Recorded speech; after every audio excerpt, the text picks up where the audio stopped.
The story starts as the grand hall that shines. In there a girl, the main character, says, "Your Grace."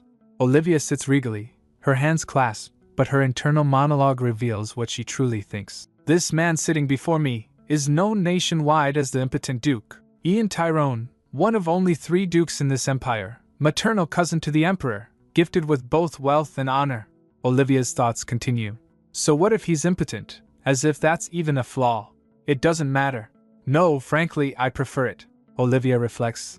My second chance at life. I've meticulously measured the pros and cons, and reached a conclusion. Lord Tyrone is the answer. Ian smiles. So you're the famous Duchess, Lady Parnell?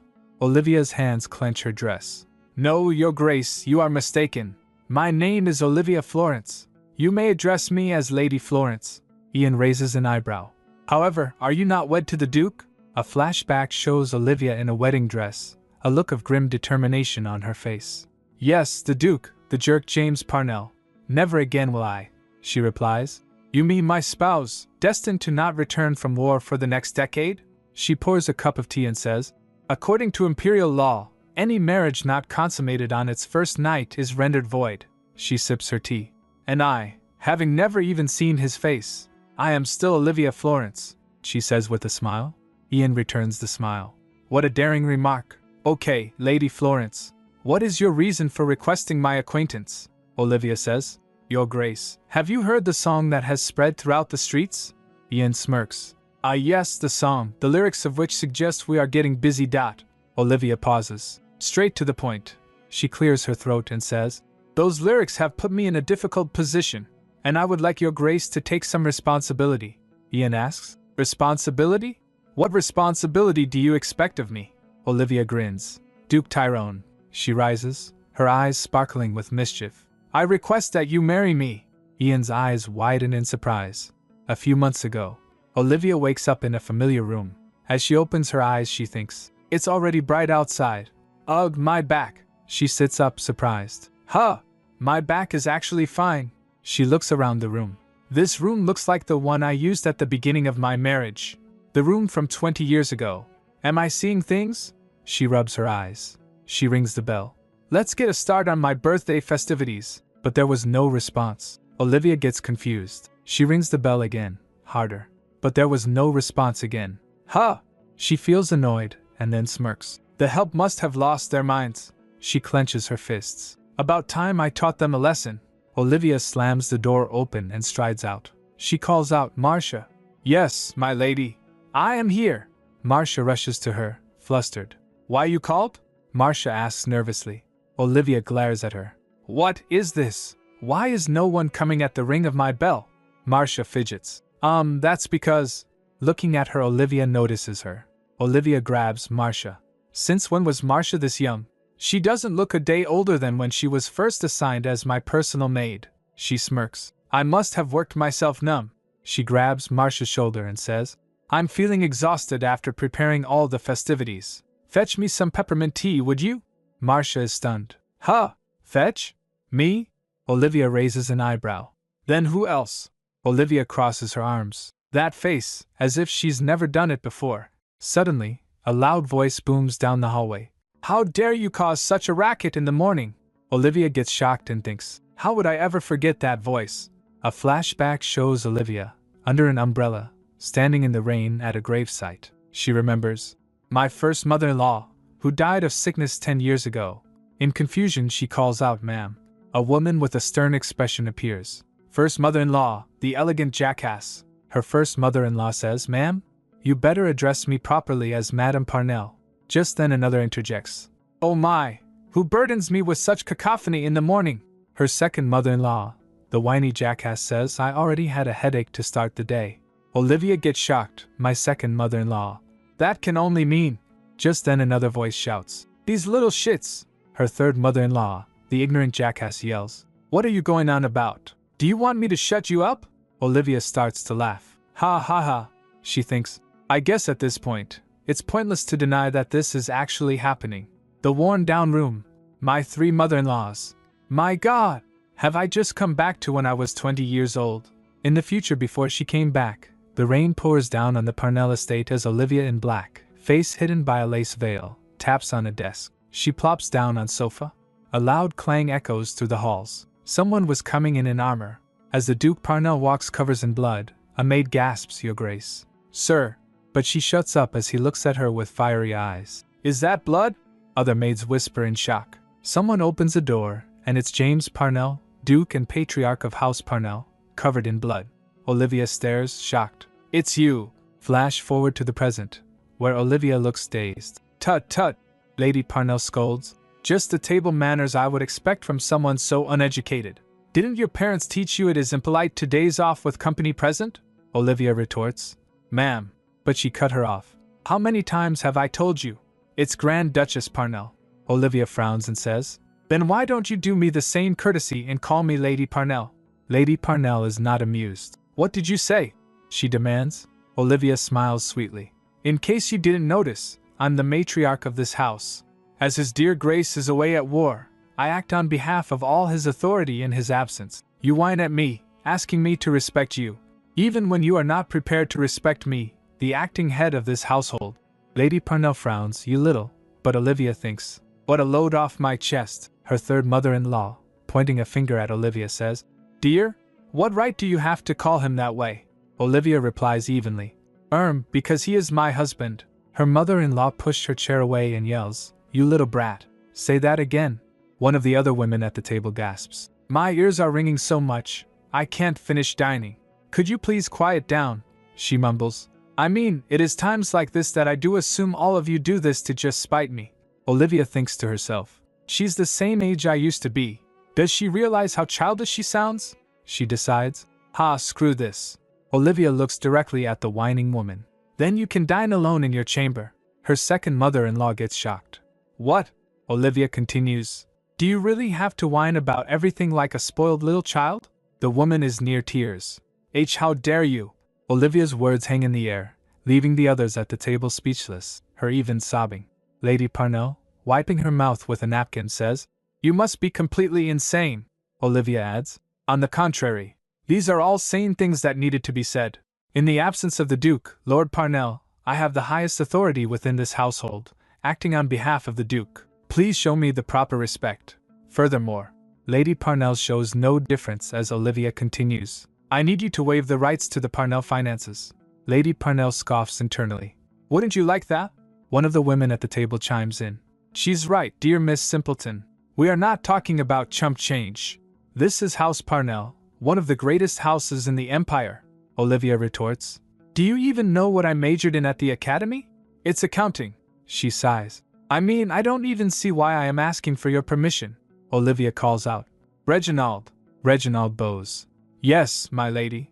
Olivia instructs, "In the future, bring all documents pertaining to the estate directly to my room, and prepare for me a large room that allows me to conduct work." Lady Parnell shouts, "Reginald!" Lady Parnell slams her hand on the table and says, "Choose your next word very carefully." Olivia, clenching on her seat, thinks to herself, "And she shows her true colors?" She asks Reginald, "Consider this, Reginald, who do you think you will be serving longer, me or her?" Reginald looks anxiously between the two women. He finally announces, "Regarding this matter, I will consult the Lord Duke himself directly." Her third mother-in-law fumes. "You dare to bother my son, tasked with fighting for this empire, with meddlesome letters." Olivia smirks. "That sounds like a great idea." She gets shocked and looks at her first mother-in-law. Lady Parnell looks at Olivia and smirks. Olivia, now alone, stomps into her room and slams the door. Sliding open a desk drawer, she retrieves a quill and paper. "They want a letter? They'll get a letter!" She begins to write. At the military barracks, James is shirtless, toweling off after a long day of war. Meanwhile, Olivia's letter to her husband reads, "Dear beloved husband, suffering in the heart of war. While I apologize for suddenly burdening you with matters of our household, I must divulge that I am completely excluded from all internal matters of our estate, stuck in a corner room like the help, without the proper treatment that a lady of the household deserves. Given the opportunity to handle matters of our estate, I vow to take it as my personal responsibility to double the size of our estate upon your Grace's return. I also affirm that this is not only a matter of our estate, but a matter of peace in our household and home, and request that you side with me on this matter at hand. Hoping for your Grace's safe return. Your spouse, Olivia." James sits alone in his room at night, rereading Olivia's letter. Then he looks up in the sky. Olivia explains, the Parnell estate has 3 different jackasses. First, the whiny jackass, the second mother-in-law, always complaining. Then there's the ignorant jackass, birth mother to the Duke, also a second mother-in-law, constantly flying off the handle. And finally, the elegant jackass, the first mother-in-law, who through conniving means has taken control of the estate. The former Duke introduced multiple wives with the sole purpose of continuing his bloodline. The moment she married into this household, this pile of excrement was waiting for her. But now, she's got a second chance at life, back as her 20-year-old self, and she's started a small revolution. She has to reconstruct the estate finances ruined by Lady Parnell, protect the peace of this household, and protect herself. Later the 2 maids murmur as they watch her. The thought of it all makes her smile. But then a servant interrupts. Reginald says, "Ma'am, a letter from His Grace." It's sealed with the Parnell crest. Her eyes widen. She opens it, expecting something. But as she reads, her face contorts in disbelief. "Please do not cause further divide in the household. Listen to what my mothers have to say." You. She rips the letter to shreds, screaming, "Son of a bitch!" She falls to the floor. Was I being too naive? She thinks to herself. I mistakenly assumed this second chance at life would just be a breeze. Of course James would do that. Then and now, he never sides with me. He hugs her. I'm screwed. Completely screwed. The 3 mothers-in-law loom over her, smirking.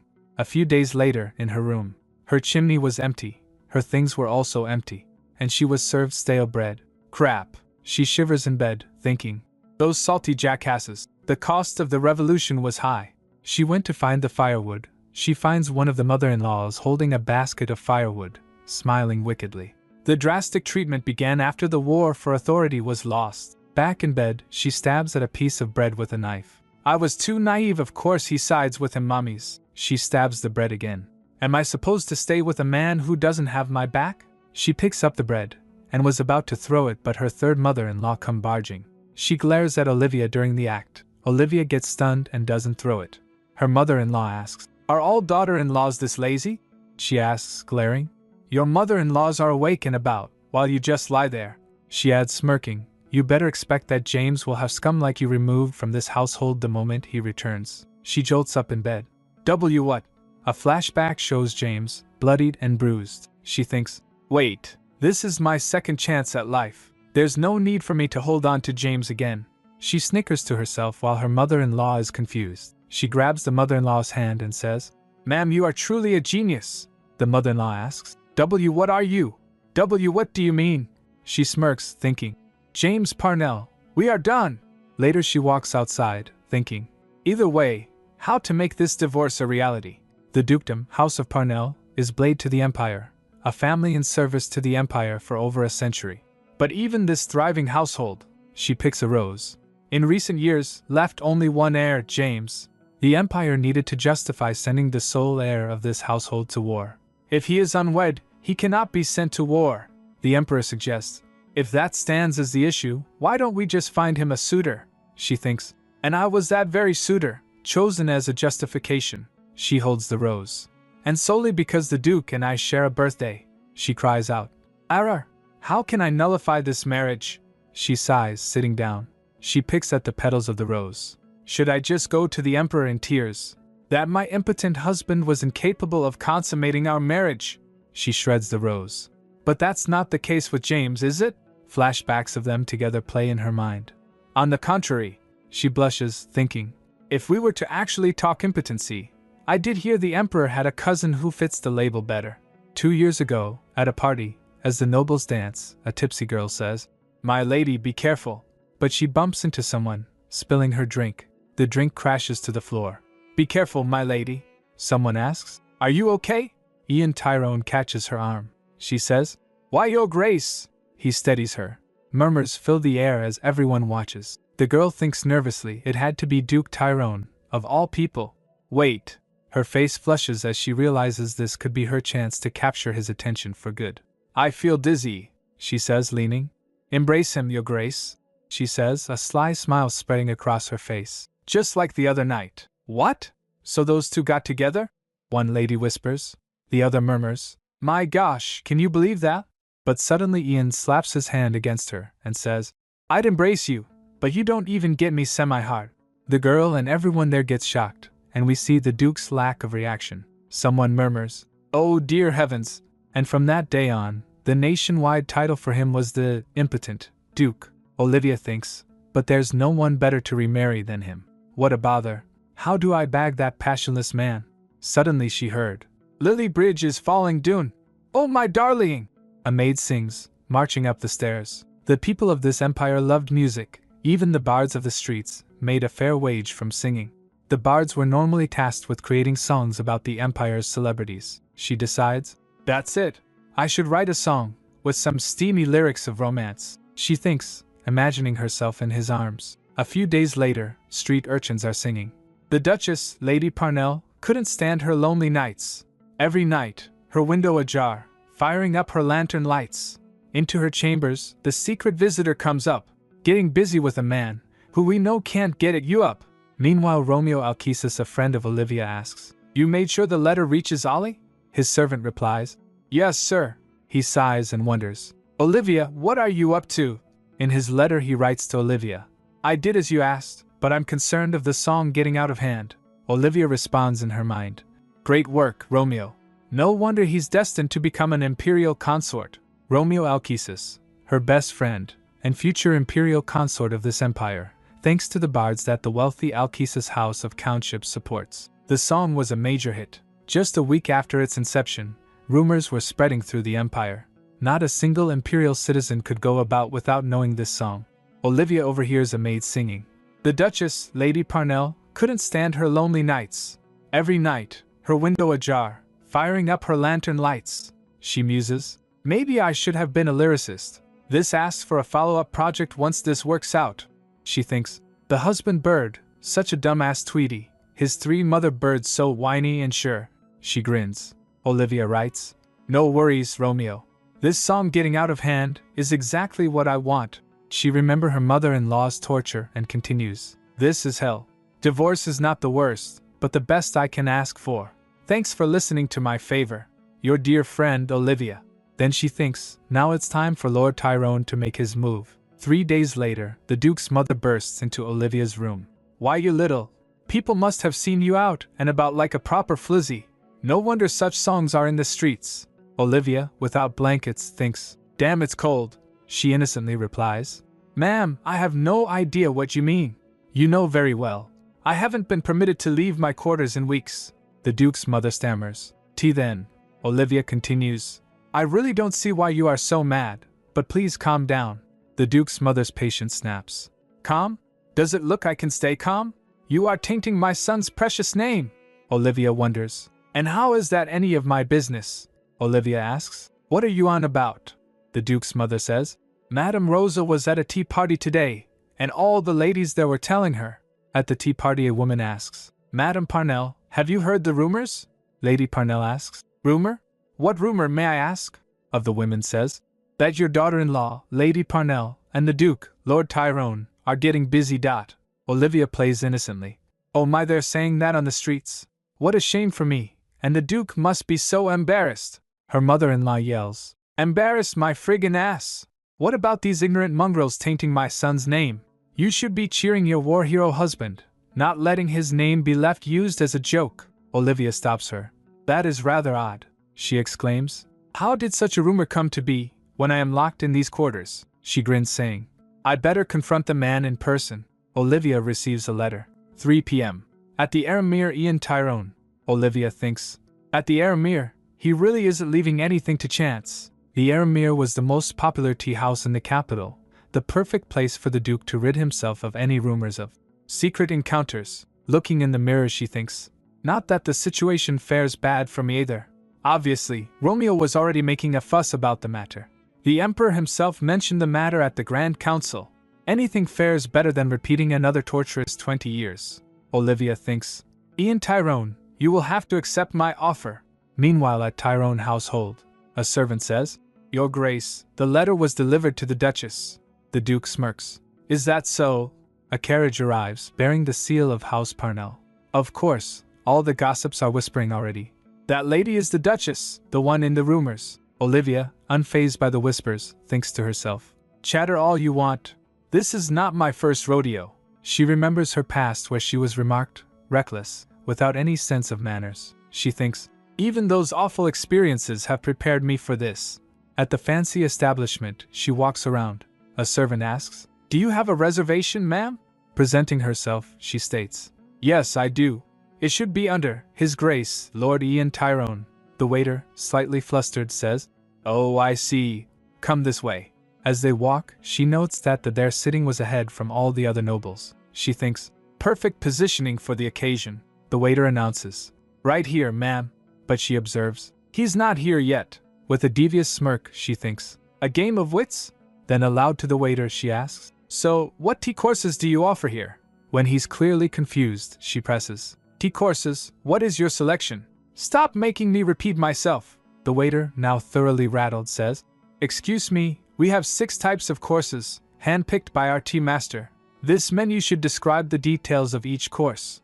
Olivia accepts the menu, replying, "Very good." Settling into a chair, she thinks, "Doesn't hurt to indulge once in a while. Time to drink up on the Duke's tap." She orders, "Could I get the fruit tea, flower petal tea please, some pour?" She orders various things moment by moment. Finally, savoring her tea, she thinks, "Now that's what I call tea, so good."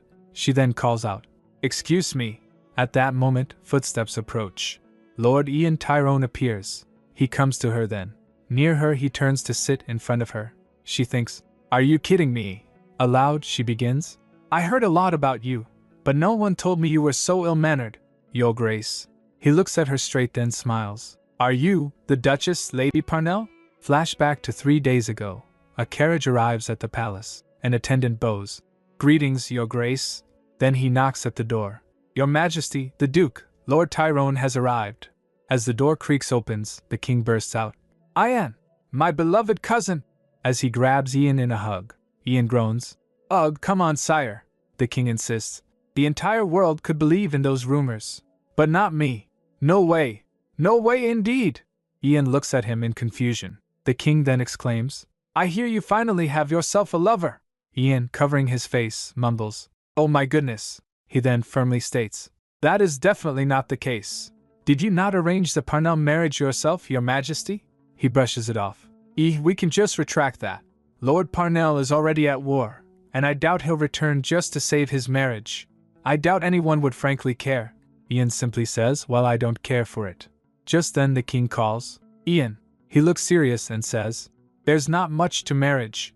You meet, and you go through thick and thin as you live together. Look at me. The only reason I was linked with the Empress was because of a shared birthday. The former Duke was a little less lucky, but most people live ordinary lives like that." Ian, looking troubled, says, "I really don't see the need. I am doing pretty well by myself." The king questions, "But you would still bear those heinous rumors?"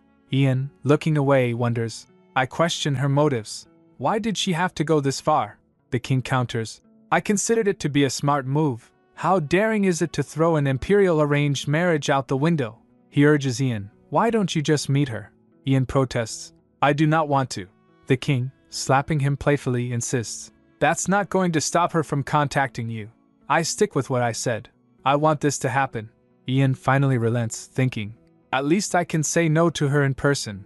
Back in the present, again, Olivia states, "Your Grace, I request that you marry me." And Ian thinks, "Who even is this woman, Your Grace?" She says with a sweet smile, "I request that you marry me."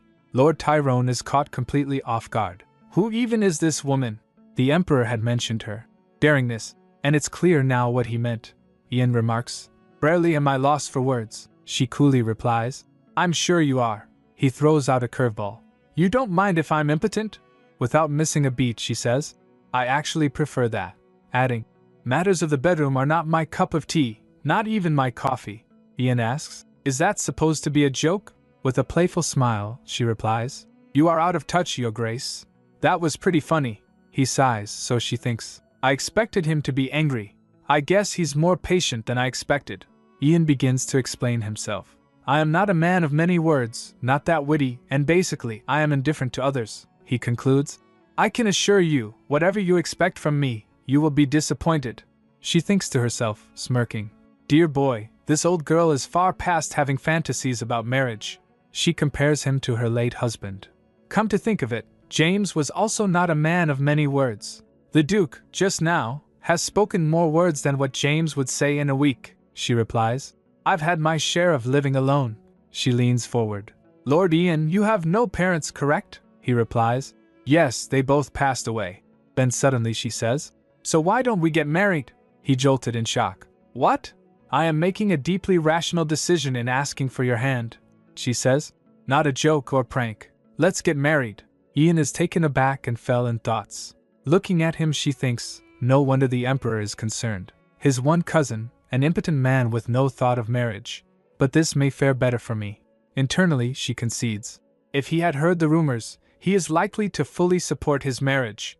But first things first, let's get this Duke in the game. Then she took a breath and says loudly, Are you to tell me that you were simply fooling me all along? She shouts. Upon hearing that, teacups fell across other tables. She continues, If not. Ian quickly covers her mouth. He has soft hands unlike James, she thinks. Why am I comparing him with my darn husband? Ian says. In a matter of minutes you've managed to get me worked up. He leans in close, glancing at her. Okay then, he says with a sigh. Let us continue this in a private room. They move to a private room, where the servant says, Enjoy your time. She holds up a hand. Wait, a smoky Earl Grey, to cleanse the palate. No need for dessert, she says. Ian says, You enjoy your tea. Yes, one of my few indulgences, she replies. Both stares at each other without speaking. Why don't we get married? She repeats, smiling. He's flustered. Can you just stop with that? She thinks. Look at him, not knowing what to do. I recall the older Ian being quite cold. I guess that's the youth talking, she says firmly. I will stop once you accept my request. Why me? Ian asks, bewildered. One scandalous song in the streets, and you jump to this solution? Why such an extreme decision? She replies. I think I have already explained myself. The song in question has put him in a difficult position. My mother-in-laws are after me. So given the situation, I would rather have that song just become fact. Ian responds. That simple of a reason? Simple, she replies with a terrifying expression. You clearly haven't faced the wrath of my mother-in-laws. Ian concedes. Forgive me for that comment. All is forgiven, she replies. He takes her hand, and she says, I like the fact that you have no parents in need of serving. The fact that you are not a man of words, that you would be indifferent to your wife. The fact that you can't get it up, it's all okay. So just marry me. Ian turns his face away embarrassed. She requests, Could you please answer? She grabs his hands. Excuse me. A servant interrupts. Both retreated quickly. The servant presents tea and says the smoky Earl Grey, as requested. Olivia with not much etiquette pours the tea and thinks. Ugh, what else can I do? He asks. Do you like smoky Earl Grey? It's not my favorite, but I am fond of it, she replies, pouring the tea. He pours him one and says inwardly, Get a taste of this, you little. He pauses, then says, I accept. The Duchess gets shocked. Ha! She puts down her cup, and he drinks the tea in one gulp. He says again, I accept your proposal. He smiles. I was starting to grow tired of you anyway. He offers his hand, let's go. She was taken aback and replies, Excuse me? She grasps his hand and stands. Should I head back and await your response? She asks. He looks confused. Await? Back where? He clarifies. Is there any need for you to return to the Parnell estate when you are set on marrying me? He seems to be having a bit of a crisis. Then adds, Let us head back to my estate. Her eyes widen with excitement. At Tyrone Estate. Inside, she thinks to herself, Well, that was easier than expected. The maid peeks out from behind the door, whispering. Olivia says in her mind, I don't blame them. Even I didn't expect this to actually work out. She smiles to herself. I thought I was the daring one. It seems I found my match. Well, that's one less thing to worry about, she decides. First thing after the marriage, I remodel this harsh reception chamber. Duke Tyrone enters. I ask for your patience. There wasn't a chamber ready for such a sudden guest. She waves him off. No need to worry. I'll slump down on this sofa, if I have to. She internally rages against her former home. Any couch would be better than the rotting pile of hay back home. That trash hole, and those damn jackasses. Hopefully, I will never see them again. He sees her covering her ears. He sighs and says, I don't know how they treated you at the Parnell estate, but that is not allowed of a duchess of this estate, he declares. She perks up. Then I'll just share quarters with you. No danger from you. He flinches, so she thinks. I guess I'll never be welcome in his bed. As he frowns, she thinks, he can act like an adult all he wants. I can tell what he's thinking. He asks, why is it that my impotence doesn't bother you? She replies, I don't care much for children, and don't want to bear any. In her past life in a snowy night, before she was brought back, she twice bore children. After a life-threatening birth, she couldn't muster any care for her babies. After birth, as she was lying in bed, the nanny told the maids, it was an extremely difficult birth. She will have to stay bedridden for some time. A maid asks, Madam, would you care to hold your child? In exhaustion, she shakes her head. The Duke enters. The nanny says, Your Grace, the child is healthy. But the Duchess. He looks at her, then states, I must leave. Please take care of her. The nanny asks, leaving already? As he left, she says, did he even look at her? Poor madam. She concludes, I never want to go through that again. Even if I never see my children again. Back in the present, she says, I am well aware of the horrendous later years of noble women who do not bear children, but that doesn't stop me from not wanting children. I would rather better prepare myself for those years. Ultimately, I don't care for your impotence. On the contrary, I prefer it, he replies. Is that so? She asks. You accept the matter so easily. Isn't bearing an heir an important matter for you? She smiles slyly. She points at him. I'm not one to preach, but accepting everything like that could hurt you in the future. You should be more cautious with important matters. Then she grins. And why am I scolding him on this? He says, I'm not blindly accepting everything. The matter truly does not concern me. She leans in. Truly? But won't this be the end of your bloodline?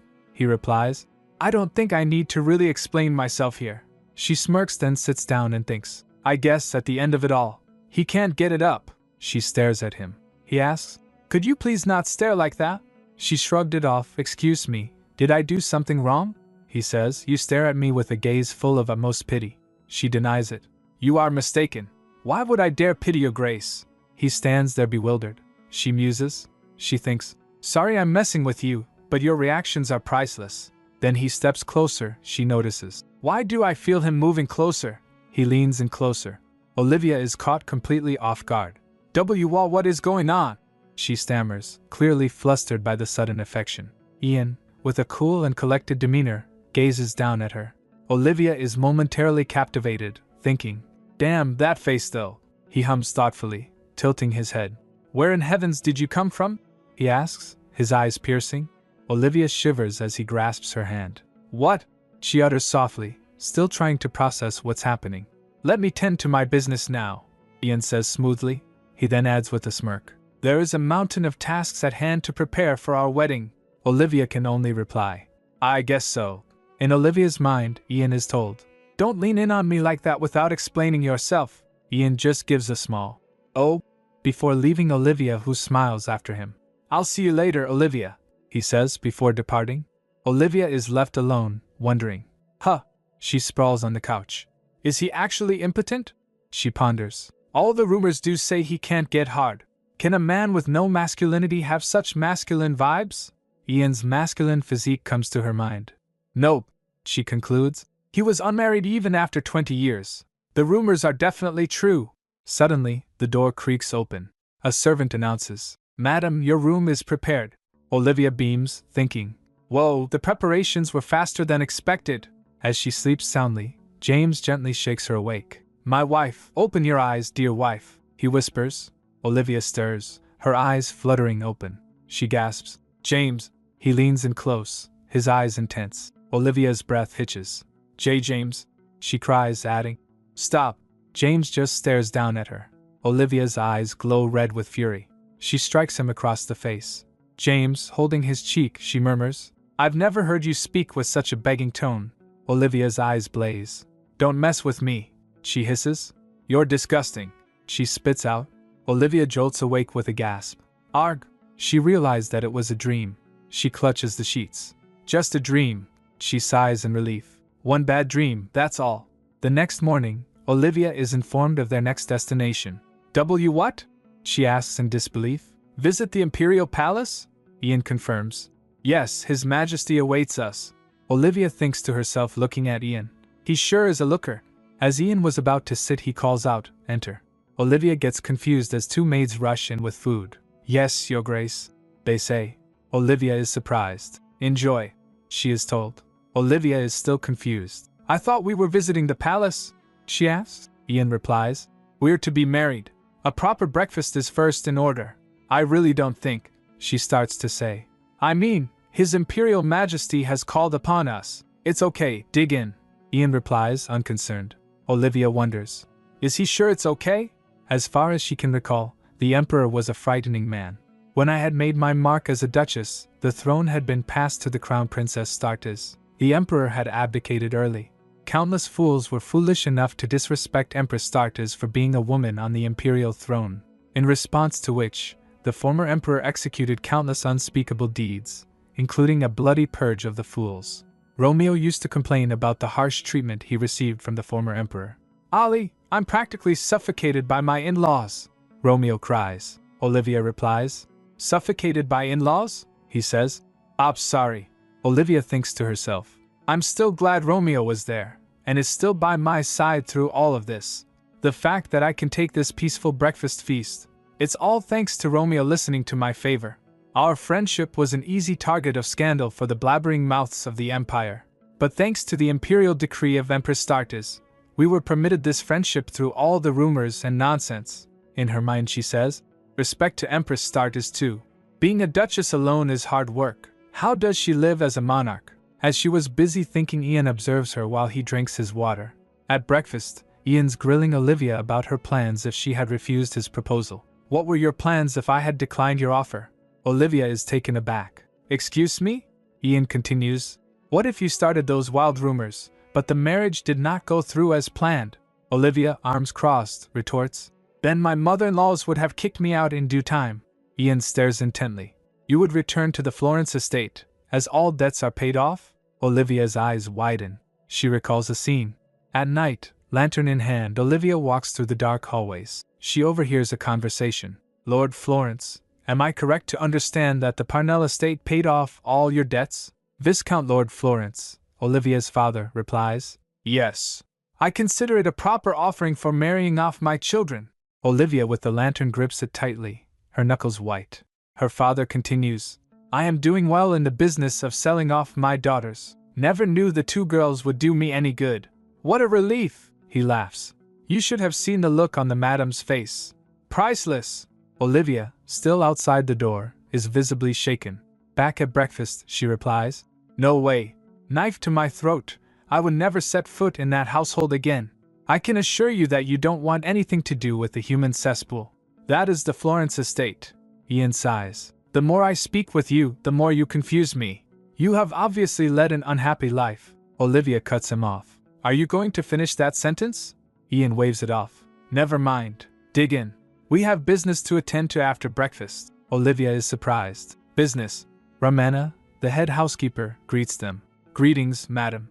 I am Romana, the head housekeeper and manager of all general affairs of the household. Olivia thinks. The people here are already set on calling me madam? She smiles. Greetings, Romana. Romana informs her. The tailor awaits, madam. Please follow me. Olivia asks, confused. A tailor? Ian explains. You are to make the acquaintance of His Majesty, and all your clothes are back at the Parnell estate. Olivia is flustered. His Majesty has already waited too long. Shouldn't we be rushing over?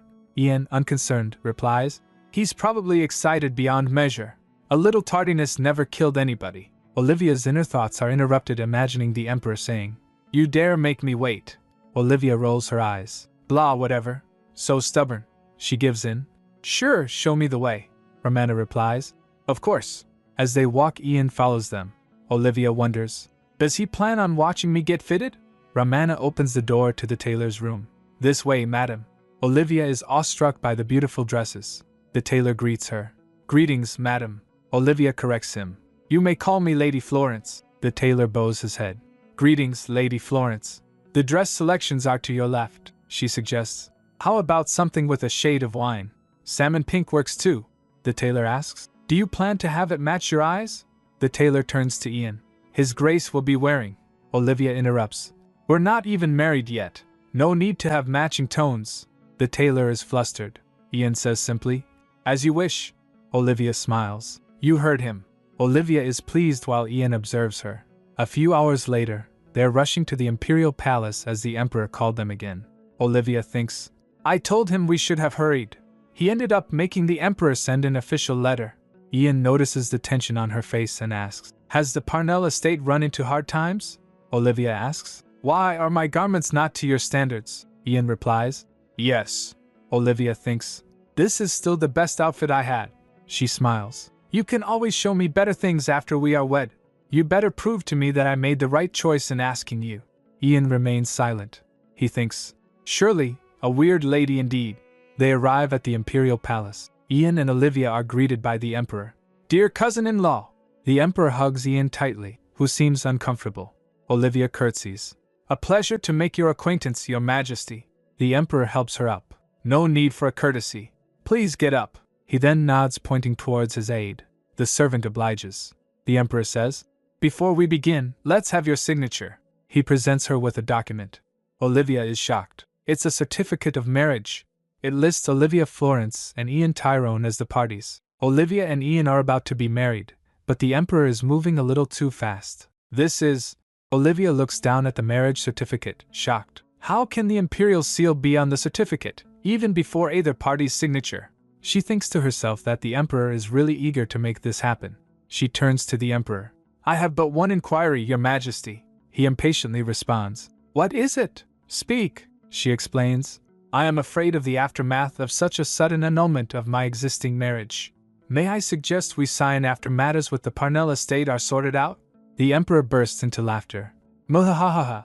He waves his hand dismissively. His aide presents Olivia with another document. The emperor adds, what aftermath? The Parnell household preemptively sent over the annulment documents.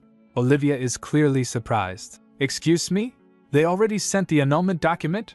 She looks down at the paper, labeled proof of annulment. They sent it this fast, she thinks. The emperor explains. The Parnell estate had sent a courier, just in case they would change their mind.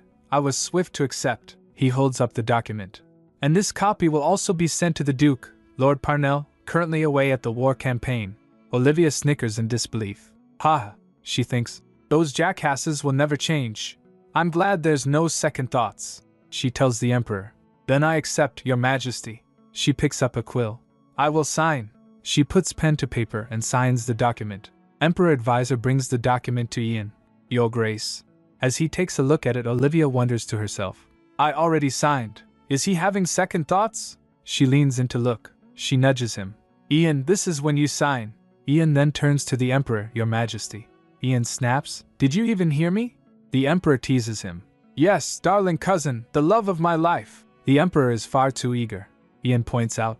I don't suppose you would officialize this marriage with a mere sheet of paper? Olivia thinks. What is he up to? The emperor continues. What? Oh, of course, there will be a grand wedding. This is just in case you two change your minds. To lock.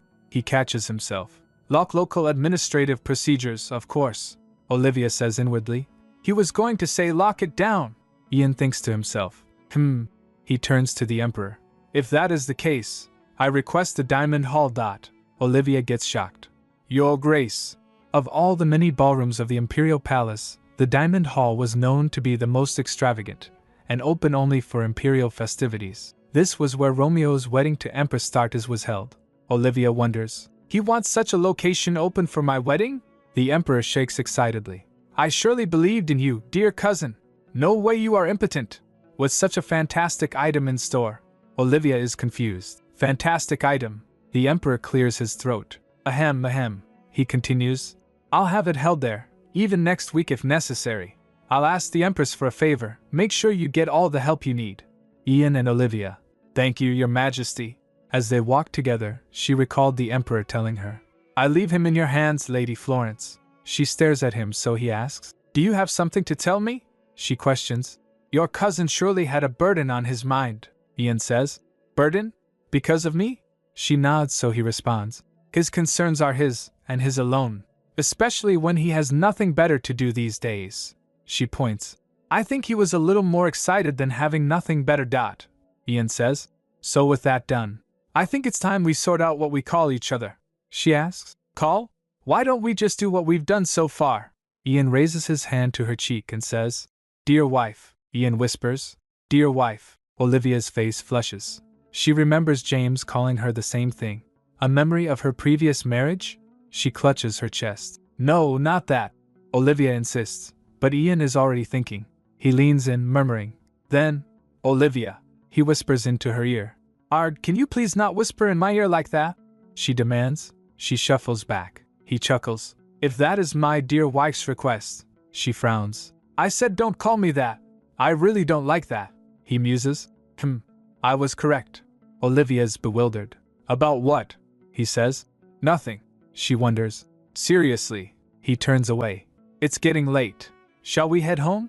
He offers his hand. Olivia sighs in relief. Phew. They walk back to the palace. Later a letter arrives from the imperial palace. A decree to hold the wedding in 2 weeks' time. Olivia's shocked. That soon. With a tight schedule, everyone's in a rush. Ramana takes over. With all the knowledge of the estate, took preparation into her own hands. I really feel like I'm doing nothing, Olivia thinks to herself. Later she peeks in Ian's office. As he was busy in piles of work, she offers, give me that. I'll approve things myself. Olivia approaches, hands on her hips. Ian asks, you will? She says, I can handle it. I handled matters at the Parnell estate. He begin. But, she cut in, I'm telling you, I can handle it. The Empress is handling the large matters anyway. All because a certain somebody requested the Imperial Palace Diamond Hall. He thinks for a moment, then relents. Then I will leave it in your hands. Then he orders, Ramana, be sure to assist the Duchess. Ramana replies, yes, Your Grace. Olivia waves goodbye. Then I'll see you around. As she was about to leave, Ian calls, Olivia. Olivia halts. Ugh, she cringes, but responds smiling. Yes. Inwardly she thinks, he's really getting on my nerves with the first name basis thing. Please excuse me, he says, walking towards her. Ian reaches out and pulls a strand of hair from her face. Olivia is flustered. Your hair was in your face, he says with a smile. She gets dazed for a moment, then says, you could have just told me, he says. You wouldn't be able to see your own face properly. He always has to have the last word. She thinks, annoyed. Thank you so much. I take my leave, for I am busy, she says sarcastically. Olivia stomps away, slamming the door behind her. Ian laughs, clearly enjoying himself. Ha! Olivia and Ramana walk away. Later that night, Olivia sits at her desk. She instructs, contact the Parnell estate, and ask them to send over my belongings before the ceremony. Ramana asks, Madam? Surely, they would not take such a request so lightly. Olivia responds, that is why I am contacting them. I'm pretty sure my old wedding dress and jewelry are just a burden to them. Tell them we will pay. No need to pay more, just the right value for the goods provided. Ramana examines the document. Do you mean, you plan to wear the same dress from your previous wedding, madam? Ramana seems shocked. Olivia replies, we're in a rush. A new dress would be both a waste of time and resources. A little fixing up would make it look completely new. Ramana spoke. But ma'am, wouldn't it mean bad luck? Olivia smiles, thinking the marriage that began with that wedding dress was a devastating wreck. She muses, if I had chosen to hold on tight and keep the marriage going, would I have found happiness? She quickly dismisses the thought. No, I highly doubt that. That is all just superstition, the maid insists.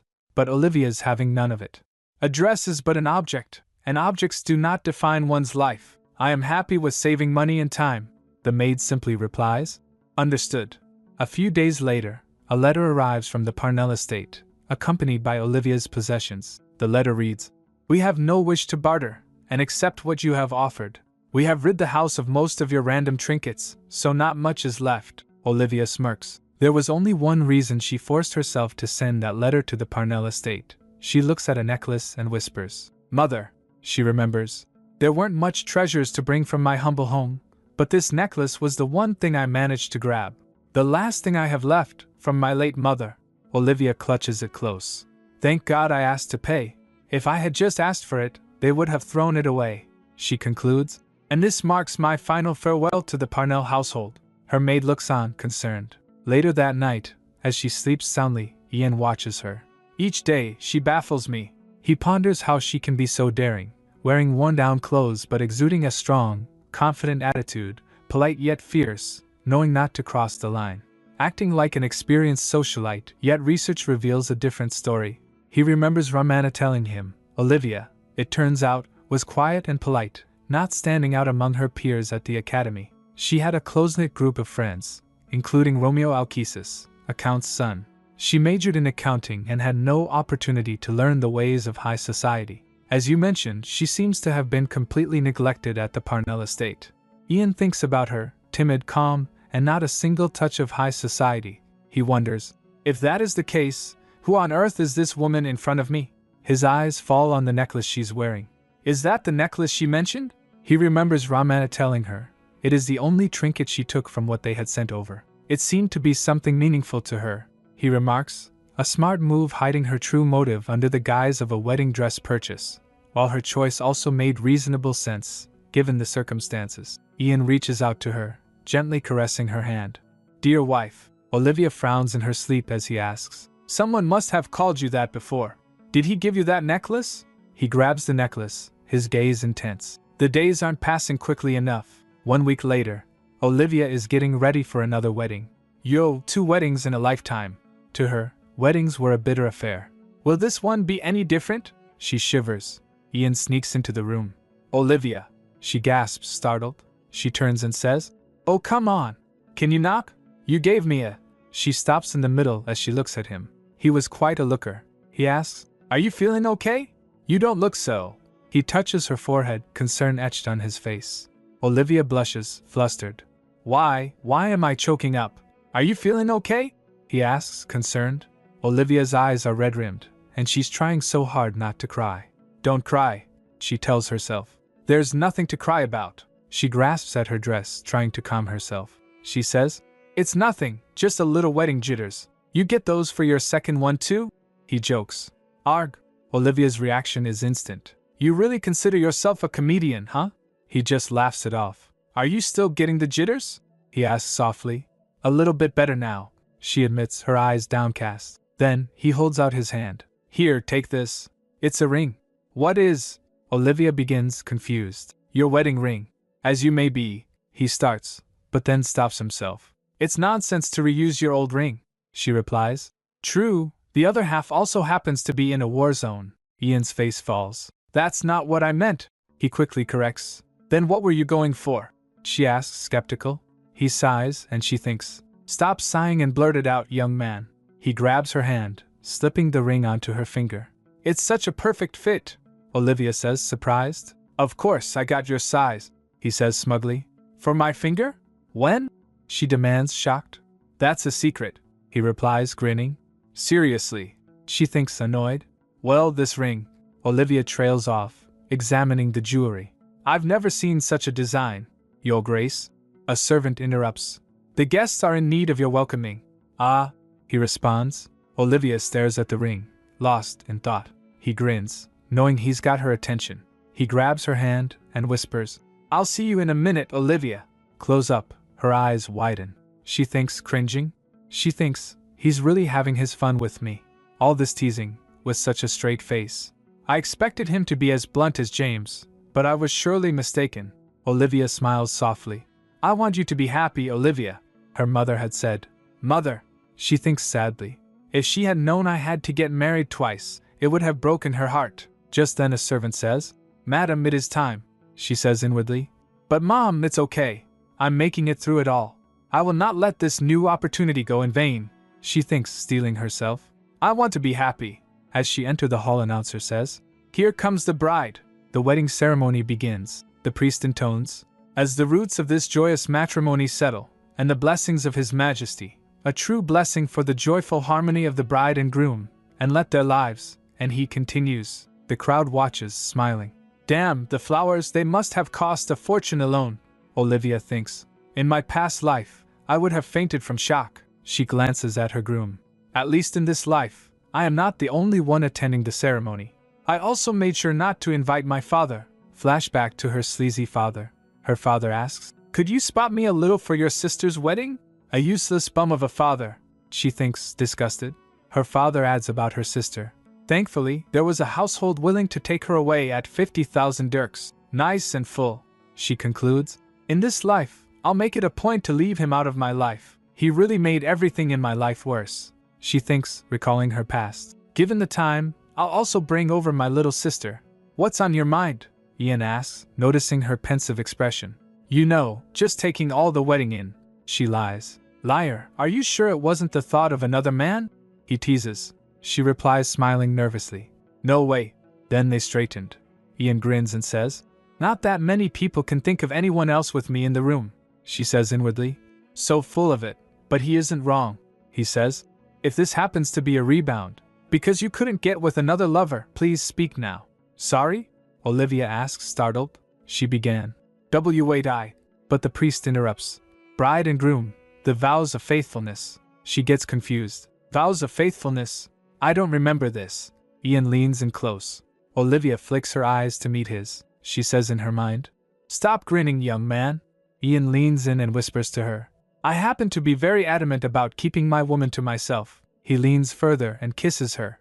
After the vows, the noble lady remarks, The Diamond Hall truly lives up to its name, one guest observes. Another agrees, remarking, Indeed, the Duke's presence also did the hall its justice. His Grace married, one attendee laments. I expected him to stay single and be an eternal target of affection for all of us. The other lady asks, Is that a tear, Josh? But the real tears were in the king's eyes. He sobs, My dear little cousin, finally. The wedding was a grand success, but Viscount Florence, father to the bride, was excluded. Let me go this instant, he yells as he's restrained. And there were a few other minor issues, including no one from the Parnell estate being present. The headlines scream, The Duke is hitched. Who is the bride? Lady Parnell crunches the newspaper in her fist. Later the maids were whispering to each other, The Duke and Duchess haven't shown their faces yet. They must have returned to the estate. The other asks, So, they will be consummating their marriage? But isn't the Duke supposed to be impotent? One maid wonders. The other says, But that kiss, that was a lot of passion. A bit too much passion for someone who can't get it up. They wonders, so all the rumors were a lie? Why didn't he denounce any of them? Whether the infamous, impotent, Duke could consummate his marriage on his wedding night was a hot topic throughout the empire. Olivia Florence, now Olivia Tyrone, was soon to be the first person to confirm what everyone was curious about. Olivia sighs in relief. Finally done. Ian grabs her hand. Shall we head back? Olivia wonders. Are we not expected to meet the guests? She remembers, even without James there, her last wedding was a busy flurry of lone greetings. People will surely talk if we blow them off. It's already my second marriage. I'm sure His people-friendly Majesty will handle that for us, Ian says. Olivia is surprised. You're really not afraid to cross the line with His Majesty? She questions. The Emperor handles things for you? Suddenly Ian halts and says, That's rich coming from someone who opened with I like that you have no parents left to serve. Olivia's past mistakes flashed before her. I don't know what you are talking about, she says. Phew. Olivia apologizes. I'm sorry. That was inappropriate of me, Ian replies. No need to apologize. On the contrary, I'm actually glad they are no longer with us. Olivia is shocked. Excuse me? Before she can react, Ian sweeps away. What, he's already over there?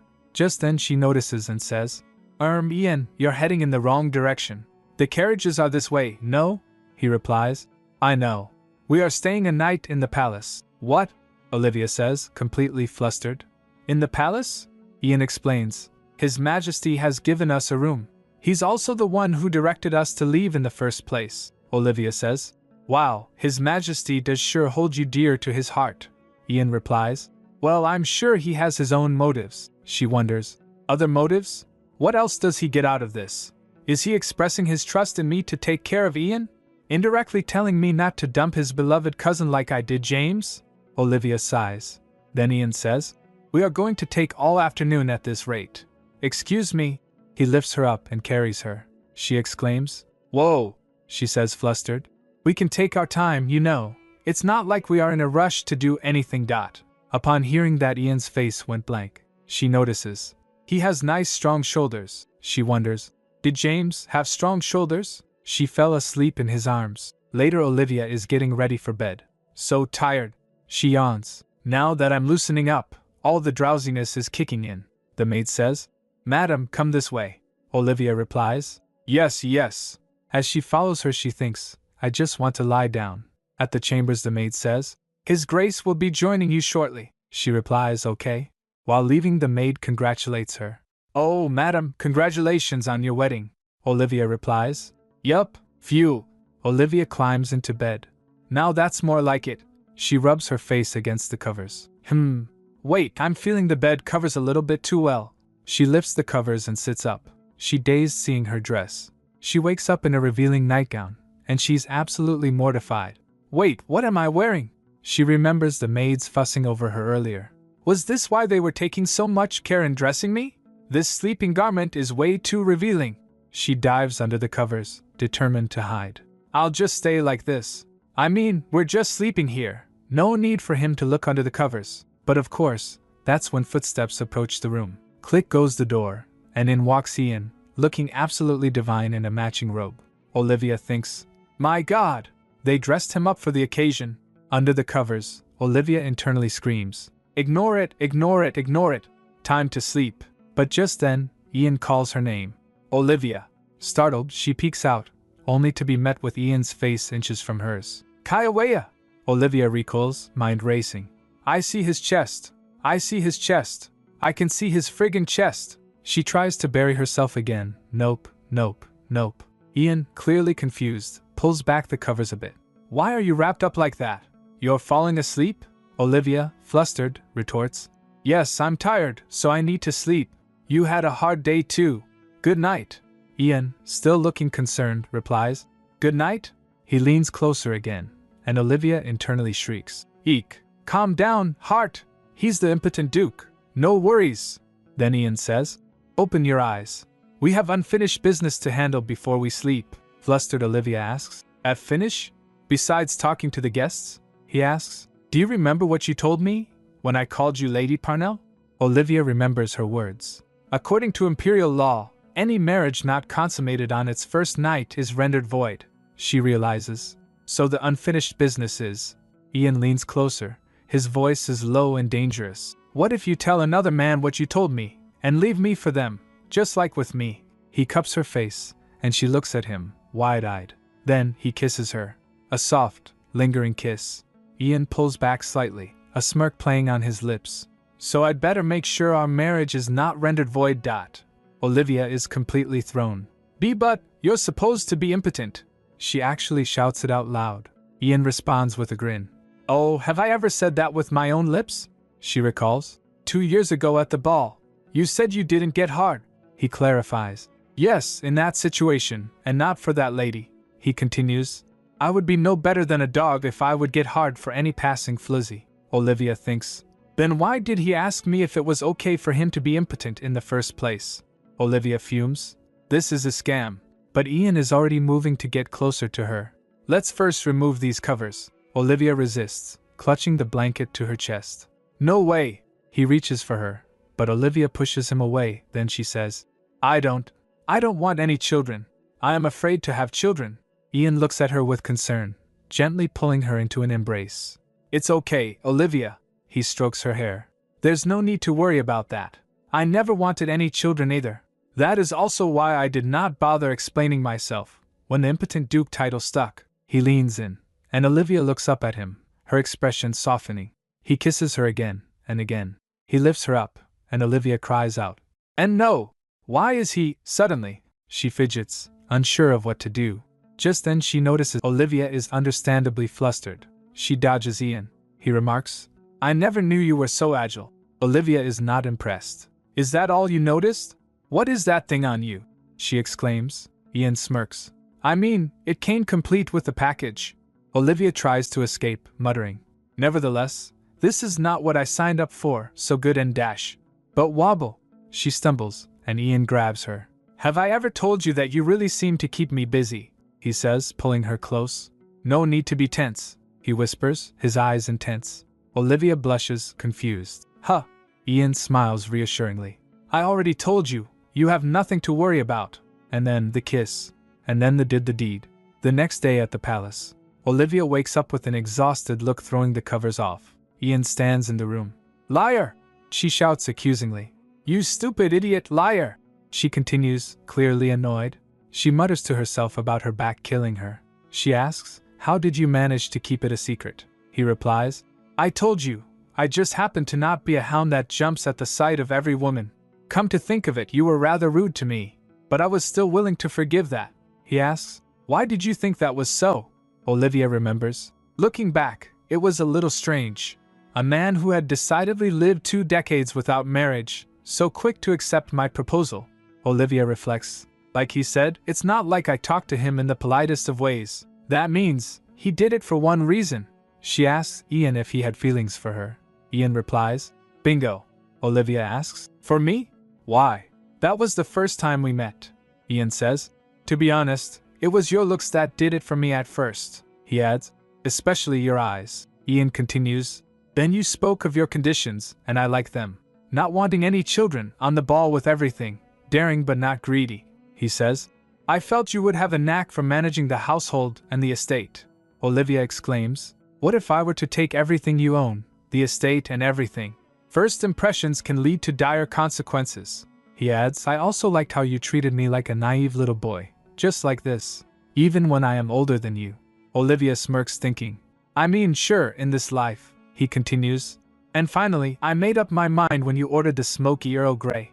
That happens to be my favorite type of tea. Ian asks Olivia, See? Do you believe me now? Olivia responds. Ian leans in. And if you still have doubts, you can test Dash. Olivia interrupts. Wait. It's the middle of the day. Right now, I am hungry. Let us get a meal first. Ian responds. Too bad. I guess a good husband makes sure his wife always gets a good meal. He rings for the staff. I'll be back in 10 minutes. Ian tells Olivia. Let us go eat. As the maids arrive, Olivia thinks, At least he's not jumping on me like a hound. A maid asks, Madam, may we help with your preparation? Why, yes, Olivia exclaims. The maids begin to prepare her. They blush seeing something on her. One of them says, Pardon me, madam, the dress we have prepared is this. They present a dress. But I doubt that it would be right for your complexion. The maids nod in agreement. Olivia looks in the mirror and screams, Hell no! Hickeys everywhere? The maids covers Olivia, completely hiding all the hickeys. As she follows Ian, she can only think, Phew, he wanted to do it in the morning, after making this mess. As the maids congratulate her, she's internally mortified, thinking, So damn embarrassing. I'll never let him have his way again. Suddenly, the door bursts open and who else but the Emperor comes barreling in, yelling, Cousin-in-law! Olivia's mortified, but Ian seems unfazed. The Emperor is just too excited, declaring, I am so glad that you are here. Did you sleep well? Olivia responds smoothly, All thanks to you, your majesty. Olivia's internally screams, And why did he not tell me his majesty would be joining? The Duke, completely in the zone, glances at her and gives her a little kiss. What are you? Have some manners! Olivia exclaims, blushing furiously as she pushes him away. He smirks. But your eyes said kiss me, you fool. To which Olivia retorts, No, they didn't. The Emperor, oblivious as ever, claps his hands together. You two are made for each other. I'm more than pleased. So energized I could skip breakfast. Ian notices the table and says, So, you obviously had breakfast already. The Emperor replies, Sorry, I just couldn't wait for you to show up. Olivia apologizes for their tardiness, claiming to feel under the weather. But the Emperor waves it off, saying, You don't need to apologize, we are family. I would never blame you for anything. I am already in debt for accepting my mongrel of a cousin. He tells, Last night I dreamt that you would leave him because he couldn't get things working. Back in the present, the Emperor continues to gush. The nightmare had me down here since dawn, had me waiting just in case. So no need to apologize. You can take all the time you want in your chambers. I wouldn't blame you if you were busy till the sun falls. The Duke groans. Your Majesty, I'd rather you not say such things. But the Emperor teases. Oh, sorry, was I talking to you? Oh, yeah? That's right, I was talking to her. Olivia thinks. So this is what the Emperor is really like. There goes my respect for the imperial throne. The Duke's eye twitches as the Emperor continues. Olivia glances and notices that. She thinks, looks like things would have gone down if it wasn't the Emperor. Ian trembles in annoyance. Then the Emperor asks, How much longer do you plan on staying? I can have the secondary palace quarters set aside for a week. Ian speaks up. We plan to return home today. Olivia thinks. Yes, please. The Emperor suggests. Why such a hurry? Stay longer. The Duke proposes. Then why don't you send us on a honeymoon? The Emperor, caught off guard, stammers. Ehem. As enamored as you may be with the Duchess, participation at tomorrow's Grand Council is mandatory, Duke. He makes a quick escape, saying, Oh, look at the time. I must take my leave now. Have fun, you too. The Emperor literally runs away. I will see you again. Olivia, completely done with his antics, Ian says I can't stand his theatrics. But as he starts to say something, she cuts him off. Eek, she squeaks. Be quiet. That is an insult to the throne. She scolds, covering his mouth. And then, he licks her hand. Olivia is completely flustered. What the heck? Did you just lick me? She shouts, smacking his arm. He just laughs, staring at her with annoying leer. Olivia flinches, thinking. Ian says, It looks like the food would have gone cold, he suggests. Why don't we ask for breakfast in bed? Olivia nods, but thinks, I mean, it's just going to be breakfast, right? The Duke smirks. Here we go. He scoops her up in his arms and kisses her. My Olivia. Later, Olivia wakes up with a gasp and sighs. Not this again. Olivia's had enough. You're an animal. The people need to know that. I was conned into this marriage. A while ago, she asks as Ian kisses her. Aren't we having breakfast? He replies. Yes, we will, but we still have some time until it's prepared. He plops her back down on the bed. Ian smirks. So I'll have you first, she says in her mind. I can't believe I trusted this fool. Conned into marriage, you say? Ian muses. Just to be clear, you approached me. Olivia's stunned. Does he know something? Romeo can't get in trouble because of this. The reason I even made it this far is because of my favor, the song. As she fell in thought, Ian observes that. Ian's all smiles and says, Should we head home? Or should we stay a few more days as His Majesty asked? Olivia doesn't hesitate. Let's head home. Olivia thinks, I guess we keep getting pulled into the mood because this is the honeymoon suite. I need to escape to the estate. Ian says it is a shame though. Maybe staying longer isn't a bad idea? Ian's already tracing circles on her back, making her shiver. Eek. Ian smirks. You hound! Olivia is grabbing his collar. Wait a moment. She dramatically opens a drawer. Tada! Let's set up an agreement. Ian is surprised. An agreement? When did she?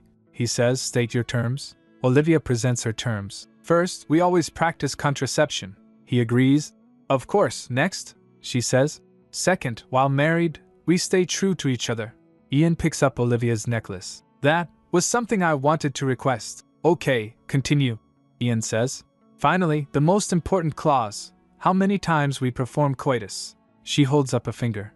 I propose we limit it to once a week. Ian is not having it. You're joking? She replies. Not even the slightest. She says, I'm still not sure if. I'm completely okay with the act of doing it. I am not saying you are doing anything wrong. And I am not saying it was painful or uncomfortable.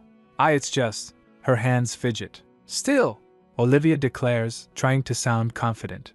I'll fulfill the rightful duties of a wife, so don't worry. She adds, I will never reject you.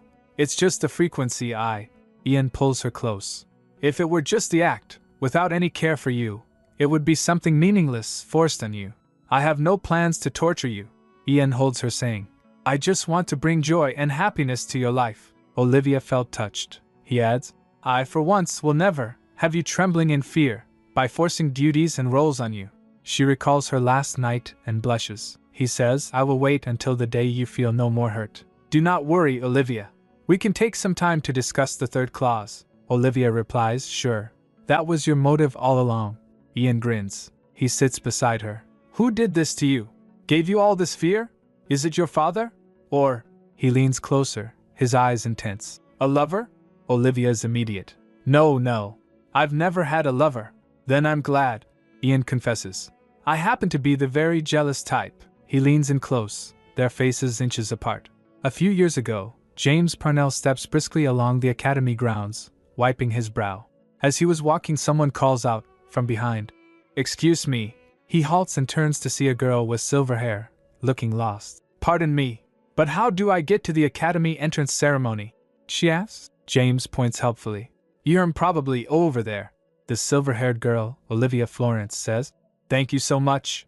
James, now alone, sniffs his uniform. I must have stank of sweat. Who on earth was that girl? He thinks. Not really a people person. I went out of my way to find out what her name was. After 2 weeks of asking everyone, I finally managed to get a name. Olivia Florence, accounting major. Back to present Duke Parnell lying shirtless in bed, a bandage wrapped around his chest. Olivia, he murmurs. He flinches as his wound is tended to.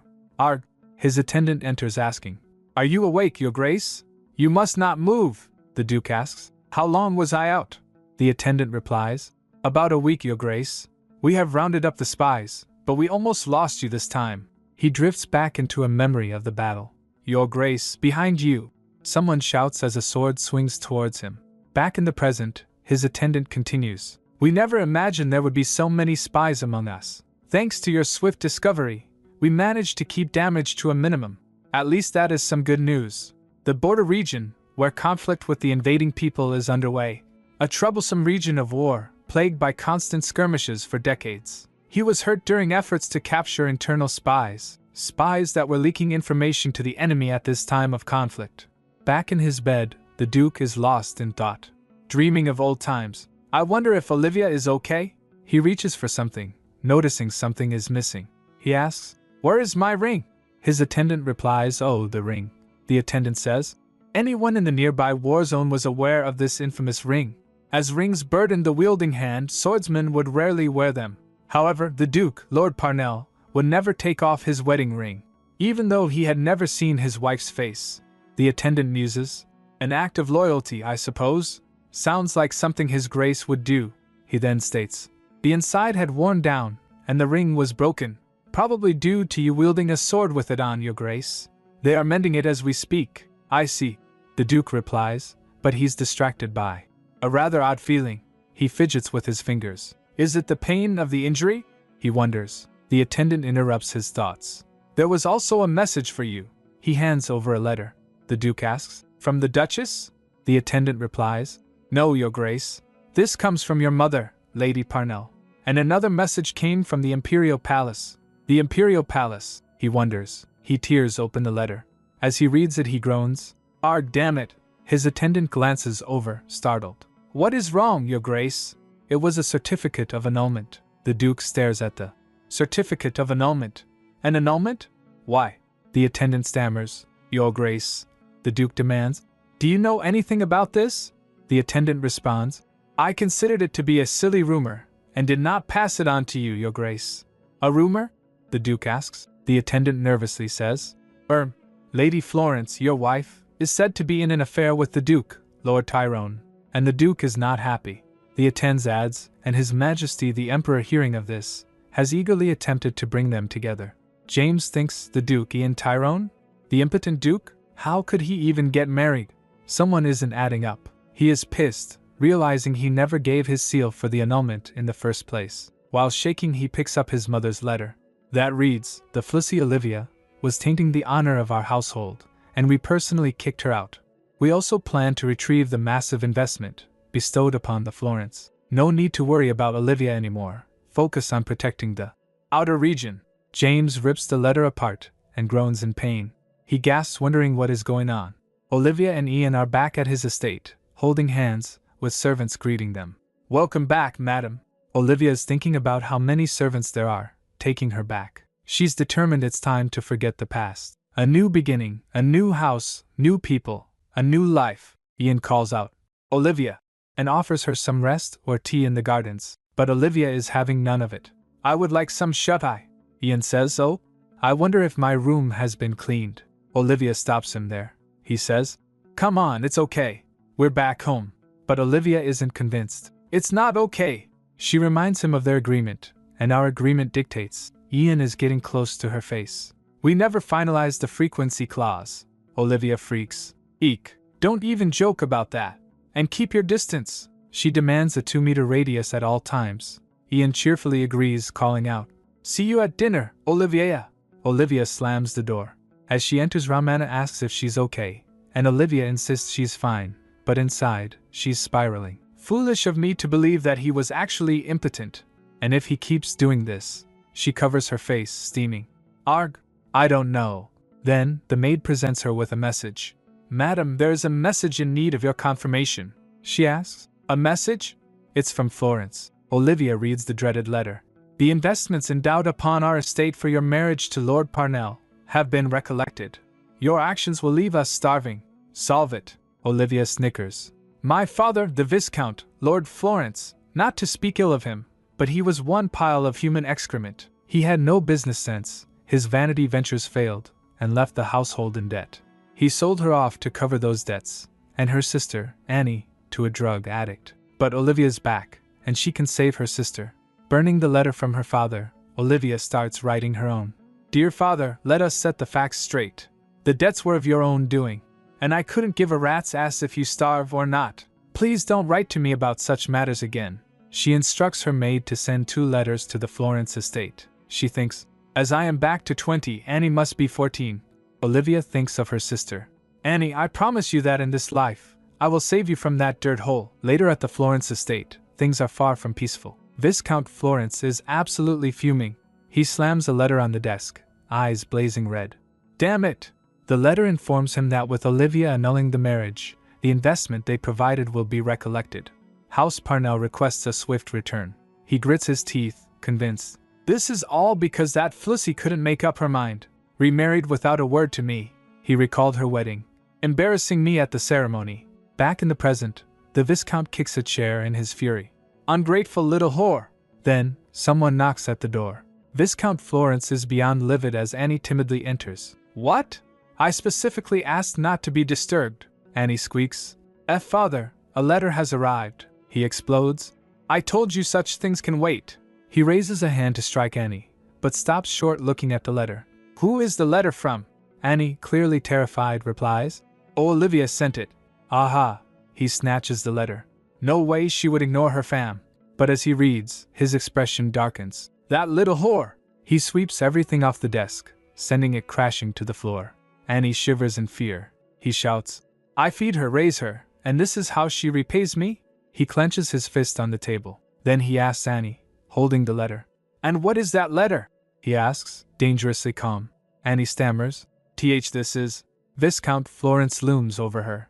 Olivia gave me. Before she can finish, he grabs the letter, his grip bruising her arm.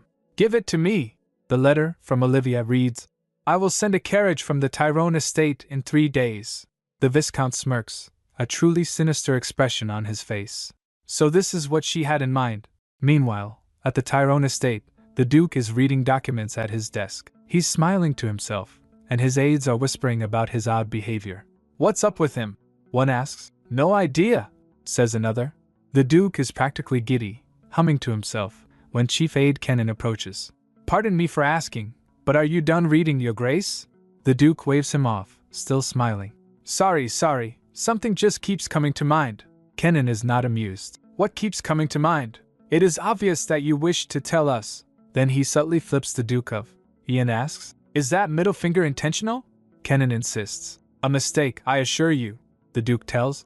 The Duchess wants me to stay 2 meters away at all times. Kennan is shocked. Excuse me? Ian replies. She looks so cute that I wanted to give her a peck, but she snapped back with that. Kennan is speechless. You, of all people, did what? He's clearly flustered. I thought he abhorred any contact from ladies. His thoughts are racing. Is this the Duke I know? Do I even want to know? He finds the situation utterly repulsive. The Duke seems oblivious to Kennan's internal crisis. Kennan, have you forgotten your place? Drop down and give me 100. Kennan reluctantly apologizes. Apologies, Your Grace. Later, an aide approaches the Ian with a report. Your Grace, there is one report that you should be cautious of. He looks up, intrigued. The matter concerns the Viscount, Lord Florence, and his estate. Ian questions after taking a look at the report. The Florence estate is in crisis? His aide replies. Yes, Your Grace, Ian says. After settling debts at the cost of selling off Olivia, I guess he now owes them something he can no longer pay back. Ian is surrounded by his advisors, all looking serious. He adds, as for the Parnell estate, their financial affairs must be out of order. They have already attracted enough attention by annulling Olivia's marriage. The Duke, looking regal, wonders, did they have to go so far as request a repayment at such a time? One of his advisors replies, pure spite, Your Grace. If I were the Duke, I would have been outraged too. Ian thinks, had the couple not even seen each other's faces? Oh, so this annulment is a big deal. Did Lord Parnell really have to go this far? Kennan asks. What is our course of action, Your Grace? Ian thinks, there is definitely an untold secret at play. Kennan suggests, why don't we have the debt settled without informing Madam? Maybe she is too ashamed to ask you to take any action. Ian disagrees. That doesn't sound like Olivia. he thinks. If she was someone to be ashamed to mention such things, she would have never been able to make such a scene at the tea house. He imagines her declaring, "Don't bother yourself with my family just because they are your in-laws. They are scoundrels that are just not worth the time." Ian smirks, clearly amused by her spirit. The advisors are taken aback. Ian raises an eyebrow. "What's with the faces?" Kenan stammers. "Just wondering, Your Grace." He gushes, arms wide open. "I mean, as your aide, I celebrate your joyous marriage with fully open arms, but I still wonder how someone so adamant on staying unmarried. We simply never imagined this day would come. May we ask what it is that changed your mind?" The Duke thinks back. When I first heard that heinous song, I brushed it off as a joke. When I discovered that she had spread the song herself, I simply considered her to be another narrow-minded lady. But then, however, as soon as I saw her in person, the determination, as she stared at me with those crimson eyes, the Duke states, "Let us just say, it was all destiny." His advisor is taken aback. "Huh!" Then Ian says, "Everyone, get back to work. I have a date planned with my wife soon." Later, as the carriage was ready, Olivia fumes. "I demand an explanation." She recalls Ramana telling her, "Madam, it is time for your supper." She thinks, I followed her down because it was time to eat. But outside she found Ian saying, "Let's go out, Olivia." She nervously thinks, "Out?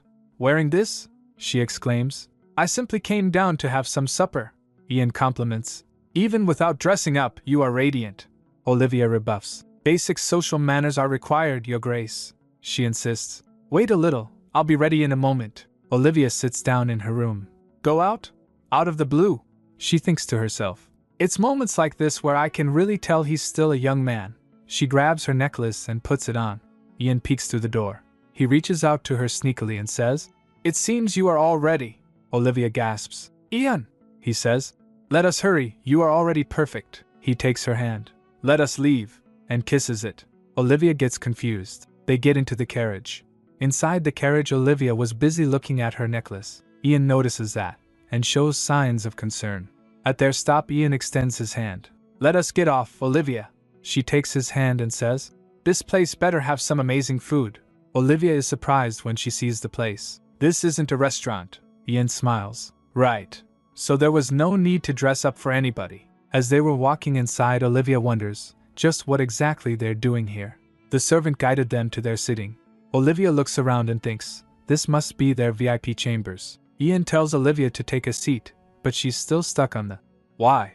She asks, "Okay, but why are we even here?" Suddenly Ian grips the blue necklace around her neck. He says, "It's been on my mind for a while, but you always wear the same necklace. If you want to stick with one piece, I wanted you to have something I got you." Olivia smiles, saying he has too much time on his hands. But Ian turns serious. "Wouldn't you be concerned if I were to wear the same tie each day? Especially if I were to insist on just one tie?" Olivia's face turns to shock as she realizes what he implies. "Oh my God, did he think?" She began, "Did you?" But she got interrupted by a woman who welcomes, "Your Grace." Welcome, and then says, "Greetings to Madame Tyrone as well. Long time no see," she exclaims. She was about to send word because she just acquired some lazurite cuffs. Ian apologizes, stating, "But I am not buying today. We are here for the Duchess." The woman gasps, finding it so sweet, but inside she fumes. She asks if there's anything in mind. Olivia thinks, "A necklace, I suppose?" With a finger, Ian commands, "Bring us everything." Moments later, Olivia gets clearly uncomfortable with this over-the-top display. She thinks, "What is this?" The woman gushes over a necklace, saying it was extracted a few years back from the mines of Alhambra. Again she insisted, "How about we try a yellow diamond? You may have not tried amber on you." Olivia snaps, "St. Stop." But she continued nagging her, and Ian just smiles looking at the scene unfold. She thinks to herself, "I thought I was pretty used to jewelry, but this has reached a whole new level." Ian orders to send this all to the estate, and charge it to— "1 second!" Olivia interrupts. "I can't accept this. I do not wish to owe you so much. It's just all too much. I won't be able to even try on everything here. I'll pick 3, maybe 5 items." Ian just smiles and reiterates, "Everything." Olivia is trembling with anger. "You little," she yells, "why do you keep insisting on getting me these things? Did you think I would mindlessly accept all of it in a second? You've gone a little too far this time. Don't you think you've pushed me a little too far without even asking what I want?" Ian clutches his chest and collapses to the floor. HRGH. Ian! Olivia cries, rushing to his side. What's wrong? Are you okay? But Ian is still smiling. No, it's just seeing you fired up. My heart just skipped a beat. Olivia grimaces. Ian apologizes for acting on his own accord, telling Olivia that they are heading to a special place soon, and he wants her to shine brighter than anyone else there. He asks, so could we get you this necklace? He gestures to an enormous emerald necklace. Olivia pauses, then says, one moment. I wish to still keep this necklace with me. She clutches her blue necklace. Ian flinches but softens. It must have been someone dear to you. Yes, Olivia says quietly. This is what I have left of my dear mother. Ian is stunned. Your mother? Later both of them steps out. Olivia says she's starving, and Ian compliments her earrings. Always the gentleman, that one. She just stares blankly at him. She asks why he's still sweating. He sweats then says, that necklace, Olivia, it belonged to the late Viscountess. Olivia replies, yes. Ian embarrassed replies, it felt like she was still here, as if we were in her presence. Maybe I'm just a nervous son-in-law. But Olivia is side-eyeing him, wondering if he's more shaken or relieved by the necklace. I really can't read this man sometimes, she thinks. Anyways, I have these on like you requested, she says, gesturing to the earrings. So no more talk of getting me anything, okay? He agrees, calling her by name. Then Olivia says, let us go in. Ian, like a puppy wagging his tail, replies, okay. Someone watches them through the window with a sharp, suspicious gaze. Inside the grand hall, the couple is greeted. Greetings, Your Grace. Ian requests their usual seating, please. As they walked, people stared at them. Their thoughts were alike. So that woman managed to raise the unraisable Duke. Olivia notices the stares, internally pleading. People, make it a little less obvious. Olivia steels herself, trying to conjure happy, peaceful thoughts. As they were going upstairs, Olivia notices the red-haired woman's gaze. And that red-haired woman is not pleased. Olivia thinks her stare is different, not just curiosity but something else. Ian notices her, he asks, Olivia? I guess such looks can come when your husband is this handsome, she thinks, but she looks annoyed. She grips Ian's arm tightly and says, Ian, all that shopping has me famished. Let's hurry. But Ian teasingly asks why she's suddenly so close, since she usually keeps her distance. Olivia tells him to shut up, let's go. While elsewhere, a hand clenches tightly. Outside, under the moonlight, Olivia arrives home. So tired, she sighs, yawning. She reflects on their nice meal. Still, when have I ever had such a nice meal? At such a nice place with my husband. She sees Ian sitting pensively. Ian is definitely a good person, she thinks. While he does show a brash side at times, he knows how to take a step back with his emotions, considerate of how others may be feeling. A good man, who knows when or when not to act. Then Olivia approaches Ian. Ian, I have something to tell you, she says. He responds. Yes? She says. It's about my baby sister, Annie. I have the responsibility to protect her. Ian's surprised. Responsibility? He asks. Olivia clarifies. Well, not some grand responsibility. I just want to make sure she can go to a decent boarding school, and I plan to cover the cost with my earnings as the Duchess. If I leave her at the Florence estate, she is bound to fall into an unhappy marriage. She recalled her past where older Annie asks her, Olivia, why did we have to be born this way? What did we do so wrong? Back with Ian, Olivia continues, I planned a visit from her in 3 days to hear her out, and you don't need to concern yourself over this. I just wanted to make sure you are aware of what may be happening. He looks at her intently, saying her name, Olivia, and then says, I have no plans of just keeping a title of marriage between us. Olivia gets stunned. A title of marriage. Ian declares that he has no plans beyond a title of marriage between himself and Olivia. Olivia wonders about this. A title of marriage? He continues, reminding her that she chose him, a complete stranger, as her husband, and she realizes that she could have chosen anyone, as long as she could break away from the Parnell estate. Ian states the same goes for him. Without any idea of who she is, he accepted her proposal, point blank. So regardless of the path, they are now husband and wife. He smiles, holding her hand and declaring they're tied in destiny for eternity. He asks her not to say such things as if informing a stranger. Your sister, he says, is my sister and my family. Olivia is taken aback. She thinks in her mind, my husband, my family. She can only manage a quiet, thank you? Ian asks if the issue at hand is her father. Olivia responds, "Yes. I never want to see him again." Ian asks, "Do you want him out of the picture?" She replies, "Isn't that obvious? I want him sent somewhere so I never need to see him again." Ian's all too eager to offer. "Ben asked that of me. As I said, we are husband and wife, after all." But Olivia pauses, looking away, then says, "As much as I appreciate that, please leave this matter in my hands. I want to handle this on my own." Ian looks at her and simply says, "Sure." Olivia wonders, did I hurt his feelings? Thinking to herself, she apologizes to Ian. "I'm sorry, Ian, but this is the way. This is a lifelong task, and I need to solve it on my own." 3 days later, a maid remarks that Olivia's dress is not her usual style. With a smile, Olivia responds, "Of course, today is a special day." She knows that as planned, Annie is set to visit today, and she's positive he will be joining her too. It's not like her father would miss out on an opportunity like this. He would have intercepted the letter for Annie and taken it in, just the way he wanted to. Olivia asks her maid to tie her hair up. The vibrant dress, she thinks, was all to show my father, who can't stand strong colors. She grins, anticipating the effect. Moments later a servant informed, "Madam, the Florence carriage has arrived." "I will be right out," she replies. As she opens the door, Ian was in front. "Ian," she says, surprised. He responds, "I was waiting to escort you down." He smiles. "And don't worry, I won't get in your way."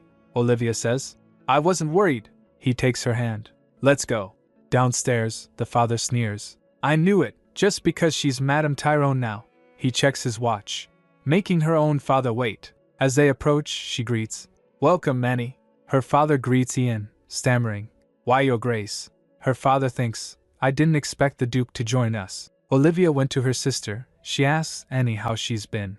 "Is she doing well?" Annie shakily replies, "Why, yes." Olivia's father flinches as Olivia glances at him grimly. Olivia, with a dark smile, remarks, "I believe the invitation was directed to Lady Florence. The letter was also addressed to the lady." She pauses, smiling sweetly as she asks, "I wonder how you knew of the visit." The father's face contorts in anger. What? You ungrateful." Ian steps in front of Olivia and Annie. Her father shrugs and backs down. Olivia asks if she could leave Annie with Ian for a moment. Ian responds, "Of course." Olivia asks her father if they could talk separately. As they walk aside, Olivia tells her father not to feel so bad. At least they didn't kick him out for intruding uninvited. Her father followed her huffing and puffing in anger. As they left, Ian asks Annie if she is worried for her sister, Olivia. Annie stammers, "Oh, why yes." Annie worries that her father has a temper and might do something to her. Ian reassures her, "No need to worry. Olivia is stronger than you think." Ian tells Annie that he has something to discuss with her too. Annie looks surprised. Across the garden, the Viscount lurks behind Olivia. What is she up to? He wonders. He thinks back to when she was a pushover. Now she's talking back. Is she trying to save face just because she's a duchess? Of course. She was being cautious in the presence of the Duke, but the Viscount admits he didn't like the Duke hanging around either. He smirks, thinking, "Looks like I'll get the help I need. I knew having kids would pay off someday." Just then Olivia stops and says, "Lord Florence, care to enter?" He replies, Sure." Viscount's gaze sweeps over the greenhouse. "How does such a place exist within a mansion?" Olivia caressed a branch and says, "I hear the former Duchess managed this greenhouse in person." Her father replies, "Quite marvelous. Thanks to you, I'll reap some benefits." She questions, "Benefits?" She adds, "You are properly mistaken. Do you think I brought you here to show off the mansion?" The Viscount stammers, What? She drags a chair closer, saying, "I have a reputation to maintain. I brought you out here to avoid showing any ugly parts of myself to my new husband," she says as she sits down. "I got your letter. The Parnell estate is demanding a repayment." The Viscount begins to panic. "Yes. Do you even know how much of a hassle it has dash?" But she cuts him off. "Go home." The Viscount tries to speak. Again she cut him off. "I repeat, I never extended an invitation for you, Viscount. I have not a single penny to spare for you. Please leave the premises." Desperate, the Viscount kneels. "No, no way. I am down on my knees, coming to you despite my pride." She looks down on him with disdain. She's so done with this. "I have no further words to say to you. I hope I never have to concern myself over your petty little visits again." She turns to leave, But the Viscount grabs her wrist. Her eyes widen in anger. He pleads, "Ev, even without the debt, you must know that our estate is in trouble." He adds, "Yes, what I owe the Parnell estate, I'll handle. But think about your sister Annie," he says with a sinister smile. "Even for her sake, wouldn't it be wise of you to provide your father with a little more help?" Olivia smacks his hand and shouts, "And since when have you been so concerned about Annie?" She seethes, "Father this, father that, as if you ever acted the part. I won't stand it anymore. And the bruises on Annie's shoulder, those are your doing, no? Abusing and neglecting that little thing." Her rage boils over. "And you still dare use her as an excuse to request money? Leave this mansion this instant. I will be taking care of Annie from now on." The Viscount is livid. "Do you think I would just let you do that?" he shouts, slamming his fist on the table. Seeming all calm, "Now you show your true colors. Do you think I don't know what you are up to? You are trying to take advantage of Annie, trying to get me out of the picture with all these excuses." What did you say?" She's shocked. "I fed you, put a roof over your head," he screams. "You ungrateful wench!" He swings to hit her, but from the shadows, guards appear stopping him cold. He's terrified, frozen. "Arg!" he cries. Olivia gets surprised. The Knights of House Tyrone are here. She remembers Ian saying, "And don't worry, I won't get in your way." A small smile graces her face. "He really didn't have to." The Viscount is on his knees, shaking. Olivia says, "Viscount, I wanted to keep you in my good graces, but this just cannot pass. Leave this estate at once," she commands. "This is my final warning." The Viscount crumbles. Then, with a jolt, he's back on his feet and running. She watches him go, unmoved. "You haven't seen the last of me," he vows, puffing and panting. "I won't just leave without a fight." She turns to her knights. "Good work. Let us return to the mansion." The Viscount fumes. "I'll take it all. The money and Annie too." Meanwhile, Ian and Annie were talking, where Ian is explaining the situation. "All you need to do is stay with us, right here. It is what we both wanted. You are also set to attend the academy, so let us start preparing any supplies you need." Annie simply replies, "Okay." As she nervously fidgets with her hands, she wonders to herself, "Is this all okay?" She recalls the past where after Olivia's wedding Annie asks her father, "Father, is Olivia doing well?" But the Viscount was counting. He coldly responds, "That is none of your business. Don't look for her. She is no longer part of this house." Dejected, he says, "Darn it, I lost my count." She worries, "If I were to stay with Olivia, won't that put her in an awkward position? The same burden goes for my brother-in." "No, His Grace."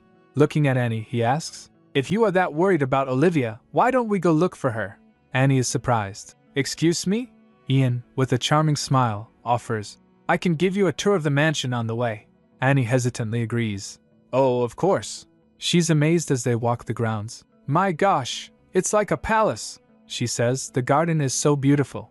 Ian simply replies, "Thank you." Annie reflects on the stark contrast between her current life and her past. A magnificent mansion, and a beautiful garden, things that we sisters never dared to dream of. Annie recalls, "I had my concerns when I heard news of Olivia's remarriage to the Duke. I was well aware of the bad rumors surrounding His Grace. However, she now sees Ian, smiling warmly. Now that I am here, I see there was no need for concern." Just then Olivia arrives, so Ian says, "Ah, there you are, Olivia." Olivia stands next to Ian, a knowing smile on her face. Annie notices, and Olivia sure looks happy. Suddenly, Annie is grabbed from behind. "Annie!" It's her father.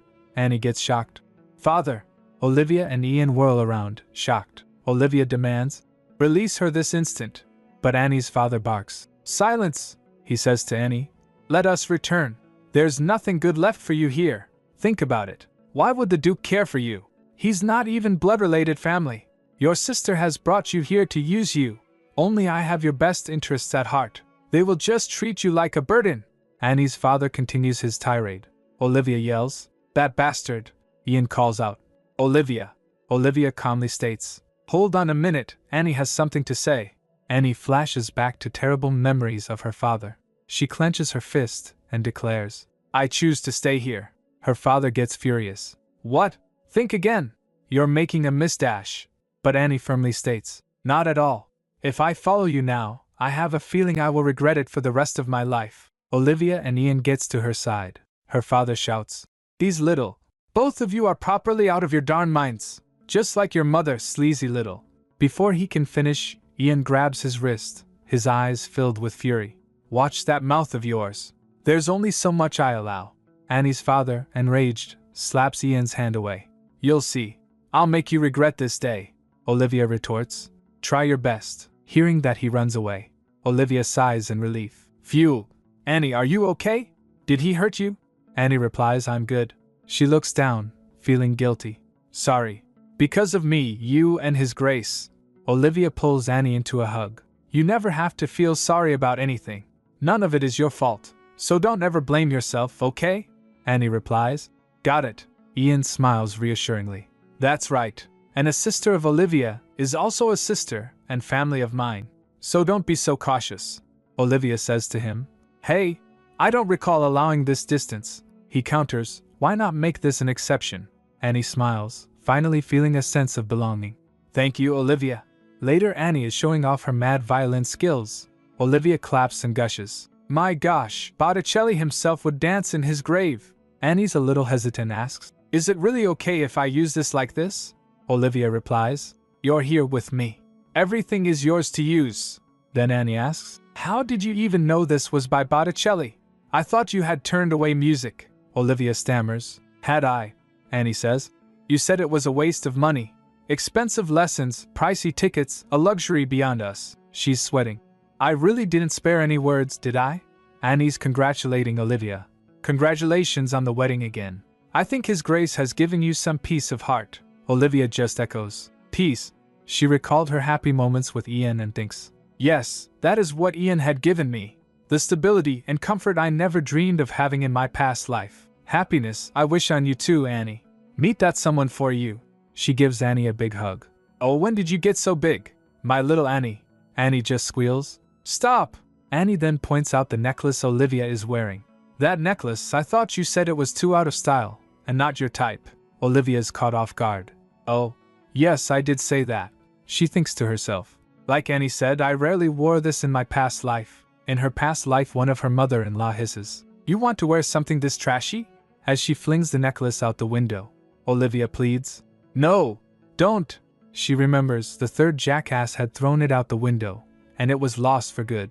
Back to the present, Olivia's face is blank. Then she smiles. I'm going to keep it with me. Annie agrees. Good idea, she adds. That was a present from Mother, meant just for you. Just then Ian knocks the door and enters. He says, Olivia, Annie, may I take a second of your time? Ian explains to them. Olivia says, So, you want me to take her shopping tomorrow? Ian replies, Yes, as Annie is staying with us, she needs a few supplies for herself. Olivia agrees. That is true. Ian suggestively asks, Or should I just join you? Olivia thinks, She recalls and thinks, And suffer the same fate as last time? No way. Olivia determinedly declares, No, I will. Just then Annie shrieks. Arg! Annie looks concerned. Annie, what is it? Are you okay? Annie claims. I just had a headache. I must be tired. Olivia checks her forehead. No fever, Annie says. It's okay, some rest would do it good. She winks towards Ian and adds, Why don't you just take His Grace shopping tomorrow? Ian understood and both nods to each other. Olivia gets confused. Huh! But they both nod. Ian puts his hand on Olivia's shoulder and says, That's right. Annie, you better rest up. I'll help get your things. Olivia is completely bewildered. What? Ian shows thumbs up to Annie. Later Olivia and Ian went to shopping. While in carriage Olivia asks, Seriously, since when have you two been in cahoots with each other? Ian cheerfully declares, We actually click pretty well. Ian asks, So, where should we go first? Olivia thinks, A master at changing the subject. Olivia responds, Of course, goes dash. She cuts herself off. Goes? Ian is confused. Exclamation point. Olivia realizes. Oh right, I almost blurted out gosh, a department store without thinking. She's panicking. She remembers. 10 years from now, it would be the first department store established in the empire. The exotic name came from the foreigner who had founded it. It was told he was a man of the Orse kingdom who had come to the empire in search of his long-lost daughter. Olivia thinks, I should be more careful. One small slip and Ian is bound to notice something. She happily chimes in. Goes gosh. I think the garment parlor would be great. Ian agrees. Great. Let's do that. They arrive at the garment parlor. The owner greets. An honor to welcome you, Your Grace, Lord and Lady Tyrone. Walking inside, Ian puts his arm around Olivia. Heaven for the youngsters. Everything is in style, Olivia observes. That said, she glances at Ian. Ian sure has a marvelous sense of fashion. Plus, his body is just doing wonders for those clothes. The shopkeeper asks, Madam, anything in particular? Olivia explains. Yes, we are getting things for a younger lady, about 14. The shopkeeper gestures. Right this way. Suddenly Ian stops. Olivia, I don't think we need to look any further. Olivia turns to see what he's looking at. Exclamation point. Ian says. Everything here. He smiles. We'll take it all. Olivia gets shocked. The shopkeeper is even more surprised. She says, feeling annoyed. This guy. Olivia then scolded him. Ian is lost in thought, and Olivia is already on his case. Ian asks, Why are you leaving out all of my choices? She counters, Because you keep grabbing everything. You are clearly overindulging. He is quick to defend himself. And is indulging in goods an issue? She gives him a knowing look. Excuse me? He adds, Overindulging is when I spend money I can barely muster to get things. He then adds with a sly smile, I have the cash and consume things with careful consideration, especially when it comes to spending things on you, Olivia. He gets close to her, caressing her hair. Olivia blushed. She then breathes a sigh of relief. Okay, but only 5 outfits for now. Ian smiles. Okay, but Olivia's thinking. Can't get a word past him. Then Ian suggests, Why don't we get your hair done while we're at it? Olivia seems surprised. My hair? She recalled the red-haired woman from the store and asks him, Did you happen to like curly hair? He quickly states, Nope. She tried to think, and Ian gets confused seeing her. Olivia looks at her hair and wonders, Why am I suddenly reminded of that woman? She is equally perplexed. Did she get on my nerves without me realizing? Or maybe I am being too sensitive. She then says, I think we have our choices here, so let us move on. Ian agrees. Of course. Back at the palace, Olivia is surrounded by gifts. We sure got a lot. She reflects on their shopping spree. All the nagging, I shouldn't have listened to everything he requested. But then she thinks, But we definitely need this. I mean, Annie likes what we got her. But a moment later, her thoughts turn serious. But we can't just go squandering our money like this each time. And I find myself falling into his routine each time. She starts to formulate a plan. Maybe we don't keep track of what we are buying because we are busy jumping from each shop to the next. We could save time if we have all the shops in one place and also have an objective view of all the goods. Suddenly, she exclaims, That's right. Turning to Ian, she suggests, Ian, why don't we get started on a business? A business that can put your tendencies to good use. Ian looks intrigued. Later, in a meeting, Olivia proposes, A department store? Ian responds, That is a marvelous idea. Olivia thinks to herself, I'm glad he's more for it than I expected. The Gashu department store had a revolutionary structure for the time of its opening. The entire concept of looking at various items in one single building was new to the people. However, that same factor brought the animosity of nobles. They deemed such a structure cheap and messy. Ian says, That reminds me. I have yet to introduce my chief aide, Kenan. Kenan bows respectfully. In honor, madam. Olivia replies, The pleasure is mine. Kenan shakes her hand saying, And mine, madam. As Kenan was about to speak further, Ian sneakily hits him and asks Kenan, What do you think, Kenan? Visibly shocked, Kenan stammers, It's a splendid idea, Your Grace. But in his mind he questions why. Seriously? Kenan then points out. However, real estate prices have risen in the capital, so the profit margins may be thin. Olivia confidently states, Department stores need more aggressive investment in the beginning. Something only the Tyrone estate is capable of. Kenan says, Understood. I will review this matter with the aide staff. Olivia thanks him. As Ian and Kenan were discussing the matter, Olivia muses to herself. Such a matter would have been instantly shut down at the stuck-up Parnell estate. They are willing to accept the idea without prejudice. Olivia sips her tea and thinks, I'm glad I mentioned the idea. Kenan asks, Madam, how on earth did you come up with such a concept? Olivia shrugs. Oh, it's nothing grand. Most people would have thought about something like this. I just figured it would be nice to be able to see all kinds of items at one venue. A small idea, that's all, plus Ian's love of shopping. Kenan, completely starstruck, exclaims, Huh? Can I just leave my position with His Grace and serve as your aide?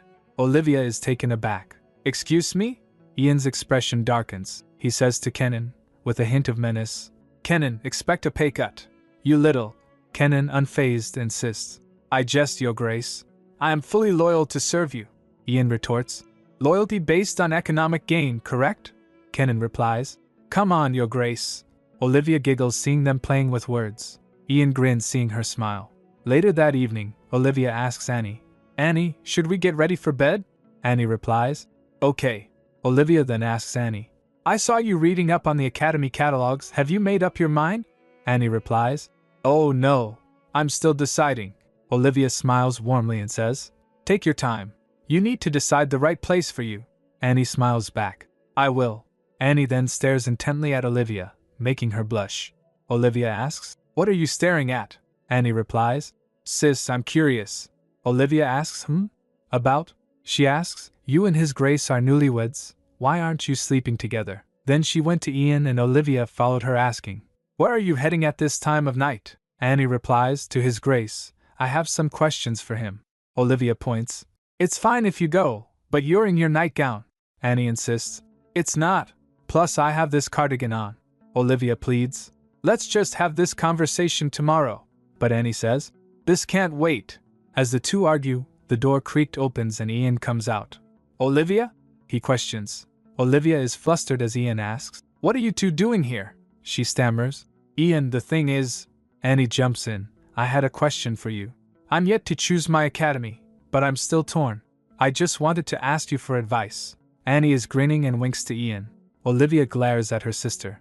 Ian considers this and looks at the suggestions. I see. The way I see it, this place seems the best. Good faculty reviews, and the facilities, Olivia thinks with a mix of annoyance and realization. Doesn't hurt to see them growing so close. Annie definitely looks cheerier than when she was with father. After getting his advice, Annie is overjoyed. Thank you for the advice. Good night. Ian replies politely. Good night. As Annie turns to leave, Olivia apologizes to Ian. Sorry for disturbing you so late. I'll see you tomorrow. Hearing that, Annie quickly turns and confronts Olivia. Why are you following me? Olivia feigns innocence. I need to go to sleep. Annie sighs and says, Ugh, you're really going to make him do this? Annie smirks mischievously. Your Grace, it looks like Olivia wants to sleep with you tonight. Saying that, she pushed Olivia at Ian and says, Thanks for all the help, saying that she left. Olivia is shocked as Ian grabs Olivia. Olivia cries out, Wait! Annie, come back! But Annie just skips away, mission accomplished. Ian chuckles to himself. Annie really is something else. Later, Ian and Olivia are sitting together. Olivia looking dazed. Olivia glances nervously at Ian, who is reading a letter. She remembers his words. I will wait until the day you are ready. Olivia thinks to herself. I haven't considered sleeping with him since that day. There was too much going on. Ian asks, Are you okay? Close up on their faces, Ian looks concerned. Olivia blushed and smiles softly. Haha, it's fine. Sorry, my sister acted that way. Ian responds, Not at all. I'm pretty sure she has the best intentions. She may be worried that her being here has caused us to drift apart, she remarks. You two have really grown closer, huh? Ian just laughs. Olivia then says, Okay, I'll just wait until she's back in her room. Ian asks, You're leaving? Ian leans in close with a suggestive smirk. I really thought you were staying over. Olivia's face turns serious as he says, I feel like I have been patient enough. Meanwhile, you just keep seducing me. Olivia frowns. You're the one trying to seduce me. Ian asks, Do you still need time? Olivia is visibly troubled as she thinks to herself. Yes, I do still have a vague reluctance to sleeping with someone. She recalls a dark memory of a previous relationship. But I really don't know. Inwardly she says, Ian, Just then Ian says, If that's so, could you sing me a lullaby? Until I fall asleep? Ian smiles gently. Under the moonlight, Olivia begins to sing. Sweet little bird, off and got a willow leaf. Kiss me goodnight, no more tears. Ian is now lying down and Olivia is sitting near him. She smiles at him. A lullaby? That's new. I mean, you keep asking for unlikely things, he teases. I've been craving for your love. I need me some affection. Ian is delighted. Olivia says, Come on. Then he says, Thank you. Happiness really wasn't far. Olivia stares off saying, Wasn't far. She recalls through her mind dark figures from her past. Tears start to well up in her eyes. Ian notices and asks, Olivia, are you okay? Olivia smiles, tears streaming down her face. It's tears of joy that I didn't know I could have. Ian is relieved. Well, I'm glad. They embrace tenderly. Later at the Alkesis estate, Romeo is enjoying some tea and reading. She had me worried, but Olivia sure seems well. He takes a sip, thinking, I kind of miss her. His butler announces, Master Romeo, you have a visitor. Romeo is surprised. A visitor? His butler says, as you were already in the drawing room, I had him come here. I wasn't expecting any visitors. The mysterious visitor appears, standing tall and ominous. Romeo looks up saying, I wasn't expecting any visitors. As Jack appears, Romeo exclaims, looking terrified, You are. Later, Olivia sits in her grand estate, reading a letter. It's from Romeo. I heard your news in the papers. I'm glad you are well. Let us meet up soon. Olivia smirks, thinking to herself, Romeo, just the same, only concerned for me. Just then Kenan knocks at the door. Madam, it's Kenan. Come in, she calls. Kenan enters, greeting her. Greetings, madam. Olivia looks up, tilting her head. Welcome, Kenan. What is the matter? We have a sketch up for the store. Kenan explains, holding out the document. Olivia's eyes widen. Wow, that was quick, she thinks. That was really swift. Very capable indeed. Olivia and Kenan pore over the plans. Maybe we could fix just this part, Olivia suggests, pointing to the blueprint of a grand building. While maintaining the external look, Olivia adds, tracing a finger along the detailed drawing. I was hoping it could have 5 floors. Kenan is taken aback. 5 floors? Olivia thinks in her head. Of course he is surprised, she continues. Even the most luxurious noble mansions rarely had more than 3 floors, so there was no history of something like a department store having 5 floors. Besides, maybe towers for imperial prisoners. Kenan gulps. Raising it a single floor would cost us a sizable amount of gold, he adds. Wouldn't expanding the overall area be more cost-effective? Olivia replies. That would leave the store looking empty. There won't be that many vendors in the beginning. Olivia is determined. I expect this building to be a landmark of the empire. As costly as the initial capital may be, aggressive investment would be key to its success. Kenan is speechless. Seeing that, Olivia thinks, did I push a little too far? But Kenan had other plans. Madam, I should really change my position to serve you, he blurts out. Olivia is surprised. What? Don't jest, Kenan insists. I am being serious, he says. His grace lacks certainty at times, so it can become a burden. Plus, his personality. Kenan is haunted by Ian, who whispers, Do you want to lose this job? Olivia thinks to himself, if only I wasn't from the future, I would be uncertain too. Olivia smiles, holding up the plans. I'm just throwing out ideas here. It is all possible thanks to all of your support, Kenan says. That alone is praiseworthy, madam. That reminds me, I have another matter too. Suddenly Ian bursts into the room and says, Kenan, keep your distance from my wife, he yells, his eyes blazing with possessiveness. Kenan is internally exasperated. Here he goes again, just obsessed. Later, all 3 of them are seated together. Kenan thinks, Weirdo. Ian asks, So, you were just discussing the department store? Olivia nods, smiling sweetly at Ian. Yes, the SketchUp just arrived. Ian narrows his eyes. You didn't even hear me knocking, he adds coldly. I thought he was coming on to you or something. Kenan scoffs. Coming on? You are so mistaken, Your Grace, Ian retorts.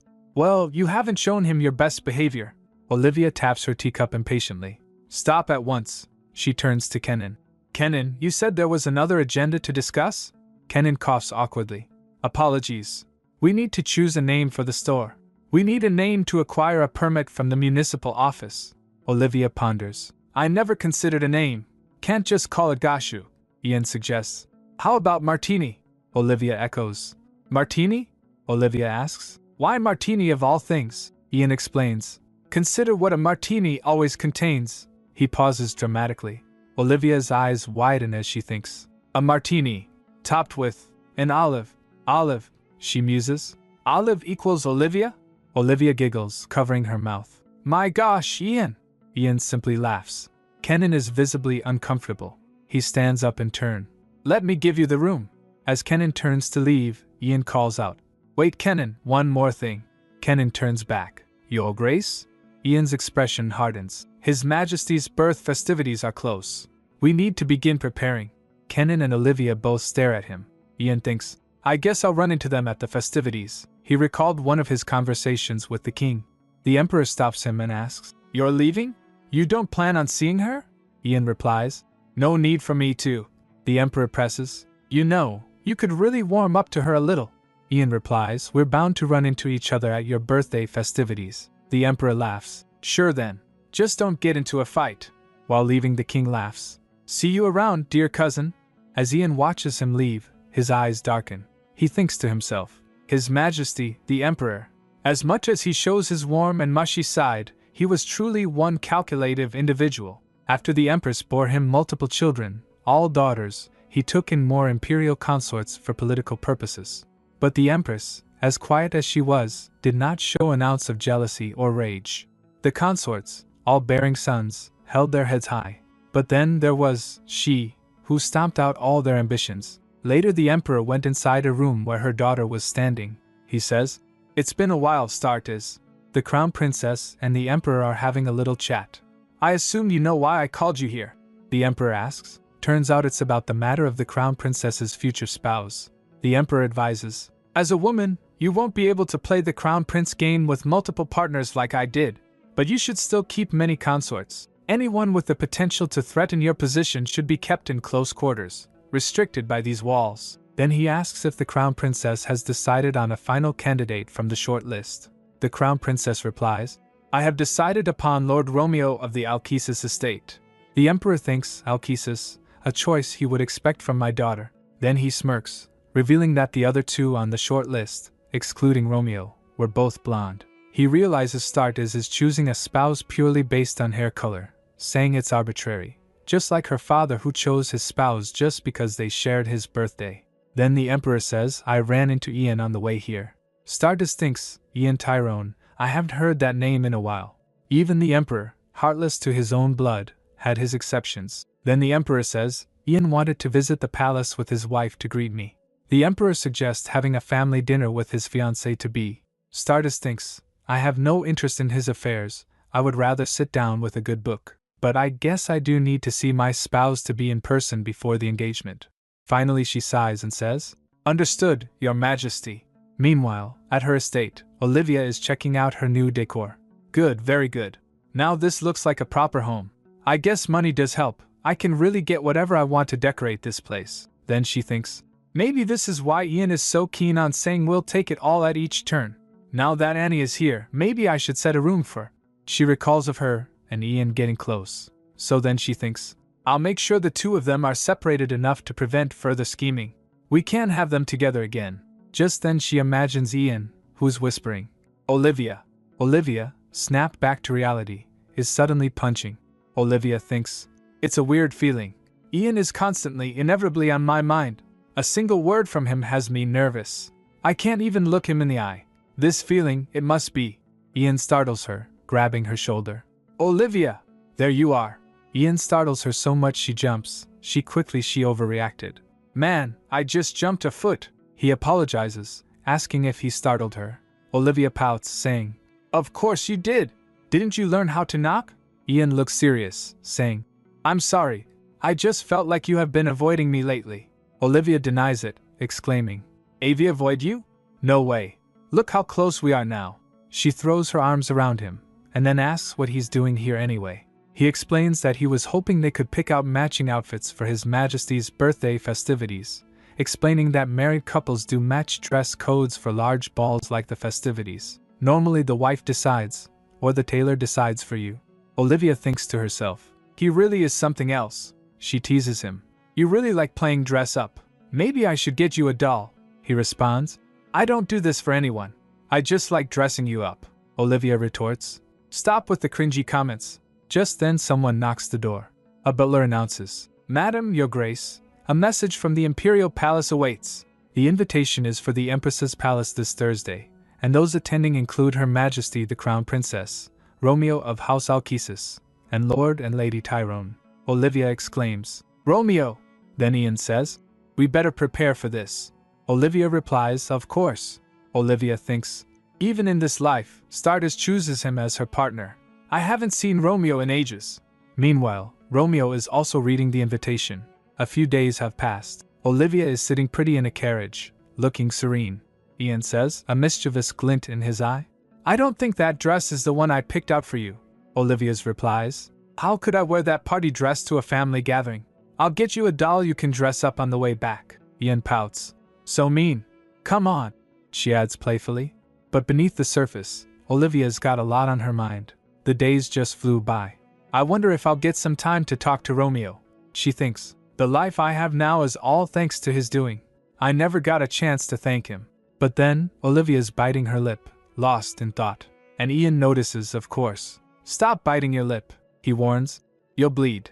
I'm just a little nervous, Olivia admits. But Ian ain't buying it. Liar, he retorts. I know you won't be nervous with such things, if not excited. Olivia raises an eyebrow. What would I be excited about? Ian smirks. You might be looking forward to meeting someone who is attending today's gathering. Olivia wonders. Does Ian know that Romeo was the one who spread the scandalous ballad? If Ian knew, he never would have agreed to marry me, unless he was totally out of his mind. Ian continues. If you happen to be nervous about the crown princess, no worries. As blunt as she is still nice. Olivia thinks. He's speaking of the cool-headed princess so easily. Really, as close as he is with the emperor, is it okay? Cue the royal carriage arriving at a grand estate. Meanwhile, inside, Stardust takes a sip of tea. A servant announces, Your Majesty, the Duke and Duchess, Lord and Lady Tyrone, they have arrived. Let them in, she replies. Olivia bows. An honor to make an acquaintance with your Majesty, Stardust says. Long time no see, Lord Tyrone. And you must be the Duchess, Lady Tyrone, Olivia replies. Yes, your Majesty. Stardust apologizes. Apologies for my absence at the wedding. It coincided with some official matters I had to tend to. Olivia waves it off. No need for apologies. The opportunity to hold it at the Diamond Hall alone was an honor to be passed on for generations. Stardust then adds, I was rather surprised by that news. I knew His Majesty treasured the Duke, but this was another level. Olivia thinks, why do I get the feeling that she's being sarcastic? She hasn't even asked us to be seated yet either. Just then Ian says, we're used to it by now. Brutal, Romeo. Olivia panics inside. My man, can we not add salt to the wound? Stardust exclaims. Aha, so you are taking his favor for granted? Ian retorts. I don't plan on being modest when it is a given fact that His Majesty treasures he like his own child. Stardust fires back. I hoped your marriage would grant you some maturity. Your vanity precedes you. Ian dramatically cries. I am afraid you're the only one who has matured beyond expectation. It feels like just yesterday, you were crying after tripping on your dress. Stardust warns. I have plenty of shameful deeds to share from your past too. Remember when you hid a page from my homework when I had a better grade in our Esperant language class? Sparks are flying between these two.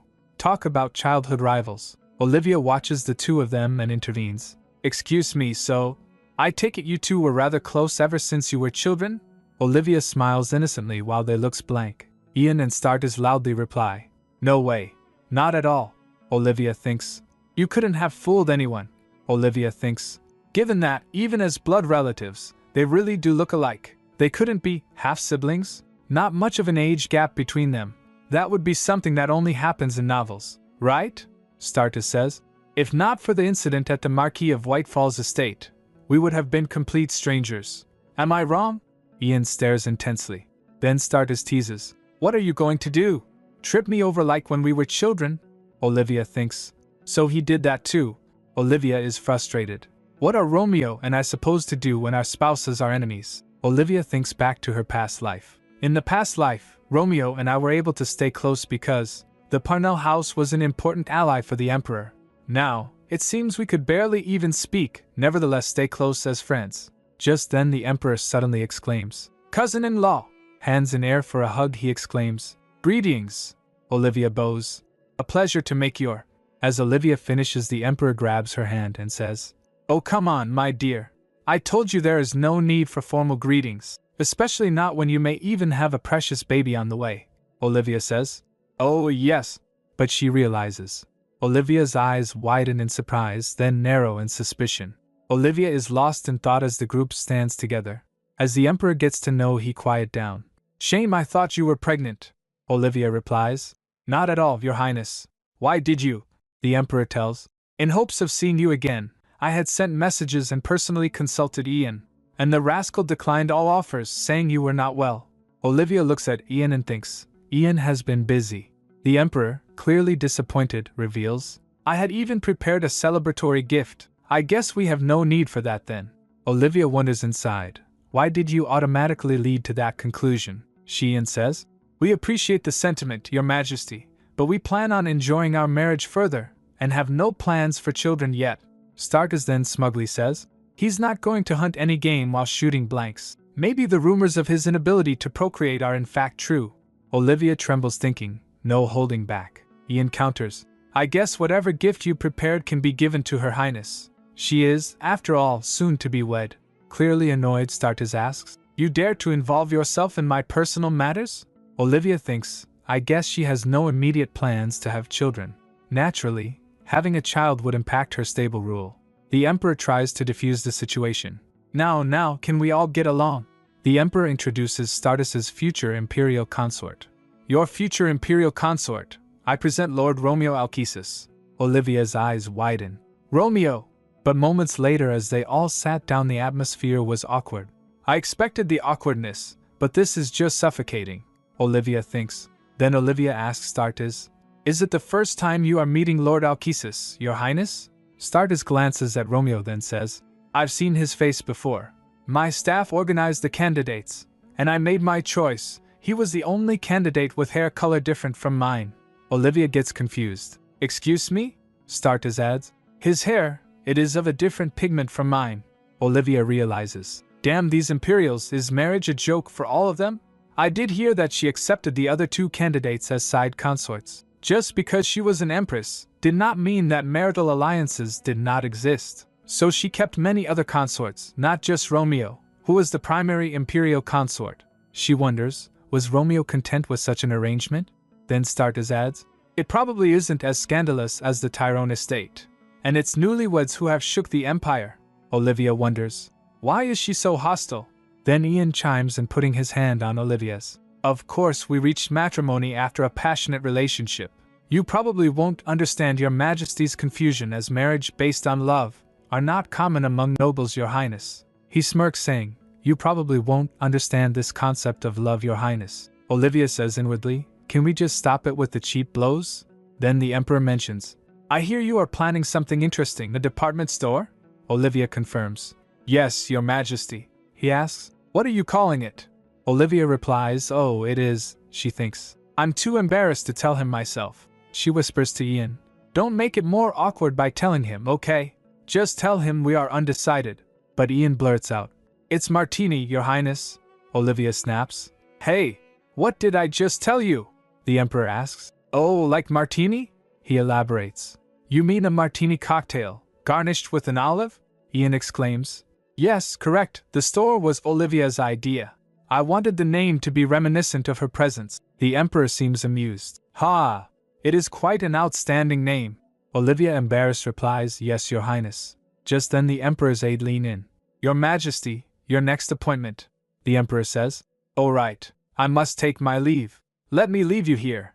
As he was leaving, Olivia frowns inside. He leaves after setting up this awkward gathering? Then Starkis suggests, what good is it sitting? Let us take a walk. Olivia says in her mind, that is a grand idea. So Olivia nods. Later outside, Ian calls out, Olivia, are you mad at me? She responds, yes, I am. So don't speak to me. He begins, Olivia, I just. But Starkis cuts him off. Clingy men lose their charm. Lord Tyrone. He points, you're the one who caused this. Olivia sighs, here we go again. I just can't bother anymore. Suddenly, Romeo sneaks up and grabs her hand. Olivia gets shocked. Huh. He shushes her to keep quiet. Romeo? She asks, turning to see him standing right there. He apologizes, saying, sorry, did I startle you? Romeo explains that he's been trying to catch her alone because there's something he needs to tell her. She thinks, remembering Ian and Starkis's bickering. Totally true. Romeo nods at Olivia as she says, right? Even us friends didn't get a chance to chat? He then drops a bomb, mentioning he heard news about her and her husband in the papers. He continues, adding that since she always seemed to be doing well, he just assumed it was true. Then he asks the question that's been on his mind. Are you happy, Ollie? Olivia is stunned by his question. She thinks, my current life is incomparably happier than life as Lady Parnell. Then a small smile graces her lips. She says, Yes, I'm happy. He pulls her aside, telling her, Ollie, listen to me carefully. Your ex-husband is here in the capital. Olivia is understandably confused and worried. She asks, What? What do you mean? Seeing her distress, Romeo quickly puts a finger to her lips. Sure. Romeo tells her that either way, he thought she should know. Olivia, still reeling from the news, grabs Romeo's sleeve, desperate for answers. Wait, what about you? Can I help you with anything? He says. You know me. Whatever I do, I'll still be stuck with this same fate. Olivia says. I want my favorite person to be truly happy, just like you granted me the happiness I have. He gives her a gentle smile. Thanks, Ollie. Just then someone calls out. Is there something wrong, Lord Alkesis? Suddenly, Ian looms into the scene, his face unreadable. Moments later, Ian and Olivia were walking. There was an awkwardness, she thinks. Romeo was quick enough to convince him. He said to Ian, the Duchess was about to fall, so I assisted her. She then remembers. Either way, James is in the capital. He should be on the battlefield, and even in the past he had not set foot in the capital in a decade. And even if he was here, there's no way he wouldn't cause a ruckus. Olivia is still suspicious. The people of the Parnell estate would have spread the word. Romeo must be mistaken. And internally she recalls that her current self has no ties to James and that he wouldn't be looking for a bride he's never met. Turning to her, Ian asks, What are you thinking about, Ollie? Ian looks at her expectantly, but Olivia coldly responds, Say what you need to say, stop being petty. Ian, hurt, replies, I don't have anything to say. I'm just a little hurt. My own wife does not allow me to call her dear wife or even a nickname she allows a friend. Ian is sulking again, so she thinks. So I'm the bad guy again. Olivia smiles softly. I like it when you call me Olivia. She reflects on how, for so long, she had lived with her name lost, only being referred to as Lady Wife, or even Flussy Useless Daughter. She continues. So I like that you, someone closest to me, calls me by my name. Ian is visibly moved by her words. Feeling a surge of affection, he gives her a warm embrace. Olivia gets surprised. Whoa. Ian, clearly touched, tells her, Thank you for saying that. I am glad I am someone special to you. Then he says, If I asked for a kiss right now, I suppose you would refuse? She replies, Of course. He adds, I'm joking, Olivia. I won't do anything you do not want. That's when Olivia has a realization. She thinks, Now I'm certain that I could give my life, my all, to this man. Regardless of his riches and honor, all his titles, and looks, certain that all I needed was just this man.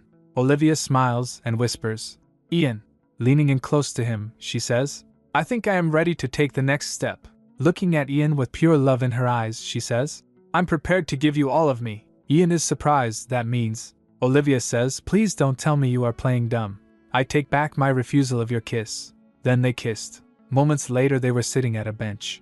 Olivia was snuggling to him, saying, Jealous, affection-seeking, so many flaws, Your Grace. He winks with a smug look on his face. Yes, but also abundant with luck.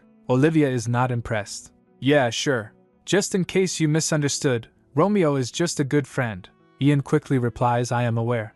As she glares at him for knowing, he giggles. Seriously, I do. Let us invite the imperial couple to the mansion next time. We are, after all, to become one family. Upon hearing that, Olivia thinks, family? Then she says, So you and the crown princess are really close. You're inviting her over, Ian says. Not at all.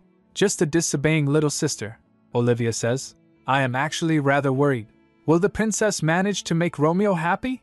Olivia's thoughts turn heavy, remembering. Romeo pulled me out of the hellhole that is the Parnell estate. Could I do nothing to help him in return? Ian tries to reassure her. No need to worry so much. Like His Majesty said, she picked him with his hair color, right? But this only makes Olivia more concerned. That's why I am worried. Such an arbitrary factor. Ian says, Really? When I heard that, I really thought it to be unlike the typical Startis. He tries to soothe her. It's hard to explain, but I am sure it isn't the harsh circumstances you are dreading. Please don't worry. Olivia, however, is not convinced. You two are really close. Ian is clearly annoyed. Please stop. It sickens me to hear that. But Olivia admits. But he has managed to put my mind at ease. Thanks to Ian, my mind is a little free from anything about James or Romeo. Olivia, smiling softly as she leans against Ian, says, I want to hurry back home. Ian, looking smitten, replies, Me too. And then they kissed again. Meanwhile, Romeo and Startis were watching them. Startus says. Well, that just ruined my day.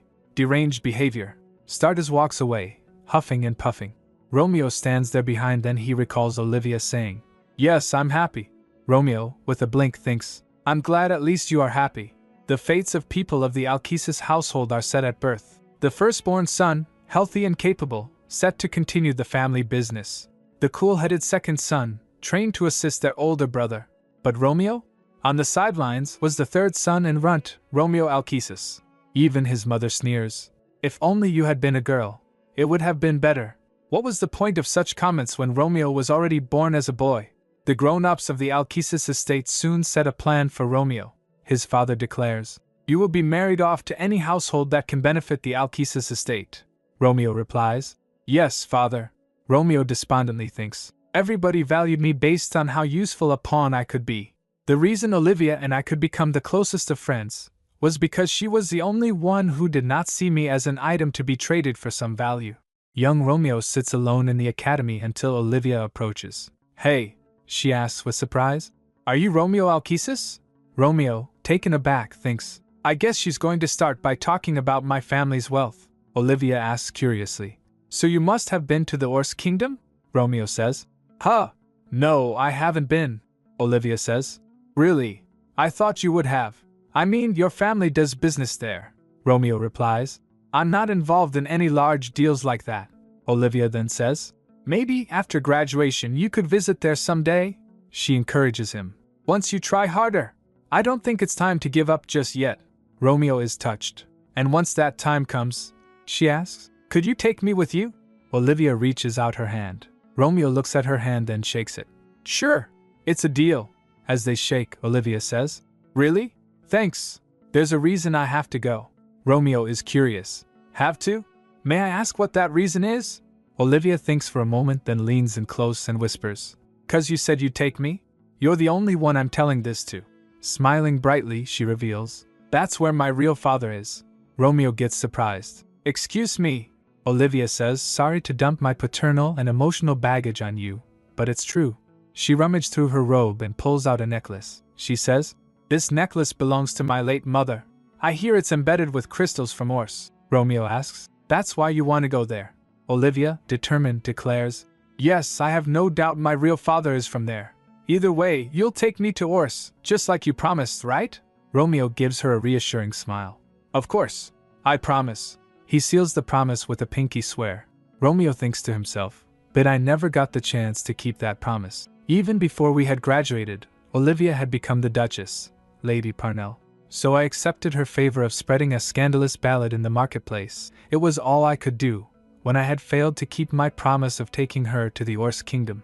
And now, Lord James Parnell was at my door.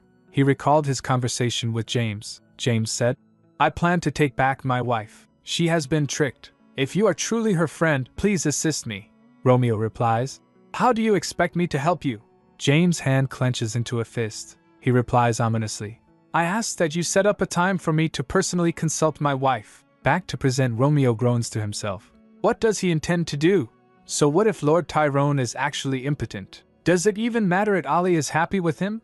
Just then Startus says to him, You are different, Lord Romeo. Romeo turns to her. Your Majesty. She steps up saying, Anyone who makes my acquaintance is just sucking up to get on my good side. I don't even see you batting an eyelash. Romeo responds softly, My eagerness would not change anything. She looks at Olivia and Ian and asks Romeo, Why? Do you envy them? Romeo replies, Not if at all. I simply consider them to be lucky. She grabs Romeo's chin. Who knows, even we could become lucky or unlucky. I may be fine with anyone else, but I sure hate losing to Lord Tyrone in anything. Later an aide tell them about the royal couple. Olivia asks, The royal couple has already left? The aide replies, Yes. Olivia thinks to herself, I get the Empress, but Romeo left without a word to me. Weird. Then Ian says, Too bad. We should head back too. Olivia replies, Yes, of course. As Olivia and Ian walks towards the carriage, the Emperor interrupts, stopping them. Already leaving? He says. You're leaving so soon. Olivia only grins, but inside she's fuming. Are you really that bored?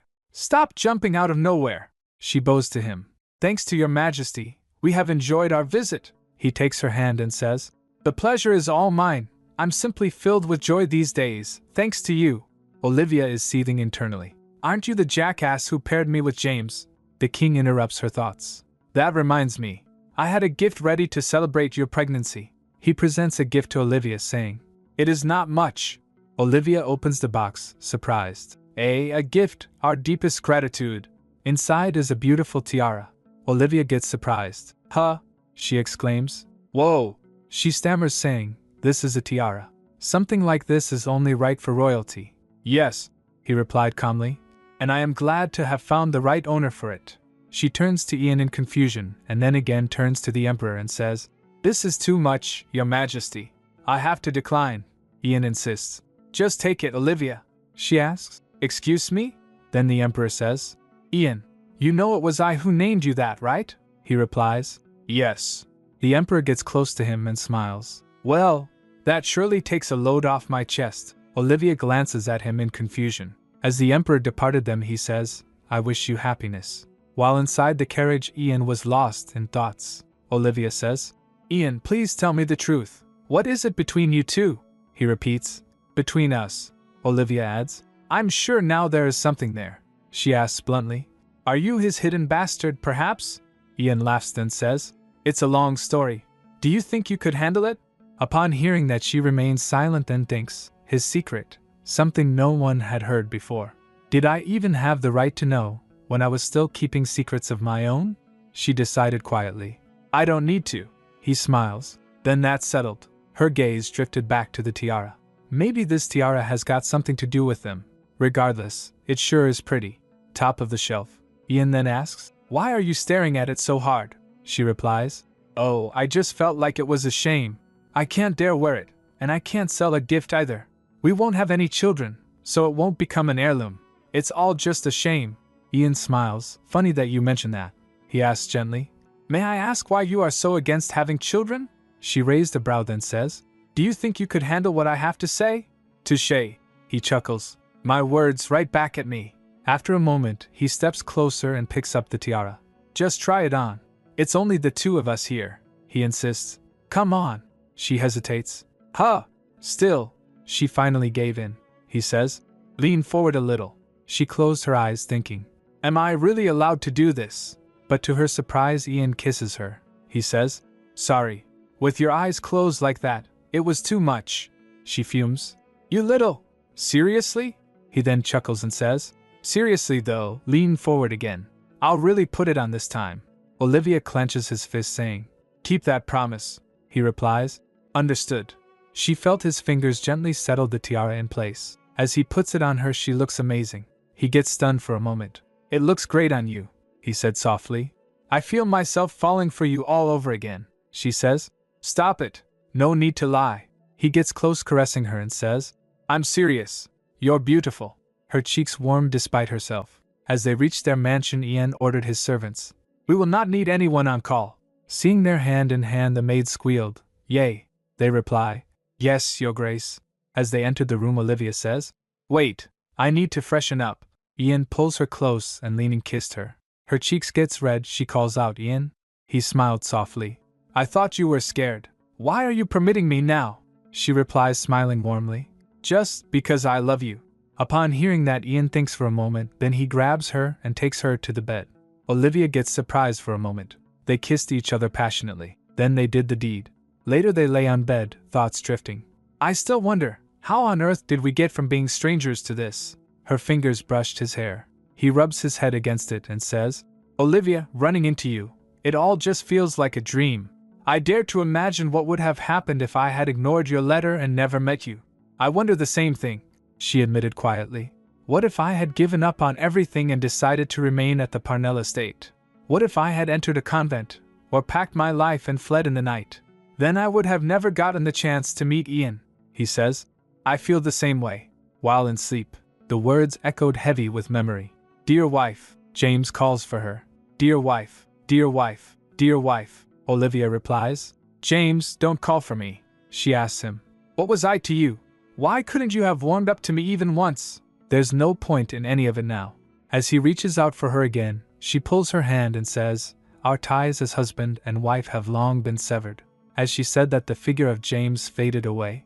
Then she says, "You with your life, you don't even know me," she told herself. Stop holding on to all of this. Next day, she groaned as dizziness washed over her. She was exhausted and spent. She thinks, goodness gracious, just like our first night. Not that I mind doing it with him, but my body isn't going to be able to handle this for long. And Ian hounding after me every single time we do this. She sniffs herself. I need a shower, Ian offered. How about I bathe you, Olivia? That's not what I meant, she replied, exasperated. I meant for you to head to your quarters. How could I? He said, amused. Leaving my exhausted wife all alone? His tone softened. Let me bathe you, have you all freshened and dried, then laid comfortably in bed. Her heart raced as she heard that. A few moments later again she was groaning lying on bed. I let him bathe me, freshen me, dry me, and lay me properly in bed because I didn't want to wake the servants in the middle of the night. But how mistaken I was. They did the deed in bath. She thinks embarrassed. The sounds must have bounced off the tiles, ringing through the entire estate. And besides, why wasn't he even the slightest bit exhausted? As her back hurts she droops, so he asks, my gosh. Olivia, are you okay? Does it hurt? Yes, she groaned, glaring at him. All thanks to you. I mean, it did feel pretty good, but you're officially banned from my chambers for a week. Excuse me? He sputtered. I thought we were seeing each other tomorrow, she says inwardly. Good Lord, grow some common sense, she fumes. Hey, I'm not built like you, Ian asks thoughtfully. So, are you saying I went a little too strong? Yes, she snapped. You went until I fainted, he replies. Understood. It's a shame I can't spend the night with you, but it will have to do. Why don't you come find me when you want it? She asks. When I want it. He kissed her and says, yes, whenever. He paused, then softened. One moment. Let me get the help and have them bring you a hot water bottle. Dazed, she watched him rise, the door shutting behind him. That little fox, tricked again. Later, while having tea, Olivia thinks, that's better. Ramana calls her, Madam. A message from the Alkesis estate? Olivia asks. From Romeo. As she grabs the letter she thinks, he had been on my mind after we parted that way yesterday. She unfolded the note. As she reads the letter, tears started dripping from her face. She reads, make sure you stay happy, Ollie. She felt touched. Meanwhile, Romeo recalls his interaction with the crown princess. Startes asks, who knows? You and I could be lucky too. Or maybe not. Do you care to test it out? She grabs him and kissed him. After the kiss, tears came to Romeo's eyes. He thinks, seriously, everything was so messed up. Pulled by the cuff into our first kiss, and then I tear up like a pansy. Her Highness must have been alarmed. Startes asks him, are you crying? He wonders, why had she been so angry? I'd thought she was cool-headed. Come to think of it, a lot of things were off that day, starting with her little disagreement with the Duke. Just then a servant informs him. Master Romeo, you have come home. A guest has been asking for you. He groans, even back home, I'm still not free to rest. While walking up the stairs he recalls James Parnell saying, she had been tricked. I didn't think he would be particularly lying about anything, but Ollie said that the Duke was a good man. And I don't think their smiles I saw could ever be anything short of true happiness. He stopped in front of the room, then knocks at it. May I come in? He went in and saw James sitting in the dark. James asks, your eyes. Romeo replies, don't mind that for now. It's embarrassing. He cleared his throat. James questions, so when can I be acquainted with my wife? That, Romeo said quietly, steadying himself. I would like to deny your proposal. I will not let you meet Ollie. James asks, confused. What? Romeo replies, marrying Ian Tyrone was something Ollie truly wanted. As her friend, I only wished for her happiness. I had no intention of helping you ruin it. James slams his hand on table and shouts, I told you she's being tricked. He then rises up from his seat and gets close to Romeo. Romeo flinches. James adds, do you honestly think it even makes sense? Marriage to an impotent man? Do you think a household without children can truly be happy? Romeo took a sigh and says, having a child is not necessary for a marriage to be happy. I'm done talking to you. Please leave. James remained silent for a moment, then went past by Romeo saying, I trusted you to be my wife's true friend. Turns out I was wrong. He slams the door shut and left. Romeo says they're standing alone. I trust her decisions as her closest friend. Just then he remembers. Wait, just a moment. How would James Parnell even know we're close? The day of the birthday festivities, inside the Tyrone estate. The maid exclaims, my gosh, you're radiant. Your height really does this dress design justice, madam, Olivia replies. There's no need to compliment me so much, one of the maids says. Madam, we mean it.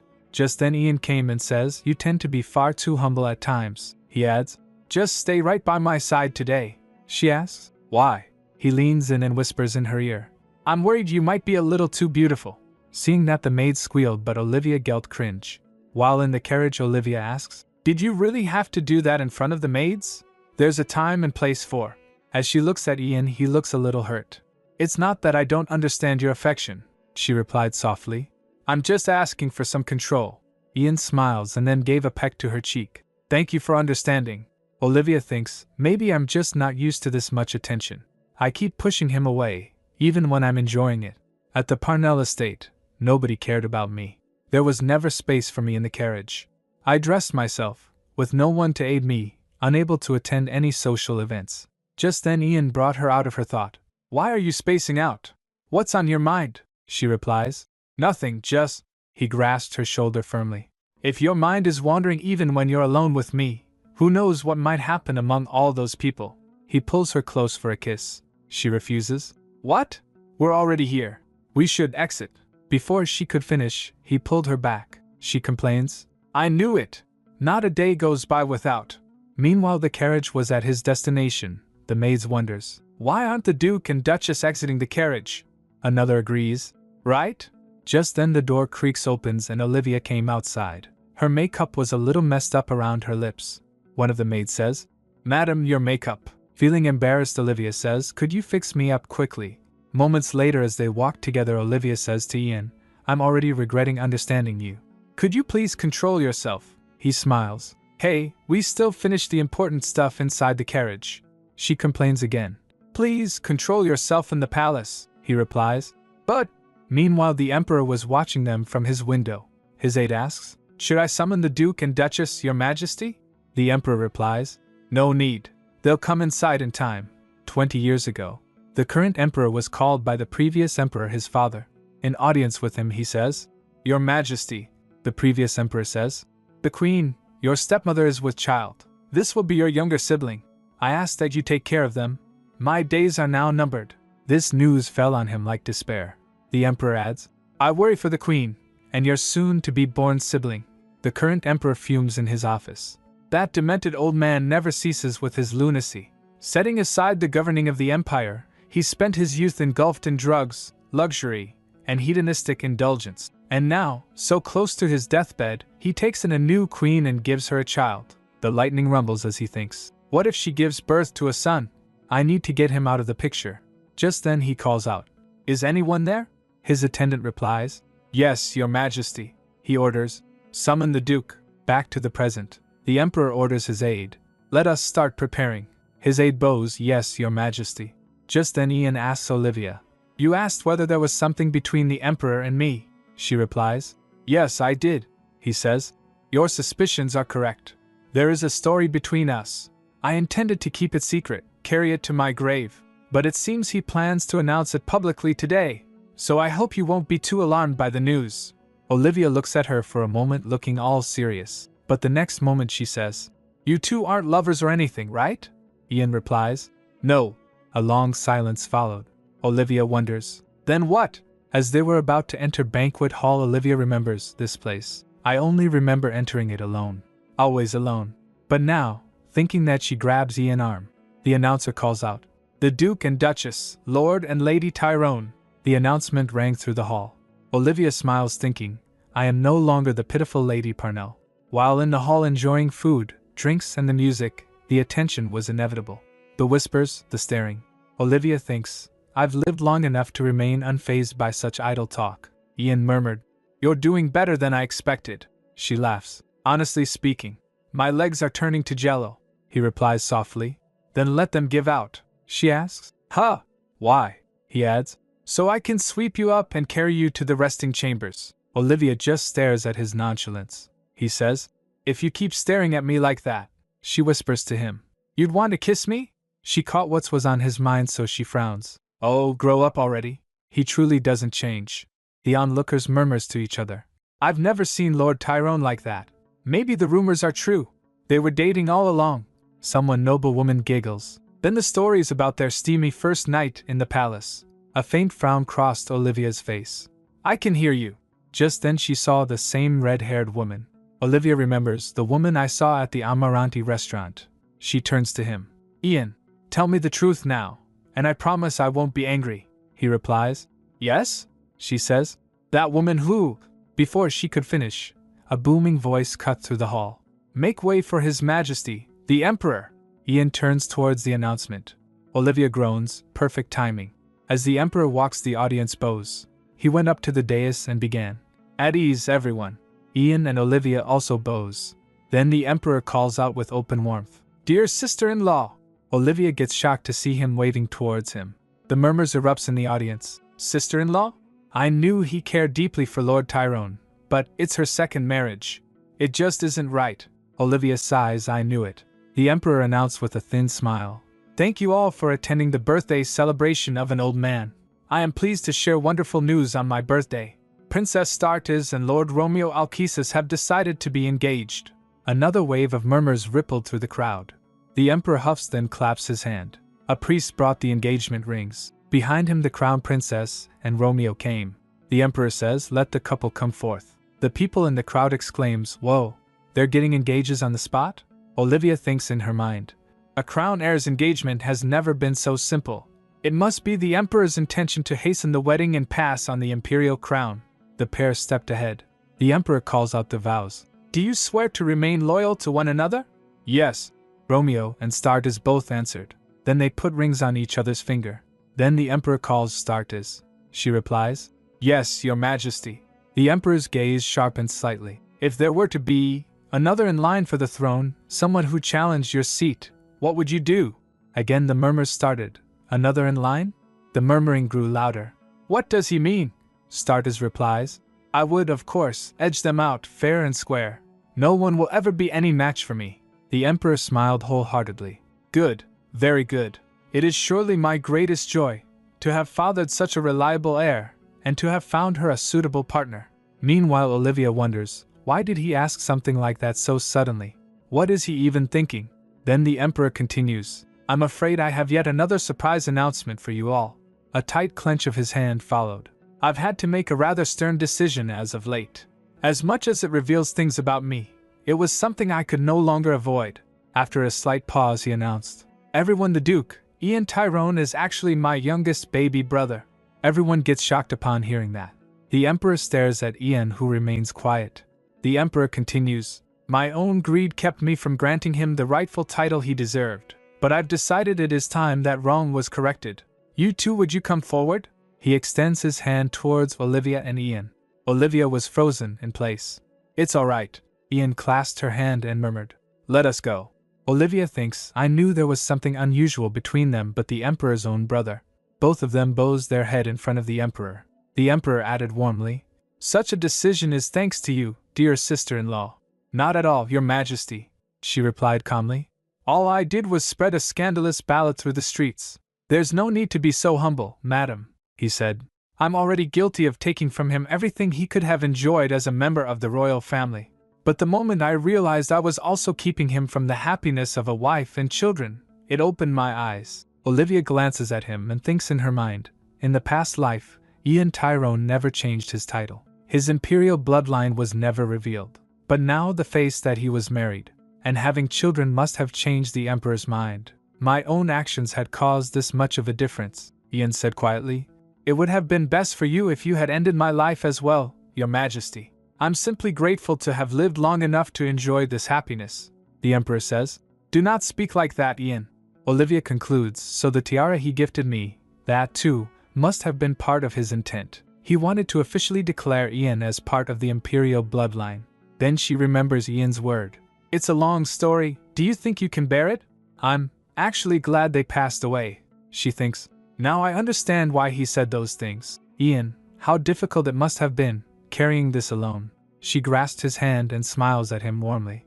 The Emperor raised his voice. From this day forth, I proclaim that Ian Tyrone shall be restored to his rightful title.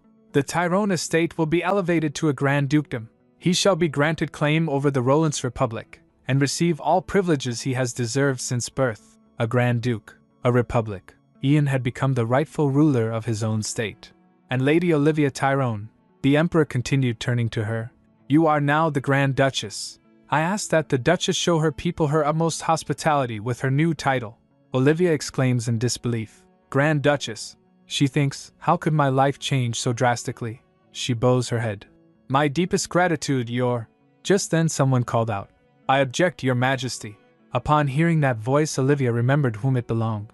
In her heart she prayed, no way. He is someone who shouldn't be here.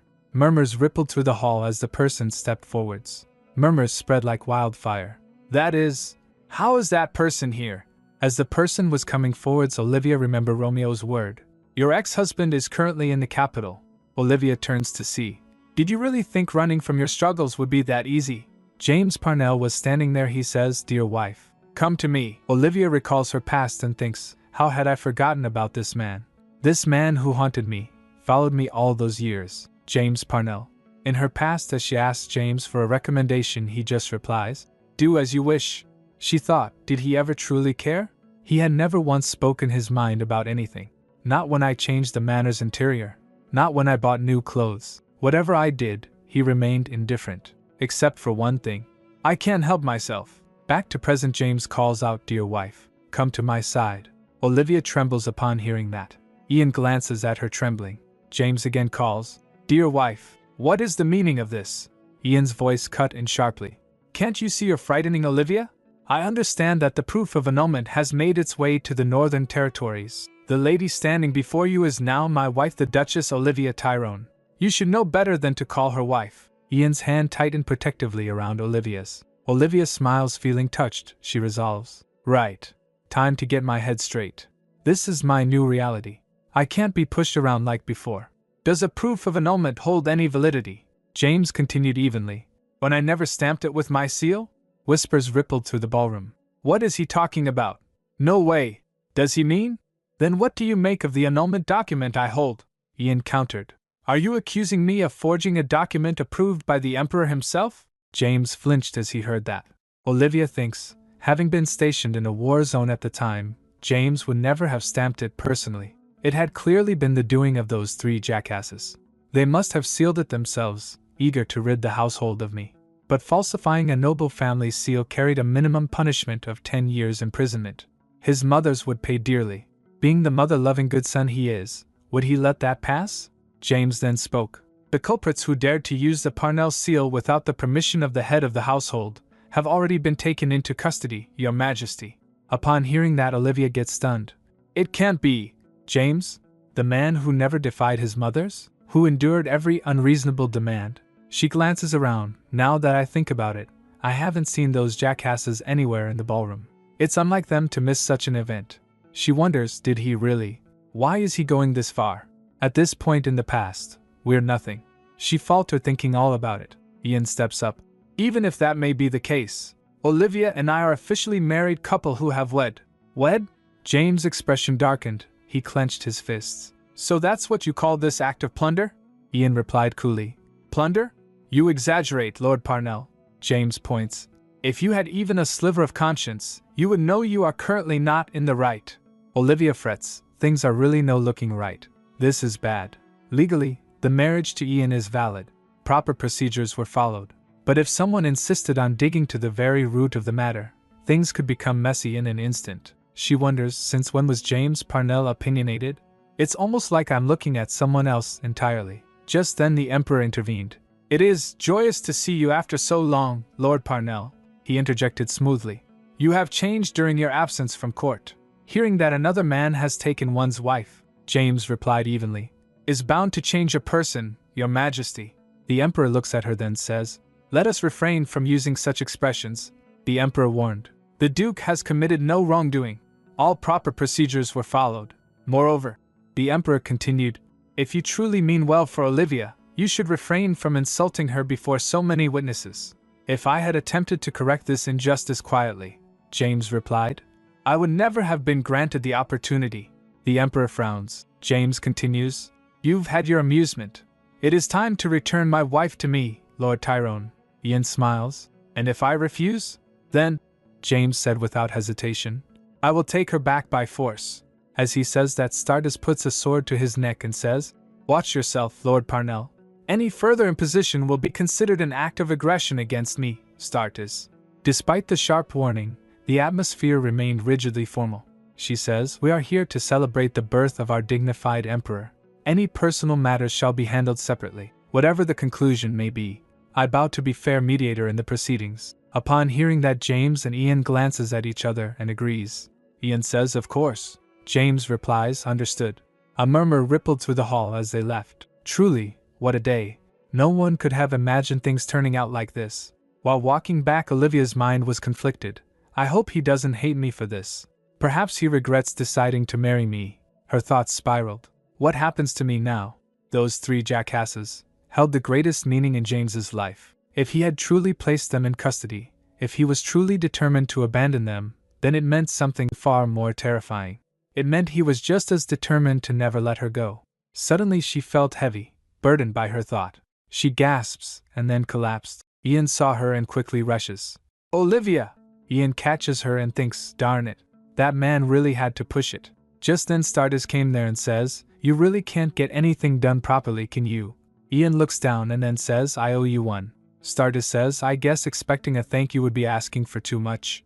A proper thanks will be in order once that man had been completely expelled." As Ian doesn't reply, she clicks her tongue and then says, "Do you not consider it a little strange?"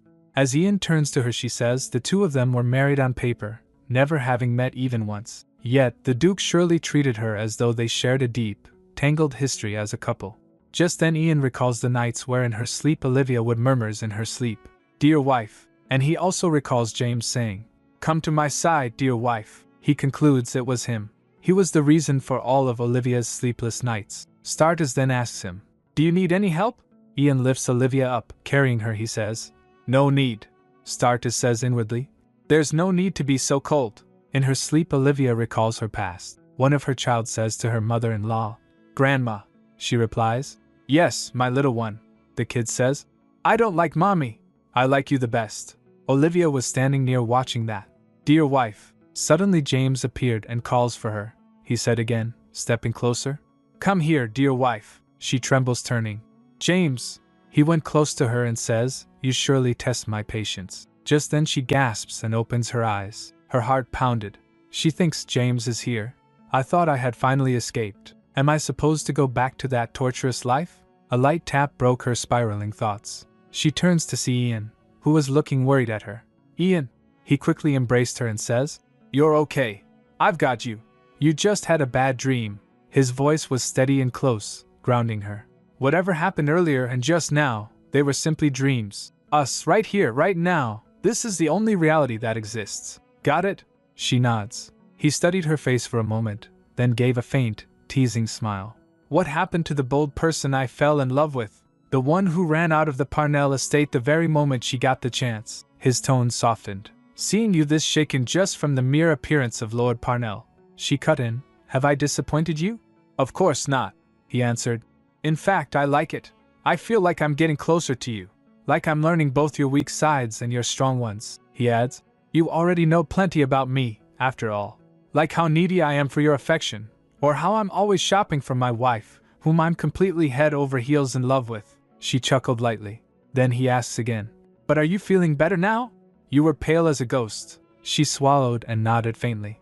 The moment James called me, it felt like the dark past was swallowing me whole. But what scared me even more was how he treated me, as if he had known me for a long time. Because at this point in our lives, James and I had never met before." She added softly, "I'm sorry." "Huh?" He blinked. "For what?" "Our first official event as a married couple was a total disaster," she said. "And it was such an important moment for you. Of all the things that could have happened," she nibbles on her fingers thinking, "I should have taken Romeo's words more seriously." He grabs her hand and says, "Our first official event was our wedding, and as you know, it was a huge success. More importantly, the person who should be apologizing is that barbaric man. You have nothing to be sorry about." She hesitated, then confessed, "I was worried you'd ask me to break up with you, and His Majesty as well." He interrupted her by stretching her cheeks. She asks, "What are you doing?" Meaning, "What are you doing?" He replies, "I see someone as smart as a whip like you can still sound stupid." He sighed, then softened. If something like this were enough to make me break up with you, do you really think I would have accepted you in the first place? She trailed off. If you want me to prove my love for you, he continued firmly, I'll gladly do it over and over again. I can't live without you, Olivia. Then she went on and kissed him. He said her name again, gentler this time. As she was about to begin, he stops her and says, You went through too much today. You should take a rest. I want to, she whispered, leaning closer. Make me forget everything, with your warm embrace. As much as that's music to my ears, he replied with a small laugh that rolled her into a burrito. He says, Not tonight. Even the doctor told me to let you rest. She started to protest, but he cut in with a knowing smile. But I know just the thing my stubborn wife needs right now. She looked up at him. What are you going to do? He hummed softly. Sweet little bird, off and got a willow leaf. His voice turned melodic. Kiss me goodnight, no more tears. Meanwhile, James Parnell and his estate went to the dungeon. He opens a prison cell with a key and went in. As the door creaked opens, inside were his 3 mothers. They breathed, caught between shock and confusion. James! His mother's voice broke as she stared at him in disbelief. My son, how could you do this to us? I gave birth to you. Yes, Lord Parnell. Another added stiffly, trying to sound composed. No matter how angry you are, this is completely out of line. We did all of this for your sake. We couldn't just sit back and watch her tarnish the Parnell family's reputation. James thinks in his mind, for your sake, for the Parnell family's reputation. That was always their excuse for being harsh on Olivia. A daughter-in-law from a mediocre family, with nothing remarkable to her name. A disobedient daughter-in-law. They had lamented endlessly. How could His Majesty arrange such a marriage? A girl so unworthy of the Parnell name. Was the family's prestige meant to be dragged through the mud? His mother ventured carefully. Lord Parnell, why don't we talk this out? James stops her by the gesture of his hand and asks, So, who stamped the paper? Silence fell before his maternal mother points. Her! It was her! His third mother gets stammers. What are you talking about? That's absurd. She suddenly swayed. Oh my head! I'm going to faint. She thinks in her mind, what happened to the person who said he wouldn't dare punish his own mother? These unsophisticated brutes truly can't be trusted. Okay, fine. His first mother relented at last. We admit we stamped the proof of annulment without your approval. But they asked for a divorce first, and even before the annulment was finalized, she moved into the Tyrone estate. James's jaw tightened. He clenches his fists thinking, no, she's not the type of person to do such a thing. This had to be his doing. He must have done something to Olivia. I'm not going to let him get away with it. Seeing him in anger, his mother's felt chills. Besides, his first mother pressed quickly. She's just a girl you've never even met before. So, Lord Parnell, go back to the north. Complete your mission and make our empire proud. As for your second wife, we'll find someone well-behaved and worthy of the Parnell family. So don't trouble yourself over that. She thinks in her mind, who would have expected such defiance from someone as obedient as him? Perhaps it would be best to send him back north to cool off there. Do our empire proud? James let out a hollow scoff. You people truly know nothing about me. Who do you think asked His Majesty for Olivia Florence? His voice rang through the cell. It was I. Everything I did for this country, it was all for my dear wife. Before anyone could respond, a servant hurried in, bowing deeply. Your Grace, a letter has arrived from the Tyrone estate. James took it at once and opens it. Let's meet up as soon as possible and settle this matter. Olivia Tyrone. Just as I wanted, he thought, I'll get her back, no matter what. At the Tyrone estate, Olivia sits in his office as Ramana approached. Madam, I've sent the letter to the Parnell estate. Olivia replied calmly. Good. We'll see what he writes back. Ramana adds. I don't know if dealing with Lord Parnell directly is a good idea. Don't worry, Olivia said evenly. I can handle myself. Just then another maid came. Madam, you have a visitor. Olivia wonders. A visitor? Down at the stairs Romeo was standing. He was visibly distraught. He apologizes. I'm so sorry, Ollie. Olivia approaches him in confusion. He kneels and says, I had no idea he was such a reckless person. If I had known, I would have done something.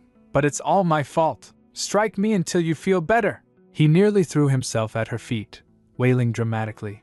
Romeo, calm down, Olivia said, flustered. Calm down and let's talk about it. Just then a firm voice cut through. Lord Alkesis, there are eyes watching. The atmosphere shifted instantly. Please pay my wife the respect she deserves. Romeo turns to him. Your Grace. he greeted softly. Your Grand Ducal Highness. Ian turns to her. Good morning, Olivia, she says. Ah, yes. It was the first time she had seen Ian since that chaotic night. Both of them had been consumed with cleaning up the aftermath, leaving no room for anything else. Judging by the faint shadows beneath his eyes and the smudges of ink staining his fingers, he hadn't slept much at all. Work had clearly kept him up. Ian pulls her close affectionately, then glances down at Romeo. Romeo stepped forward with a polite bow. Greetings from Romeo Alkesis, Your Grace. Congratulations on becoming the Grand Duke. Ian replies, congratulations on your engagement as well. By the way, I hear you were my Ollie's classmate at the academy? Olivia's gaze sharpens slightly. She thinks, I told him not to be jealous of the nickname because it's nothing special. What a big baby. She glares at him. Ian. All right, Ian muttered. I'm sorry. I'll stop. Romeo smiles faintly seeing them, then says, Yes, Your Grace, as her classmate, I'm simply glad to see Her Grace happy. Anyway, Olivia added gently, turning to Romeo. This isn't your fault but his, so don't blame yourself, Romeo admitted. But I can't help feeling this could have been avoided if I had done something. You did, Olivia said firmly. You warned me about him. You told me my ex-husband was here in the capital. I just didn't take your words seriously. As far as I knew, he was serving the Empire in the north. I never imagined he'd show up at the celebration. So none of this is your fault. Ollie. Romeo's eyes softened, and he was about to cry. Olivia says internally, he's such a kind-hearted soul. Then she asks, Is that why you came here first thing in the morning? Have you eaten? He replies, Not yet. Then join us for breakfast. She offered smoothly, then turns to Ian. You haven't eaten either, have you? Ian grins, then adds, I always have room for seconds. Olivia stared at him. What kind of answer is that? Their light-hearted moment was interrupted by a Ramana rushing in. Forgive me for interrupting, but there's another visitor. A familiar voice rang out as the doors flew open. Sister-in-law, Your Majesty? Olivia blinked in surprise. What are you doing here? I was worried sick, so I had to drop by, the Emperor declared dramatically. Sister-in-law, you're not going to dump our dear Ian like a sack of trash and run back to Lord Parnell, are you? I'm not stamping anything anymore, he added hastily. The Emperor's seal is irrevocable. Irrevocable, my. Olivia thinks dryly. You already retracted that stamp once. Ian took a sigh and scolded. You can't just barge in here like this. The Emperor protested. Don't be so hard on me. Olivia felt a quiet wave of relief. She had feared he might resent her after all. His own brother had become the laughingstock of the capital, and he had every reason to be upset. Yet he wasn't blaming her at all. I would never do that, she assured him gently. So please don't worry, Your Majesty. Phew, thank goodness. He sighed in exaggerated relief. 'Cause you're already family. That word struck with her, family. She recalls her past where her mother-in-laws would sneer. That's a part of our family now? So embarrassing. Thank you, everyone, she said sincerely in her mind. But she knew one thing: she needed to end things with James once and for all. A few days later, Olivia sat before her vanity as her maid prepared her attire. Madam, I'll help you get ready, Olivia says. Thank you. A letter rested open on the table. All right. I'll see you at Aramir tomorrow. James Parnell. Olivia thinks, choosing Aramir. For once, he had made a clever decision. The cafe was known for its open layout, wide seating, little privacy. It was precisely the kind of place where whispers traveled fast. That was why Ian and Olivia had become the talk of the town after being seen there together.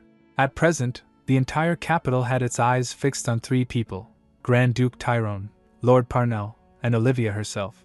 Under such circumstances, selecting such a public venue could only mean one thing. He was trying to make her look foolish. Madam, her maid asked softly, which dress would you like to wear today? Olivia's reflection met her own steady gaze in the mirror. She says, something fancy. After getting ready, she set out to meet James. A wave of murmurs followed her the moment she stepped into Aramir. Look, it's Lady Tyrone. Sure, it's Grand Duchess Tyrone now. The whispers brushed against Olivia's ears like needles. She was already starting to feel drained. If she had properly ended things with James from the very beginning, none of this spectacle would have happened. She had thought he was nothing more than a puppet, manipulated by those three fools in his family. Never, not even once, had she imagined he was capable of acting on his own like this. It was a mistake to assume anything about anyone. But she resolved, but it's okay. Without his sword, he's no match for me. Welcome, Your Grace. The attendant greeted with a bow. Your company is already here. Just then Olivia recalls his previous interaction with the attendant where he had asked, Do you have a reservation, ma'am? Now more poised she says, Lead the way. He bows. Yes, Your Grace. Right this way. James was seated in the most visible section of the cafe. She slides her chair. Wife, he said the moment she approached. Olivia says, It's not easy to infuriate someone from the get-go with a single word but congratulations. She sits down and says, Please address me properly as Grand Duchess Tyrone. I am no longer your wife. James began slowly. I don't agree with that statement, she says evenly. I don't require your approval for anything. Your mothers, whom you love so dearly, unanimously granted me permission to leave. A subtle twitch crossed his face. Around them, the whispers grew louder. Goodness gracious, look at his expression. Should we be worried? Olivia thinks, is he trying to intimidate me? Olivia almost scoffed. She refused to be intimidated by a man who didn't even know who had purchased the shirt he was wearing. A waiter approached nervously. May I take your order? He puts down the drinks and says, I'll return once you've decided. Olivia puts up the glass and gulps it down thinking, tea? With him? He doesn't even deserve the complimentary water. Anyway, Olivia said, folding her hands neatly. As commander, shouldn't you be in the north? We captured Gale, the leader of the Celts. James replied evenly. The north will remain safe for a while, even without me. Her composure nearly cracked. Pardon? Already? That was impossible. If she remembered correctly, it had taken him 5 more years to accomplish that in her previous life. He adds, I pushed myself to return early. A cold realization crept up her spine. No. Her mind raced. Please don't tell me, James said. I hurried back because I wanted to see you as soon as possible, Olivia. Her fingers trembled despite herself. Why all of a sudden? You can't do this to me after everything you've done. How so? His voice remained steady. We barely know each other. He replies, regardless, I still consider you my wife. So come back. Grand Duke Tyrone's obviously just playing you. Olivia almost laughed. Ian's face surfaced in her mind. His sincere compliments, the soft concern in his voice. She thinks, Ian whispered sweet words to me endlessly. I had never heard such words before, so I was constantly in doubt, and I'd even feel uncomfortable. But that's ancient history now. I know how sincere he is. Watch what you say, she said sharply, her hand clenching. Grand Duke Tyrone has been nothing but sincere with me. James's jaw tightened. But he's... She interrupts, impotent. James turns his head. Yeah? She replies, what about it? It doesn't matter. Of course it matters, he shouts. A life without children is bound to be miserable. A marriage is incomplete without procreation. She let out a quiet scoff and rose from her seat. We're done here. Incomplete without procreation? She thinks. If that were true, I should have been the happiest woman alive in my previous life. I didn't come here to hear you out, she continued coldly. I called you here to listen to me. She picks the glass of water and splashes it on him. And this is what you get for being rude. I won't repeat myself, so listen carefully. Our marriage is over. Let's ensure we never run into each other again, even by accident. Saying that, she left, leaving him there. Meanwhile, Ian was also there with Kenan in disguise. He glances at James, who was still sitting in his place. He heard James mumbling, I'm not giving up on you. From a distance, Ian whispered, he doesn't know when to quit. Kenan asks, Why didn't you intervene, Your Grace? I promised Olivia. Ian replies calmly. I told her I wouldn't follow her this time. He recalled her words, This is something I have to do on my own, so I'd appreciate it if you didn't interfere. He had replied. Yes, my love. Kenan asks. Then what exactly are we doing right now? Ian says. Shut it. Kenan reached for the table anyway. Might as well enjoy some free tea. As the liquid swirled in a cup, his eyes flicked toward the retreating figure. James Parnell. Looks like he's not going to give up easily. Then he says, Kenan, get up. We're leaving. Kenan replies. But I just poured myself a cup. Ian rose, irritation simmering beneath his composed exterior. I need to get home before Olivia does so she doesn't get suspicious. Kenan silently says, trembling with anger, I swear, one day I'm going to spit in his tea. When they reached their estate, Ramana greeted them and told, Welcome back, Your Grace. Her Grace said she was tired and went up to her room. Ian replies, I see. He looks up looking sad. In her room, Olivia lies on bed. James's voice echoed in her head, sharp and accusing. How can you move on like that? Is marriage just a joke to you? No, she had replies. Marriage is no joke, and neither is divorce. She questioned, in fact, what did you do to save our marriage? When I wrote to you for help, how did you respond? Please do not cause further division in the household. Listen to what my mothers have to say. So I did exactly that, Olivia told him calmly. I listened to your mothers and left the Parnell estate. Our relationship ended a long time ago. She exhaled. I'm sick and tired of him. Just then someone knocks at her door. She gets surprised to see Annie. Annie calls for her. Olivia? Oliva quickly says. Come on in. To what do I owe this pleasure? Annie steps closer saying. I heard something happened during the birthday celebration, but, she fidgeted adding, both you and His Grace seemed really busy, so I didn't know how to bring it up. Olivia asked gently. Did you hear about it at school? As she doesn't say anything, Olivia hugs her and says, You poor thing. I'm sorry I made you worry. No, Olivia. You have nothing to apologize for, Annie said quickly. I just wanted to check on you to see if you were doing okay. Then Olivia asks, By the way, how's school? Are you enjoying herbology? Yes. I'm having a blast, Annie replied enthusiastically. I'm really glad I followed your advice. How do you know me so well? Olivia chuckled. Well, I am your sister. In her previous life, Olivia had never realized Annie had such a talent for herbology. She thinks, I only found out about it after Annie moved into the Tyrone estate in this life. I might just be doing all of this for my own satisfaction. And don't worry about the birthday celebration, Olivia added.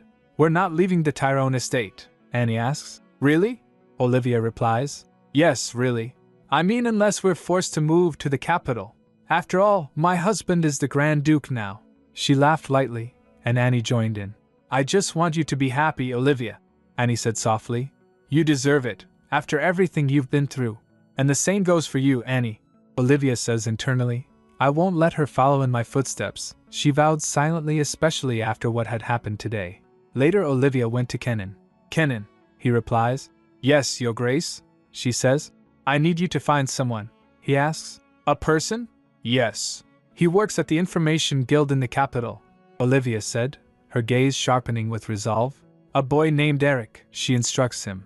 Find me a boy named Eric from the Information Guild in the capital. He's around 15, with black hair and eyes, and distinct scars all over his face. Kenan asks thoughtfully, the Information Guild. Are you planning to plant a spy in the Parnell estate? He offers. If that's the case, I can make arrangements. Olivia chuckles. I would never do such a thing. You're funny. But then her expression hardens as Kenan asks. Then may I ask why? She tells him. The person who scarred his face, it was a maid of the Florence estate. So I just want to make amends for what happened back then. Her attendant replies. I see. But Olivia thinks to herself. I made up that reason just now, but technically, all of it is true. Back in the Florence estate, little Eric lies on the floor as a maid looms over him holding Annie. The scars on Eric's face. The culprit was indeed a maid of the Florence estate, simply because he had the nerve to speak to Annie. In her past life, no one imagined that the poor boy would one day rescue Annie from the living hell she was in. The person who saved Annie from the junkie she was sold to by our father, it was none other than Eric. Due to differences in their social status and the circumstances back then, they were needlessly kept apart from each other. Olivia concludes, I'm not going to let that happen again. Back to the present, Olivia says to Kenan. You don't need to worry about the Parnell estate. James rarely talks, so even if we had someone on the inside, it wouldn't do much. Olivia smiles at him. Alright then, I'm counting on you. As Olivia leaves, her attendant wonders to himself. How does Her Grace know that Lord Parnell rarely talks when she has never even met him before? He gets stressed. I can't just let this fly. Meanwhile, Ian at his desk, thinking of Olivia. He recalled James saying, I'm not giving up on you. He clenches on his pen and thinks, he's not giving up? Not on my watch. I'll make him, even if he doesn't want to. Just then someone knocks at the door. Ian says, Come on in. Olivia steps in. As she steps closer, without looking towards her, Ian says, I was about to call you. The numbers don't add up here. Give me the documents again.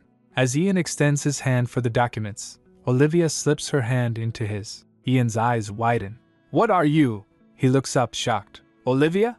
Olivia smiles brightly, touching Ian's face. Busy, are we? He smiles. I was just reviewing some documents, so it's okay. She asks, then do you want to take a walk with me? He grins. I'd love to.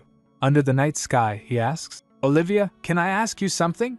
She replies, of course. He adds, when you were going to meet Lord Parnell today, what did you have in your bag? It seemed heavy. Olivia gets taken aback. Oh, you saw that in a split second as I was walking out? He laughs, haha, yes. She hesitates. So. He presses, why? What was it? She still hesitates, so. Ian smiles reassuringly. It's okay, take your time. But his meanings were, you still have to tell me. Olivia is lost in thought, sighs. He can be so tenacious sometimes, she finally answers. I took the tiara His Majesty gave me. Ian looks confused. Pardon? Embarrassed, she replies, just in case I needed to strike him. He chuckles. Haha, you're adorable and you crack me up. He's still laughing when Olivia grabs his arm, hard. Keep laughing if you want to be left here alone. If not, follow me. She drags him away. He says, wait, your skin's getting cold. We'd better head back. Olivia stops and tells him, not until we've gone to the orangery. Ian raises an eyebrow. The orangery? She smiles warmly. I want to show you something. You can only see it once it gets dark, he repeats. You can only see it once it gets dark? Then he looks toward the beautiful glass conservatory and thinks for a moment. He drapes his coat over her shoulders. Then at least put this on. Olivia smiles, touched by his thoughtfulness. Shall we? Ian asks, and gently takes her hand. The door creaks open, revealing a breathtaking interior, lit by starlight. In the middle was the stone fountain. Crystalline water rises from its center, bowing gracefully. He gets mesmerized. Looks like he's never been here at this hour, she thinks, observing Ian's surprised expression. He's never seen a place like this before. But then he saw a bed. Why is there a bed here? He asks, totally thrown off. Olivia thinks back to when she ordered it. She says, I asked for it earlier. Ian is clearly flustered. Ha, Olivia, you're suddenly coming on very strong, and I love it, she asks, playing innocent. What are you talking about? She nudges him playfully towards the bed. Just go and lie down. You know, he teases, already reclining against the pillows. I wouldn't mind staying up tonight. Olivia tries to keep her cool. Get it together, Olivia. Don't fall for it. She also gets on bed and says, make space for me. Just then she looks up and says, look, Ian, the stars are glistening like diamonds in the sky. Ian just stares at her. Indeed, he replies, smitten. She wonders, did he even take a look? Olivia clears her throat. You asked me to sing you a lullaby, but I am a terrible singer. Could I entertain you with some constellation stories instead?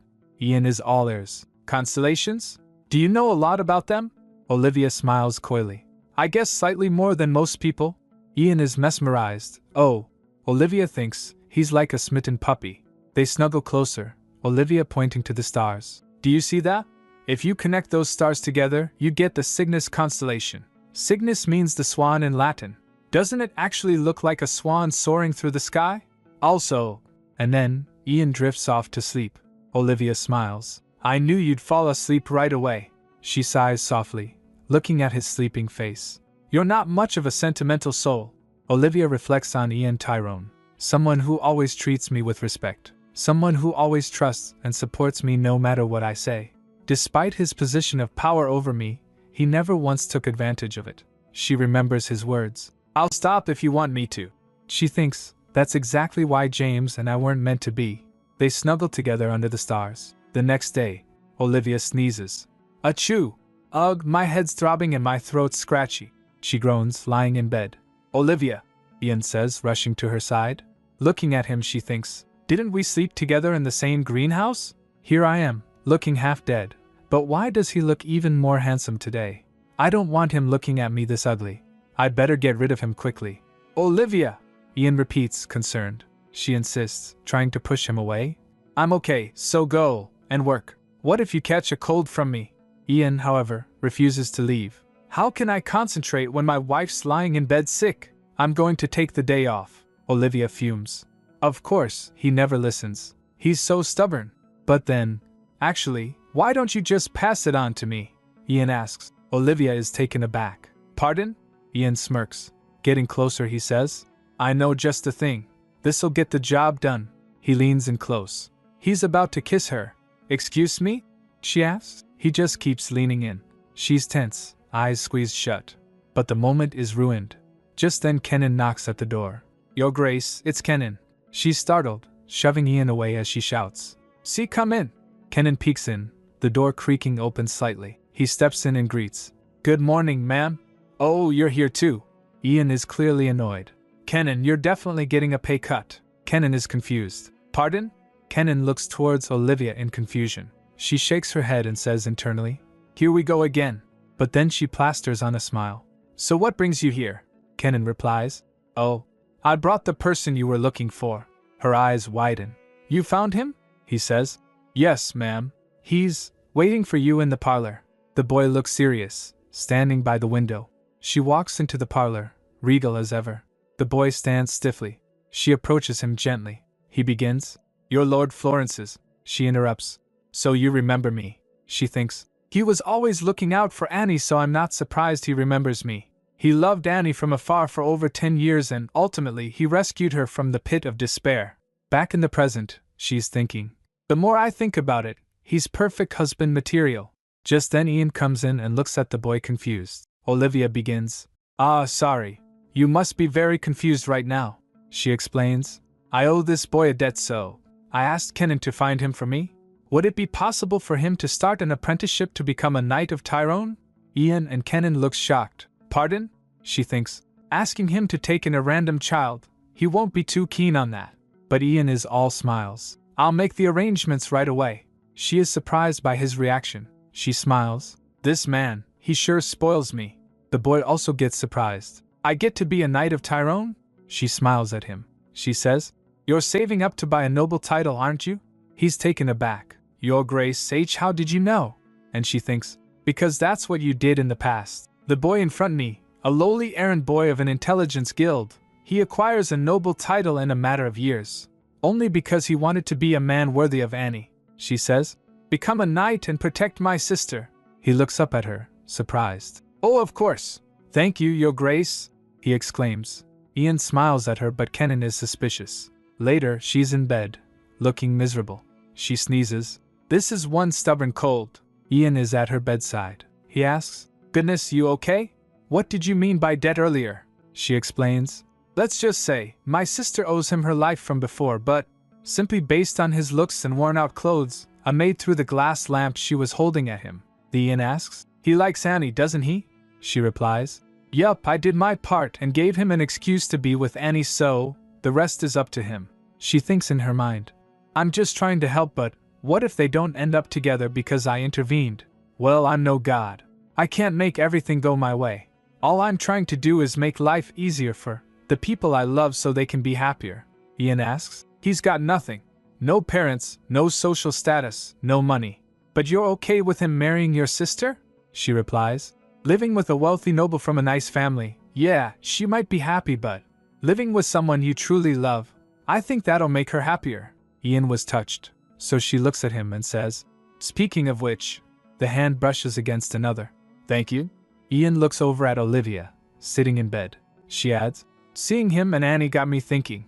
If you hadn't accepted my outrageous proposal, I'd still be living a miserable life." Olivia smiles gently. "Regardless of how it all began, your love and devotion has truly moved my heart. You're the best thing that has ever happened to me." He remains silent, then asks, "Olivia, how do you feel about me being a Grand Duke?" Olivia is caught off guard.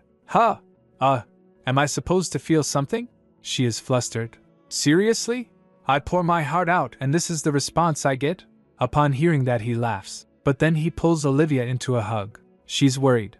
"Why, you're going to catch a cold from me." He just holds her tighter. "I love you, Olivia." "Gosh." Olivia looks up at him. He's gazing at her so intently. "I warned him." And then he kisses her. But Olivia pulls away. Wait, I can't breathe." She's thinking, "This stupid cold. It's ruining the mood." The Grand Duke notices she's coughing. "Oh my, looks like your throat's really dry," she says. "Yeah, sorry for startling you." Ian smiles. "Don't worry about it." But for the time being, he looks at her smirking. Olivia gets confused. He grabs a glass of water from the table and drinks it himself. Olivia thinks, "Oh, it wasn't for me?" And then, he steals another kiss, making her drink water from his mouth. Olivia is completely flustered. "This fox, where does he learn all of this from?" She wipes her lips. Suddenly, the Grand Duke is on top of her. He nuzzles her neck. He whispers, "Keep your eyes on me." Later, Kenan tells Eric while walking, "It would be nice to stay in the capital, but unfortunately, the capital is currently at full capacity. Once you complete your basic training and pass the exam, you'll probably be sent to the kingdom as a knight in training," he adds, glancing at Iraq. "Of course, before you pass the exam, you may have to leave this place. His Grace is merely giving you an opportunity. Nothing is guaranteed," Eric replies. "Yes, sir," Kenan thinks. The world has completely drained the life out of this young thing. Then he says, "I'll take you to the trainees' dorm." But then, suddenly, Annie is slammed into him. "Ow." Kenan looks concerned. "Ms. Annie, are you okay?" Eric was surprised to see her. Annie, flustered, starts laughing. She's dropped her books and papers everywhere. "My apologies, your lordship. My eyes were not on the road." Kenan started picking her books, says, "No worries, Ms. Annie." Annie stares at Eric, then asks, "Who's this?" Kenan fell in doubt, thinks. Her Grace said he was Ms. Annie's life savior, but she doesn't remember him. He certainly seems like he recognizes her. At times, I feel like something's off with Her Grace. It's as if she's always one step ahead of us, as if she's not from this world. Kenan introduces him. "Oh, he's our newest knight trainee," Eric is told. "Lower your head at once." He bows. "My apologies." Then he extends his hand. "Here are the books you dropped." As he hands the books to Annie, she notices something. "Oh no! Your finger's bleeding. Looks like a paper cut." He waves it off. "It's fine, Ms. Annie." He thinks, "What's a small cut on my fingers that's already covered in scars?" He says, "Don't worry about." But Annie won't let it go. "Come on now." She pulls out a handkerchief. "Wrap it up with this for now," he replies. "Thank you." Eric thinks, "You haven't changed since the first time we met. Still kind and caring." Annie looks up at him, smiling. "When you become a knight, please keep my sister safe," he thinks. "She's radiant." He nods. "Yes, Ms. Annie." Then Annie turns. "I'd better head back now. Goodbye." He watches her leave. Later, Olivia is in bed, looking pale and weak. She groans in discomfort. It started as a simple cold, but it worsened because they couldn't keep it in their pants. As she coughs, Ramana in concern checks up on her. Olivia mumbles something barely. Ramana asks, "Yes, Your Grace, how can I help you?" With a trembling hand, Olivia manages to get out. "A letter." With trembling voice she says, "I need to write a letter, so get me a pen and paper." The maid is shocked. "A will? Your Grace, it's too early to give up," she says internally. "It's not what you think," Olivia insists. "It's urgent because otherwise," she decides, "regardless of how sick I am, I have to perfectly tie up the loose ends for Annie.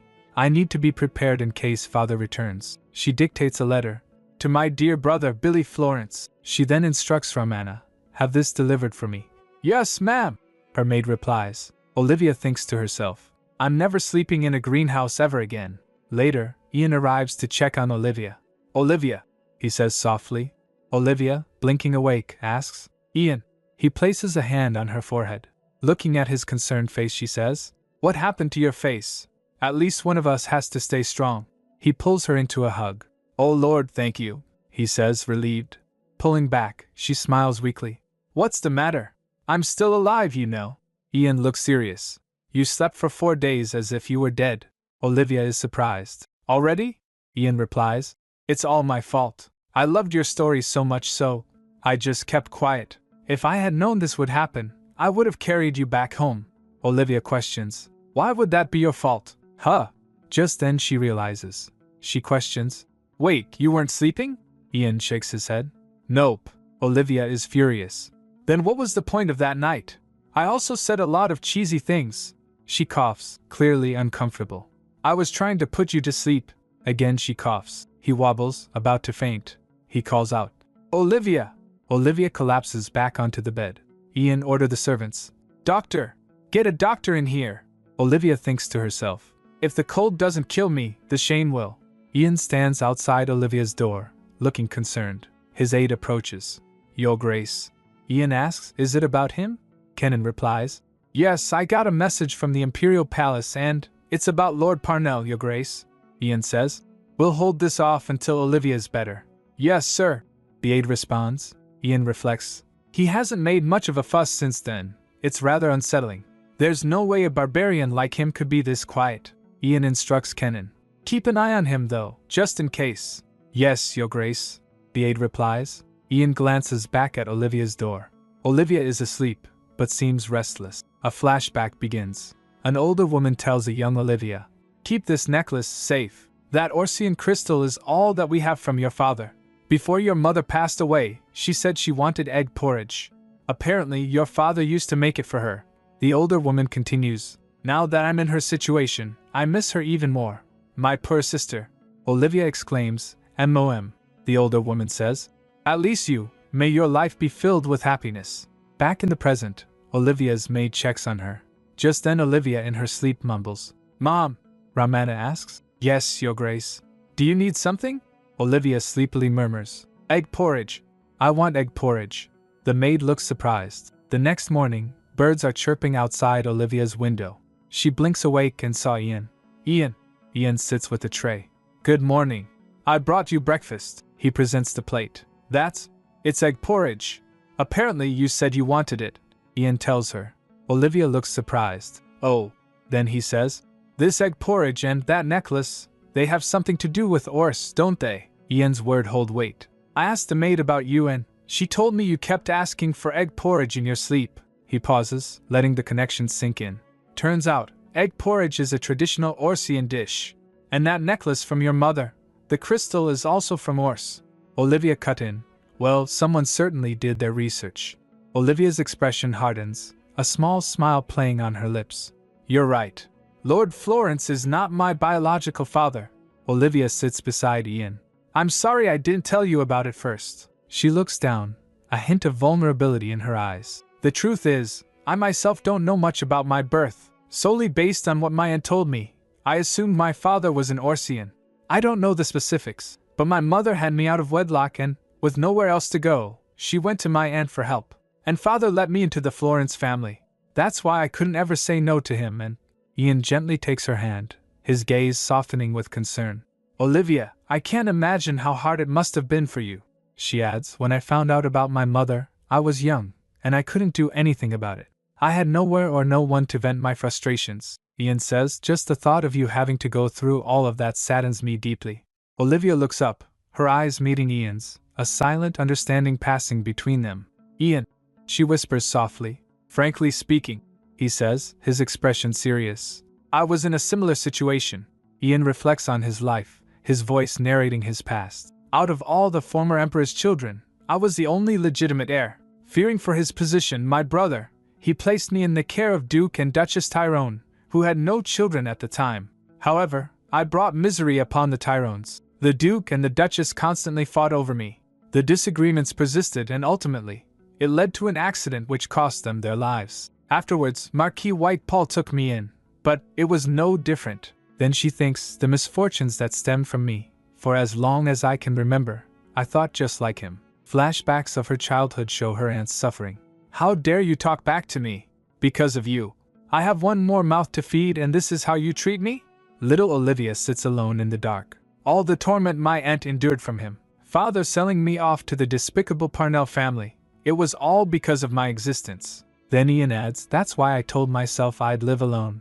I didn't want to make any more of my loved ones miserable." She gently caresses Ian's cheek. "That's ridiculous. Look at us now." Olivia smiles, her eyes sparkling. "Is this your idea of misfortune?" She cups his face, his blue eyes locking with hers. He says, "Absolutely not. I've never not been happier because you told me I was the best thing that has ever happened to you. Don't you remember?" Olivia's eyes widen in realization. "Ugh, quit teasing." She playfully jabs at Ian's chest. He laughs. "Ha ha ha. Calm down." Olivia chuckles, the weight of her past seeming to lift. "I've only told Romeo about this before, so this feels liberating. It was because he was the only one who could take me to Ors. But now, it doesn't matter." Ian looks at her, a soft smile gracing his lips. Olivia leans in, kissing him tenderly. "Even if I don't find my father, even if I can't go to Ors," she pulls back slightly, her eyes full of love. "None of that matters because I have him, my husband, by my side." She says, "I love you, Ian." Ian smiles, his heart overflowing. "So do I." He pulls her in for another kiss, sealing their bond. 4 days later, Olivia stretches, a contented sigh escaping her lips. "I finally feel alive again. I am no longer sneezing or sniffling." Remembering later nights, she thinks, "Of course, our physician hates us now, but thankfully Ian never caught it from me. Ian sips his tea, a knowing glint in his eyes. What's wrong, Olivia? She complains. Both of us slept outside, and we rolled around together. But it feels a little unfair I'm the only one who got sick. Ian shrugs, an innocent expression on his face. Well, I've always been quite healthy. Olivia's eyes narrow. I hate him. Ian leans back, a teasing smile playing on his lips. Being healthy has its perks, don't you think? Olivia sputters. I don't know what you're talking about. Ian leans forward, his voice low and suggestive. So, it seems like we've finally come to an agreement. 5 times a week, right? Then tonight. Olivia's eyes widen in mock horror. You cheeky devil! She playfully blocks his advances. Olivia storms off. He calls out from behind. You know where to find me. She slams the door behind her. I hear nothing. Absolutely nothing. Olivia stands alone, a thoughtful expression on her face. When is he going to stop bringing that up? We've already seen everything there is to see. Just then Olivia is greeted by Annie. Olivia says. Hi there, Annie. Annie approaches, her school bag in hand. They sit so Annie asks, Are you feeling better now? Olivia smiles while sitting, of course. How was school? Annie rummages through her bag, eager to share her day. Oh, it was great. We learned about this today. Oh, I also came across a night trainee around my age last time. Olivia pauses, intrigued. Point of contact. Annie blushes, looking down shyly. It felt weird.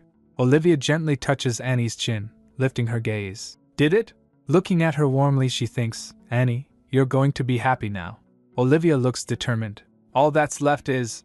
Her gaze falls on an envelope lying on her desk. A letter from Lord Florence. The letter arrived just as Olivia was battling a nasty cold. Her maid suggests she wait to read it, but Olivia assures her. It's okay, fortunately. There's nothing to worry about. The letter is from her father. I've taken on another investment consulting gig back in our hometown. I'll have to extend my stay here, so take good care of Annie. Olivia thinks to herself. Father, don't you worry, because I'm already taking great care of her.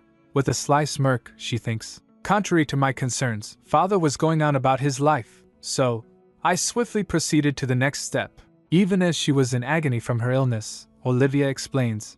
There's a reason why I insisted on writing my brother. It seems as if Father's planning to settle in our hometown, but my concern is who'll look after the estate. As the eldest of the family, don't you think you should? Her brother sold everything in the capital. Then Romana told her, the deed to the Florence estate in the capital city has been transferred to Billy Florence. Just as I expected, Olivia thinks. Every single Florence man is materialistic and self-centered, so I was quite certain this would get the job done. Olivia sips her tea, internally monologuing. I've caused a rift between them, so they won't be bothering us for some time. It sucks that Annie and I won't be getting a dime, but if it means a life without those money-grubbing Florence men, I'm willing to pay that price. Remembering their happy moments, she thinks. For our happiness. Then in other matter, the department store and everything else is going on smoothly. Later, Olivia's maid rushes in. Your Grace. Olivia, startled, asks. Huh? What's with the tone? The maid exclaims. Why, you should head down to the first floor immediately. Olivia, now panicked, sprints after her. Down there was a sea of flowers. Olivia asks her maid. What the hell? She wonders. Was it Ian? The whole first floor is completely covered in flowers. It reeks of flowers. As she holds her hand to her mouth in shock, Ian appears. Olivia, what's with all the noise? Olivia interrupts. Ian, what's with all the flowers? I don't like flowers. Also, why would you buy that many? Ian looks confused. It wasn't me, Olivia. Pardon? Olivia is clearly stunned. If it wasn't Ian, who are they from? His Majesty. Her maid nervously announces. Your Grace. They're from Lord Parnell. There was a letter with the flowers. Olivia reaches for the card, reads it, and her eyes turn dark. I heard you're sick. Hope you feel better soon. Your husband, James. She rips the card to shreds. You've got to be kidding me. She thinks. Olivia is furious as she yells. Send everything back. The maid stutters. But Your Grace. Olivia cuts her off. No buts, just get them out of my sight. And from now on, don't accept anything from the Parnells and send it right back. Olivia imagines the headlines. Lord Parnell fills ex-wife's house with flowers. Are they getting back together? Ian takes her hand, trying to calm her down. Calm down, Olivia. I'm quite certain many have seen the flowers come in. Instead of sending them back, what if we give them away to people on the streets? Olivia's face brightens. That's a great idea. That'll change the headlines to some extent. Now the headline reads, Lord Parnell, his flowers to ex-wife scattered on the streets. Olivia thinks to herself, if you're going to give someone a gift, at least do some research first. I don't like flowers. Wait. She pauses, looking back at the flowers. Did I always hate flowers this much? Suddenly, she has a vision of herself, surrounded by thorny vines. She flinches and wonders. I think the cold might have affected my brain as well. I keep having weird thoughts. I mean, it's James we're talking about here. He has zero concern for my likes and dislikes. Just then she heard a cracking sound. Olivia calls out, Ian! Ian's fist was about to break the railing. He replies, Yes? Olivia grabs him.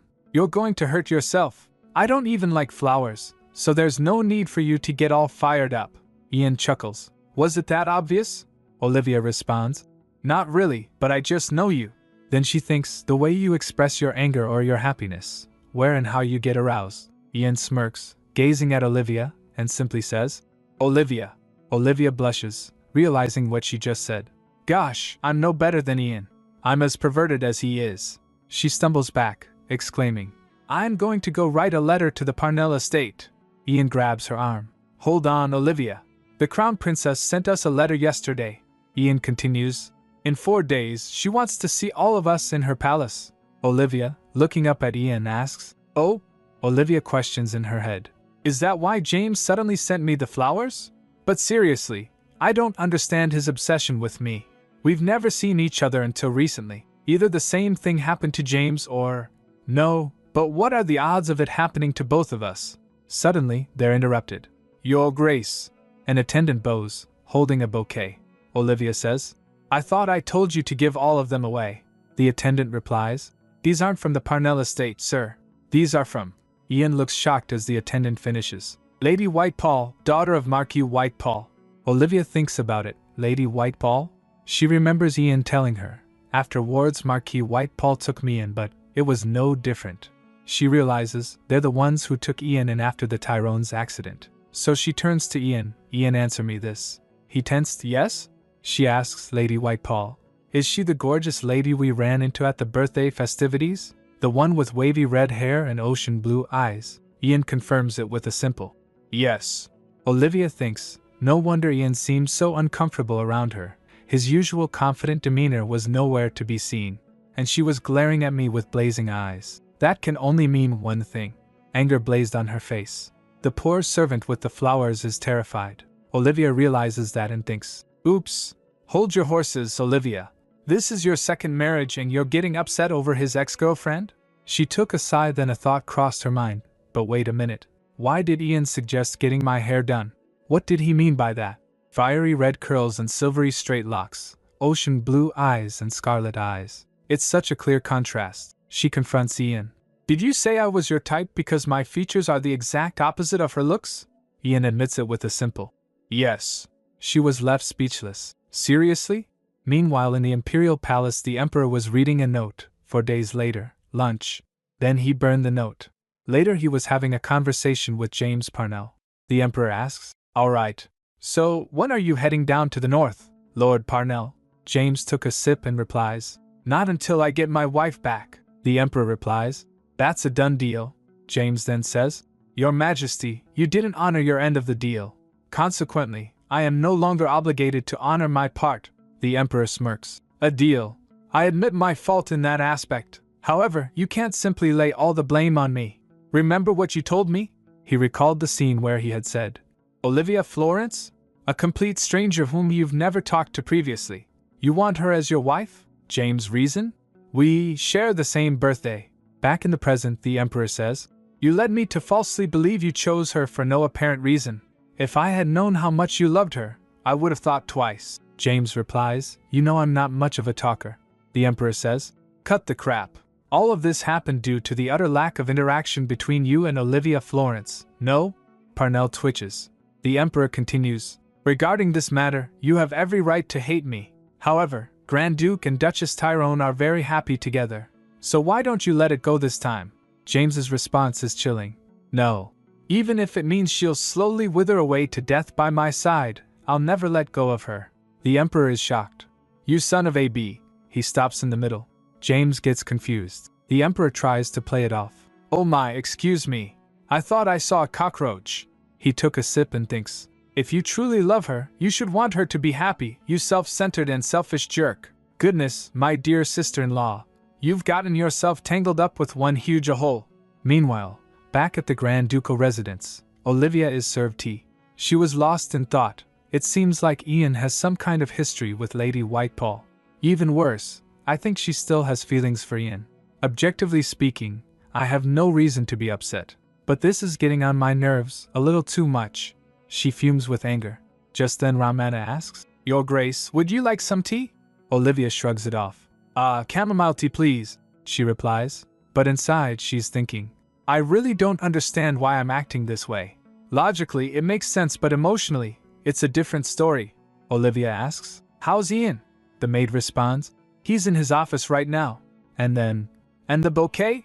Just then she panics inside. Olivia, are you out of your mind? Why would you ask that?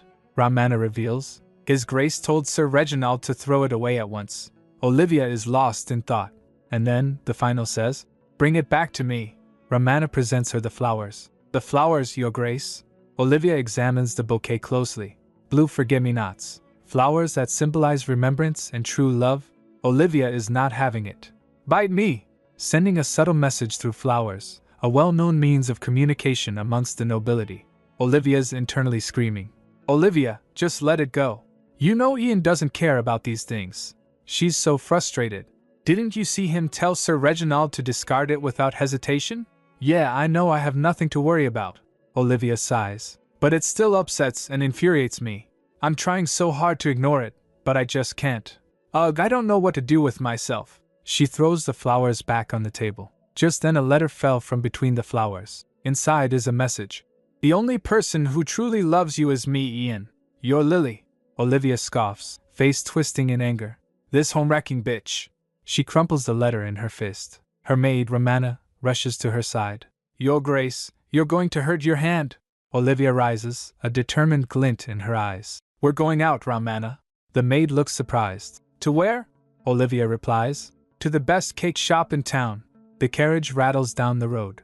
Inside, Olivia stares out the window, lost in thought. She recalled the scene from a few moments ago. Ian watches from a window as Olivia's carriage pulls away. She thinks, he stood there as if I was leaving him for good. I mean, I'm not surprised given the way I acted. The carriage screeches to a halt. Olivia steps out, guided by Ramana. This is...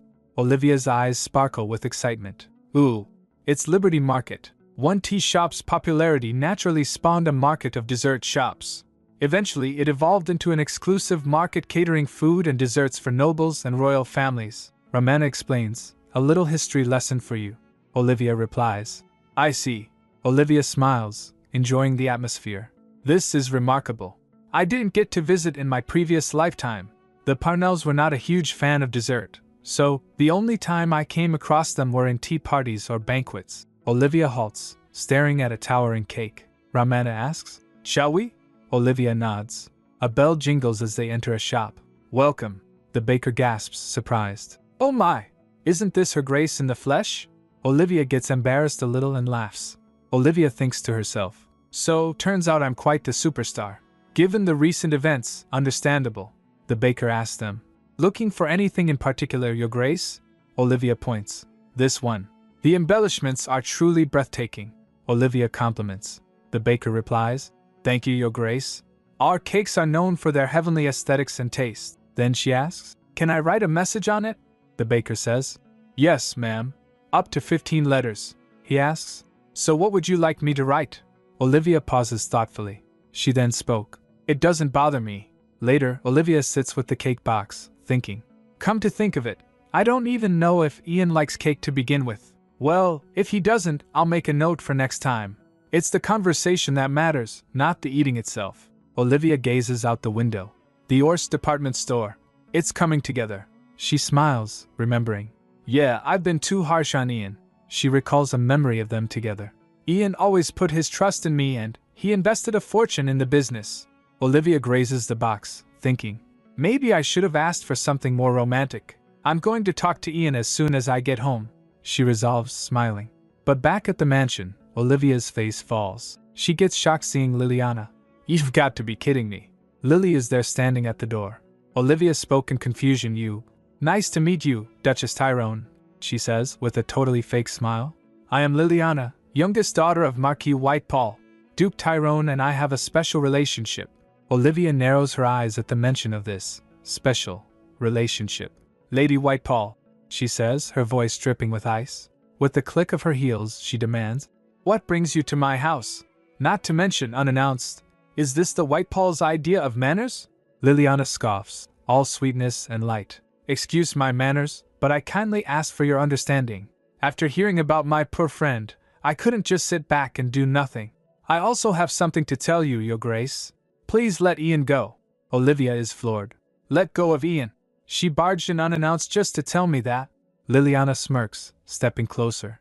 Olivia says, I was going to let you off the hook, but why are you being so disrespectful? Liliana replies, Your Grace, you don't love Ian, not even the slightest bit. I saw what happened during the birthday festivities. It wasn't just me, everyone there did. He's just getting dragged along because he's too nice. If you have an ounce of guilt, let him go. Speechless, Olivia stares down at Liliana. You're going to bring up that incident against me?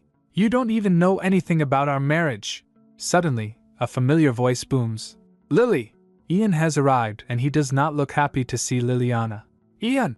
She cries, all smiles. How have you? But he cuts her off, completely ignoring her. He guards Olivia, his eyes cold. Liliana's smile falters as she turns to Ian. Now you show your face. Oh my, you look terrible.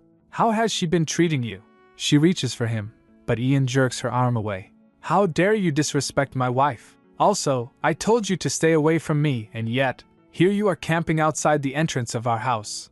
Liliana replies, I know how embarrassed you must be from all the rumors. You don't have to hide it from me. I've always got your back. She smiles, but it's unsettling. She cray-cray. Olivia thinks, getting serious chills. Ian's tone hardens. Go home, Lily. I've tolerated your actions for old time's sake, but if you persist in disrespecting my wife, you leave me with no choice. Liliana showing concern, but Ian, as your friend, I can't turn a blind eye to your unhappy marriage. Even worse, a forced marriage. Ian is blindsided.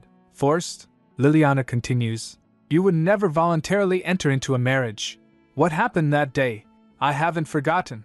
Ian looks pained. Olivia gets worried. Ian. She steps forward. Lady Whitepall, you seem to be mistaken about something and I'd like to set the record straight. Liliana looks confused. Pardon? The Duchess explains. Us nobles, we thrive on rumors and gossip. I'm fairly certain every noble has been the talk of the town. Also, people's misfortunes are more entertaining than good fortunes. So, will people talk about how happy we are as a couple? I don't think so. People will distort the truth for their amusement. Nevertheless, it's just a rumor in the end. As you saw with Ian. It's impotent. We don't trust every word on the streets. She smiles sweetly as she grabs Ian's arm. Ian has been performing his duties as a husband exceptionally well. Hence, don't go around talking nonsense based on unsubstantiated rumors. Olivia's words hit Liliana hard. Isn't that what a true friend should actually do? Liliana flinches upon hearing that but doesn't respond. Olivia continues. Oh, and also, I happen to have the perfect gift for our esteemed guest. Unfortunately, I won't be offering you a drop of tea here, so take this and enjoy, Lady Whitepall. She shoves a box into Liliana's hands. Inside the box the note on the cake reads, It doesn't bother me, Liliana thinks as she awkwardly accepts the gift. Then Olivia went past by her and says, her smile unwavering, Please see yourself out. It was nice meeting you, Lady Whitepall. Take care, she says, as the doors slam shut behind Liliana. Trembling with rage, she clutches the gift, and then the box slips from her grasp. The cake inside goes flying, splattering onto the ground. Liliana is left standing there, humiliated and furious. Later Olivia and Ian were in the middle of a serious conversation. Olivia, he says, with a look of concern. He's desperate to explain. Will you please let me explain? Olivia's expression is one of hurt. He continues, First, I didn't invite Lily over. Ian is clearly agitated. Regardless, I shouldn't have let her off the hook for so long. Olivia's face is stern. She says, Don't call her by that. He asks, Pardon? She says, Don't call her by her nickname. Olivia's face twitches as she thinks. It feels horrible. If you think about it, Romeo and I also have nicknames for each other. It's just a nickname that means nothing between longtime friends. But I just absolutely detest the name Lily coming out of his mouth. She concludes, now I understand why he was so upset. Ian says, Olivia. Ian reaches for her face. Are you being jealous? He asks. Olivia seems unsure how to respond. She wonders, am I? She responds, I don't know, Ian. My emotions don't feel like they're mine. I can't figure out why this is so upsetting, and she thinks in her mind. On second thought, that makes complete sense. I've never been in a proper relationship, let alone a marriage. She lets out a small laugh. Ian laughs. She asks, what's so funny? Olivia's shocked. Here I am serious as a heart attack, and he's laughing? He laughs. I've never seen someone express jealousy like you before. How adorable. Phew, Ian sighs. He adds, also, wasn't the cake actually meant for me? Olivia gasps as she heard that. This fox of a man, he always sees right through me. So embarrassing. I don't even know anymore. Olivia's face flushes. She closes her eyes with embarrassment. Ian looks at her with a look of question. Then they kiss. They lean in for another kiss. Then they kiss, and Ian chuckles. Lying on bed hand in hand, Ian says, there was nothing between me and Lady Whitepaw.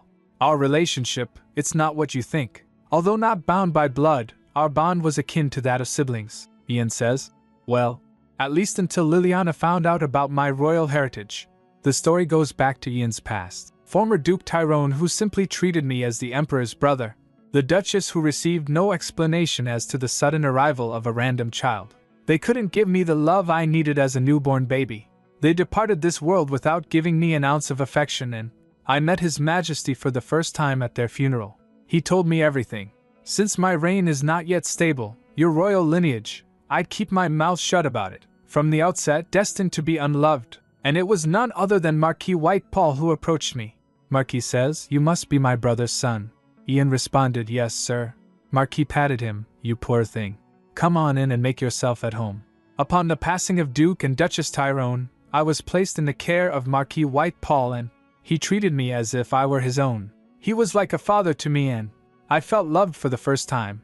On top of that, I was thrilled at the thought of having an adorable younger sister. Liliana calls for him, Ian. He turns to her, Lily. She asks, how do I look in my new dress? Don't I look pretty? He replies, yeah, you look absolutely beautiful, Lily. She smiles, right? Maybe I'm secretly a princess. Cozy and warm. They made me realize the true meaning of family. However, the more love I received, the stronger the sense of guilt grew within me. I'm not actually a Tyrone. How betrayed would the Marquis and Marchioness be if they found out the truth? So ultimately, I came clean to the Marquis and Marchioness. Their faces were filled with shock. But the Marquis felt sorry for him. He hugged Ian and said, I'm so sorry you had to go through all that. I can only imagine how hard it must have been for you. Thankfully, the Whitepaws loved me no less, and our relationship became stronger than ever. However, something unexpected and unanticipated happened. Liliana was listening through the door. Later in his room, Ian is walking through the hall. He gets alarmed. Was someone here? I thought I heard something. Someone grabs Ian, pushed him on bed. It was Lily. She says, Ian, what took you so long? I've been waiting forever. Liliana is on top of Ian. He looks completely taken aback and asks, Lily, what's suddenly gotten into you? But Lily just smirks, her eyes gleaming with a hidden agenda. You see, I've always wanted to be a princess. She leans in closer. And you desperately want to be a part of our family, don't you? Ian looks so conflicted. She's reaching for his face, but he's not having it. He says, But I thought I was already a part of Dash. Lily's expression shifts. She screams at him. Lies! Stop lying to yourself! Her eyes were glowing with fury. Lily's hand is on his chest, and he flinches. She continues, The two of us together. We can finally become a true family. Ian is terrified as he screams in the middle of the night. Dash! He jumps out of bed and runs away. He looks so terrified. Back in the present, Olivia exclaims, My goodness! She looks so worried. He adds, Perhaps there was some truth to my nationwide title as the imponent Duke. That day traumatized me in developing intimate relationships with people. Just the thought of it terrified me, Olivia says. Ian, you can't call yourself impotent over something like that. Olivia looks so concerned. She thinks in her mind, driven by their infatuation with me, if someone were to sneak into my bedroom without my consent. The shame and humiliation stemming from such a relationship, I know all too well. And it also happened to Ian. when he was much younger. Olivia looks back with so much sadness. My poor Ian. Ian is smiling again. He adds, to make matters worse, there was an endless stream of people throwing themselves at me so. Olivia freezes. Hold up, endless stream of people? It wasn't just her? He spoke. Well, Ian is still smiling, but there's a hint of smugness in his eyes. Dazzling looks, a duke with immense riches. Who wouldn't throw themselves at such an eligible bachelor? She fumes. Eligible what now? But undeniable. She realizes. That explains the countless rumors revolving around him. Some called him impotent while others called him a womanizer. Then Ian calls. Olivia. I've told you everything about me now. Why I can't have children, what my past was like, he asks. Despite the ugly truth, do you still love me? Olivia's eyes are full of love and admiration. Ian, how can I not love someone like you? She pulls him close. It's still difficult for me to open up to you about everything like you did. But I can say one thing for sure. She pulls him in for a hug. All those lonely nights I spent were a small price to pay for having you. They look so happy together. He replies. Same here. Their love is so sweet. Later we see beautiful city, bustling with life. A carriage pulls up, a servant opens the door and announces, We have arrived. The Marquis Mayen steps out of the carriage. Royalty of the Orse Kingdom, Marquis Mayen. People are whispering as they see him. Who are they? They're not from here. Someone answers, Huh? Those people, they look like they're from the Saint Germain Guild. The other says, Saint Germain?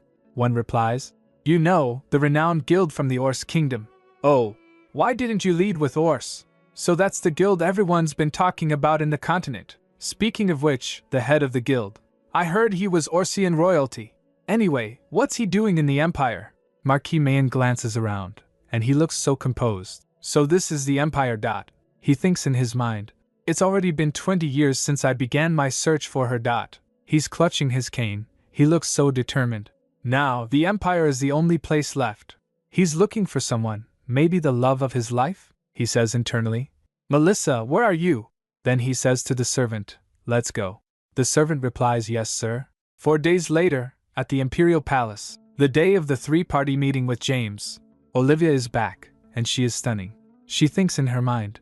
First, an obsessive girl and now, a possessive ex-husband. She's so annoyed. What is wrong with these people? Just let it go, man. Just then Ian says, Olivia, don't let him get to you. She looks at him, and her face went red. Ian says, He's not worth it. Ian is standing there, looking so handsome and collected. Gah, I can never get used to that face. But, she smiles, thumbs up. Looks like we've already won today. Ian asks, Pardon? What do you mean? She replies, Nothing. Ian gets confused. She thinks, despite James's usual indifference and high self-esteem, he'll find himself intimidated by Ian's exceptional handsomeness today. Ian and Olivia are getting ready to enter the palace. He asks, Shall we? She glances at him. Yes, lord. They hold hands, their bond is so strong. They head into the palace together, ready to face whatever awaits them. James, dressed in his stern, dark attire, seated across from them, a storm brewing in the air. Olivia sips her tea, a slight frown on her face, muttering, James. Then, with a pointed look at his outfit, she whispers, Why is he dressed like a Grim Reaper today? Gosh. I mean, just look at how pretty Ian looks today. Seems like no one's helping him dress. If it were me. Suddenly, Olivia's eyes snap open, red, and she refocuses on James. Ian looks at her in confusion. Meanwhile, she scolds herself. Olivia, you dumbass! What are you thinking? She questions herself. If it were me? You're not his wife anymore. Stupid love-hate relationships. Just then Startus enters the room and says, You're all here. All of them stand, so she says, Take a seat. All of them comply, Yes, your highness. Then Startus began. Given the circumstances, I volunteered to assume the role of a mediator. However, she pauses, a calculating look on her face. I'm not so sure this matter needs any mediation to begin with. James' face twitches before he began. So in other words, you claim to mediate without actual intent, deceiving not only me, but the entire court, just to get out of that situation. Olivia, overhearing this, is shocked. Her thoughts is a mix of disbelief and anger. The nerve on this man. What happened to the knight who cared about nothing but his country? That's really unlike James, Startus retorts. If it weren't for me, that day you would have been the last day you ever saw the Duchess. You ungrateful thing. She then adds, Lord Parnell, so you're saying the annulment? It's invalid because you never agreed to it? Lord Parnell confirms. Yes, Your Highness, she counters. However, the seal on the annulment decree is clearly that of the Parnell family, is it not? James then states. Those who stamped the seal without authorization from the head of the house are currently under house arrest, behind bars. Olivia flinches, her eyes widening with realization. Her inner thoughts are a flurry of confusion and hurt. He actually locked up the 3 jackasses? Because of me? But why? I don't understand. She trembles thinking. Then why didn't he in the first place? Just then Ian gently takes her hand. Ian leans in, whispering close to Olivia's ear. I'm right here. Olivia, seemingly reassured but still contemplating, nods. You know what? IT doesn't matter. I just need to figure out how to get James to back off for good. Then Stardust points out. While you were away on the battlefield, didn't you delegate your authority to them? Regardless of your intent in this matter, isn't such a penalty too harsh for someone who was merely doing their job on your behalf? James began, that's but got interrupted. As Stardust asks, Grand Duchess, what is your will on this matter? With a serene yet determined expression, Olivia declares, I will never return to the Parnell estate. James slams his hand on the table and yells, Dear wife! Olivia, annoyed, mutters, UGH, that stupid dear wife nonsense. I keep telling him not to call me that, but... Then, Ian questions, I don't understand why you keep referring to Duchess Tyrone as your dear wife. Ian, with a sly smile, adds, Perhaps you've been on the battlefield for too long. James replies, Says the man who stole a wife away from a servant serving his country. Ian retorts, Stole? I rescued her from the living hell that was the Parnell estate. James warns, Don't go around making false accusations about a man's family. But Ian casually responds, False accusations, Lord Parnell. Were you truly unaware of the way the Parnells were treating Olivia? Starting from denying her a single good meal, all the verbal and physical abuse. Olivia, overhearing this, is visibly distressed, she thinks. Oh gosh, feels weird to have someone else talk about IT. James replies, I tried. He looks determined, stating, I tried to return from the battlefield as soon as possible. Olivia, watching him, thinks, judging by his reply to my requests, he didn't care one bit. So Ian questions, and would anything have changed? James' face twists again. Olivia then reflects, Indeed, after James returned, if my life had improved in my previous life, I would have just stayed still. However, true hell unfolded when James returned. Her hand trembles as she recalled those memories. Stardust notices that. She addresses James. The answer is obvious, and Lord Parnell, you're being stubborn for no reason. Congratulate your ex-wife's fresh start and gracefully step back. James, protesting, says, This is unfair, Your Highness. Then Olivia puts down her cup and says, Unfair? Then adds pointedly, What's truly unfair is how I had absolutely no say in marrying you. James, looking intently at her, says, However, you don't even know what I'm really like. James had a cold certainty. Olivia remembers, I do. In fact, I know better than anyone else. If the years we spent after your return were a true reflection of you, I expect nothing more from you. So, why don't we put an end to this mess once and for all today? Olivia's inner thought is a sly, triumphant. Then she says, Exactly my point. Olivia smiles a dangerous, knowing smile. We never even began, but... James looks stoic, as Olivia declares, You and I, we're done forever. Then Olivia exhales, sitting down. Then James stands and bows his head. It seems this is where I should take my leave. But before leaving, James glances at Olivia intently. Olivia's eyes widens. The teacup topples, spilling its contents. Olivia exclaims, Dear me! I'm sorry you had to witness such an ugly sight, Your Highness. As she saw Olivia panic, Stardust suggests, If you're really sorry, divorce Grand Duke Tyrone and marry me. Olivia gets confused. Pardon? All of a sudden, Ian chimes in. Stop with the utter nonsense, Your Highness, he admits. I admit my wife's a macho and dashing lady she is, but suggesting divorce to newlyweds? Olivia reacts with disbelief. What is wrong with these people? Stardust gives her reason. She's too good for you, Ian points out. Also, you've got Lord Alkesis. Stardust muses. What's wrong with the ruler of a nation having both male and female partners? Furthermore, given the Grand Duchess's close relationship to my fiancé, wouldn't the three of us get along without any conflict? Olivia responds. That's actually quite tempting, Ian says in shock. Olivia! She thinks in her mind, Romeo and I would get to hang out all the time. Then Ian pulls her close and says, "Don't let those meaningless words tempt you." He adds, "I won't back off as easily as that barbarian did." But she wonders, did he really though? Her inner thoughts reveal a painful hope. "I genuinely hope this is the last time I ever see him. But for some reason, I have a hunch he won't back off that easily." Startis is pouring more tea, her expression unreadable. She then states, "You are deeply indebted to me, Grand Duke Tyrone." Ian asks, "What do you mean?" She questions, "Do you think Lord Parnell will return to the north now? In other words, I need to find another reliable subordinate to go to the north." Ian dismisses the concern. "There will be plenty of eager volunteers, so I don't see the problem." Startis raises a valid point. "You think it's easy to find a subordinate without any greed like Lord Parnell?" Olivia thinks, "That's true. James never really wanted anything. Also, no one in the family knew how to deal with the cards we had. That was also something that made life difficult for me." She recalled her past life. "I only acted in the best interest of my family, but all I got in return were disapproving glances from people." People muttered behind her back. "The Parnells have changed. Were they always this money-obsessed? It's all because of her. She's truly wicked, just as Madame Parnell said."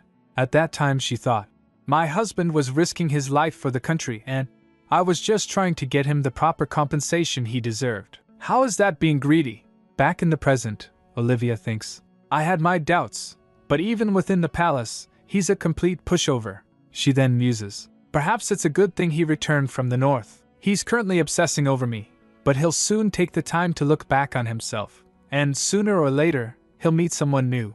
Meanwhile, Ian is talking to Startis, who says, "The only person I can think of is Marquis Whitepall, but he's in hiding, so got any other options?" Ian responds, "Are you trying to tell me to go and talk to him?" The retort is blunt. "You make me lose a pair of hands, you take responsibility." "That's harsh," comes the reply. Olivia's thoughts drift again. Marquis Whitepall. She remembers meeting him once, noting, "When I was busy socializing before, he wasn't in hiding. Come to think of it, I even met him once. He was quite the gentleman. He probably became a recluse because of the incident Ian talked about. Ultimately, it all comes down to Liliana Whitepall." Olivia's confused. "I don't recall meeting her in my previous life. There's no way I would have missed someone as gorgeous as her. Oddly, her name kind of sounds familiar." But then, a flicker of recognition. Suddenly an OH erupts, and everyone looks at Olivia. Ian asks, "Everything okay there, Olivia?" She stammers, "I just..." Then, a dawning realization hits her. "I remember who she is now. How could I have forgotten? Liliana. She's the woman who became the Queen of Polka. I heard she made quite the plea, volunteering to move to a faraway country with a language barrier. Was becoming a queen that important to her?" She remembers Ian saying, "Do you like me because I'm a Grand Duke?" At another moment, "Until she found out about my royal heritage," she concludes. As expected, she only cared about his status rather than who he was as a person. "I can only imagine his pain." Tyrone turns to Olivia, a concerned look on his face. "Olivia, are you okay? Are you tired?" She replies, "No, I was just thinking about something." When he asks, "May I ask what it was?" she takes his hand and says internally with deep sincerity, "I want to be a rock. I want to heal all of your past wounds with my love." She smiles gently, reassuring him. "I was just thinking about what to do in the future.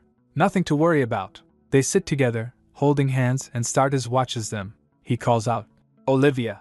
Startis's inner monologue is, "Someone shoot me now." Suddenly, she interrupts, "Sorry to interrupt you lovebirds, but..." "Sorry, not sorry. Grand Duke Tyrone, I'm going to need you to go to the north." Later, Olivia's contemplation hangs heavy in the air as she sits at her desk, a troubled look on her face. The thought of a successor, or the lack thereof, weighs on her mind. She remembers Startis saying, "Should I fail to find a trustworthy successor, you will have to head to the north, Grand Duke Tyrone." She worries. It's not something we can just laugh off. There's a good chance she was being serious. Gaining power and fame on the battlefield is rare, but the north, where James was stationed, was an excellent place to achieve both. Such power and fame in the hands of greedy nobles posed a threat to the royalties, so the royal family proceeded with utmost caution regarding the north. Her expression is one of deep reflection as she states, "This is all because of him, James Parnell." She remembers, regardless of how many times and how much I talked to him, his answer was always the same. "I didn't accept this position for my personal gain." Her internal monologue flares. If he had actually cared about any gain, none of this would have happened. Ugh, that idiot! She then sighs. Getting myself out of the Parnell hellhole was definitely a wise choice. Just then a gentle voice asks, Olivia, are you feeling alright? He reaches out to her, and their eyes meet. Olivia is startled by his presence, exclaiming, Oh, hi there! When did you get here? Almost gave me a heart attack. He smiles, a charming, almost playful smile, and asks, Would you like to go on a date with me? Olivia, taken aback, stammers, A date. She looks down, contemplating. It's a bit sudden, especially considering the recent turn of events. He waits patiently, his expression unreadable for a moment. Then, he gently touches her chin. That's exactly why I'm asking you out, he says. He then proposes. Let's go out, have some good food, and live a little. I got us opera tickets, and we can check out the department store on the way. Olivia considers this. Escaping her lips. Finally, she relents, her face breaking into a smile. All right, you win. He beams, giving her a thumbs up and saying, That's the spirit. Later at a beautiful cityscape with opulent buildings and a carriage. Olivia, dressed in a lovely blue dress, stands by the carriage, looking slightly uncertain. Don't I look a little too childish? She asks. Ian reassures her. You look fine to me. He then leans in and kisses her cheek. He smiles again, his eyes twinkling as he asks, Speaking of which, what were you like when you were younger? Olivia hesitates. Oh, I. Just then she heard two girls giggling and chatting, went by them. She looks towards them and recalled her younger self. She replies, I studied and you know, the usual. He imagines and says, How adorable.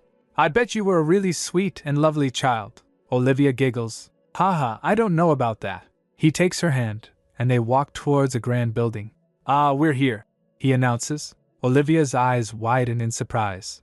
They stands in front magnificent facade of a building, with construction or work happening on one of the upper levels. It's coming together so fast, Olivia exclaims. He replies, We got lucky, she reflects. But still, getting this much manpower wouldn't have been easy. She thinks in her mind, with so much already on his plate, if he were to go to the battlefield, she saddens a little. Ian notices that and clasps her hand. Then he says, Let's go check out the inside, Olivia. The interior is even more breathtaking. Olivia smiles, her eyes sparkling with anticipation. Can't wait. Meanwhile, at a lively pub, her father was chugging down his drink. He fumes. Olivia, that brat is causing me nothing but trouble. He takes a sip of his drink, his expression darkening. He recalled the scene where he was denied entry to the Capitol. A guard says, Sir, you are not allowed in the Capitol. He explodes in anger. What the hell are you talking about? He sits at the bar, fuming. This is ridiculous. They're treating me like I'm some criminal. Then he recalled Olivia saying, Get out of my house immediately. He looks distraught, then yells, Damn it! Olivia, that ungrateful brat. Treating her father like this now that she's the Grand Duchess. I took her in even when I didn't have to, but she's not thankful at all. He then says, Hey, bartender! Another cup.